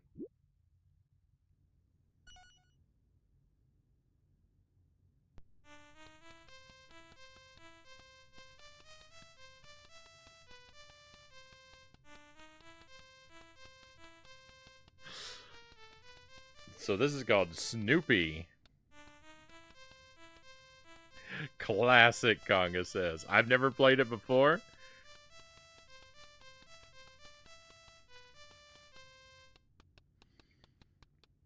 It was recommended to me.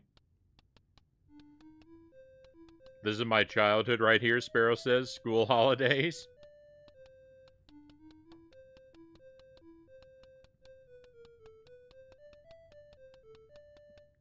I recognize this tune.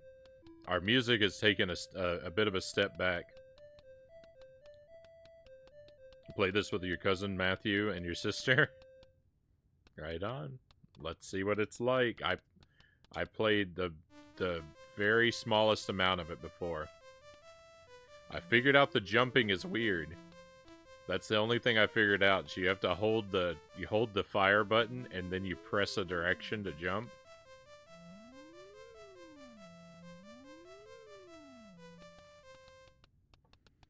But I haven't seen anything other than this screen.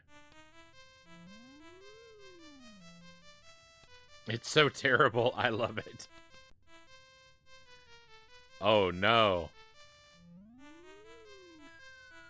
Oh, into the ground.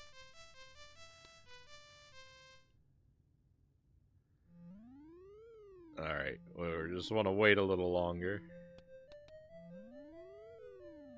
Just to be safe, let's jump to the next stage. This is, alright. What?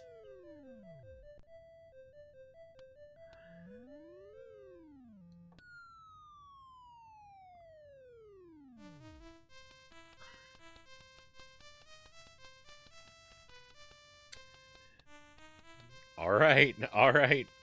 We're in for a time here.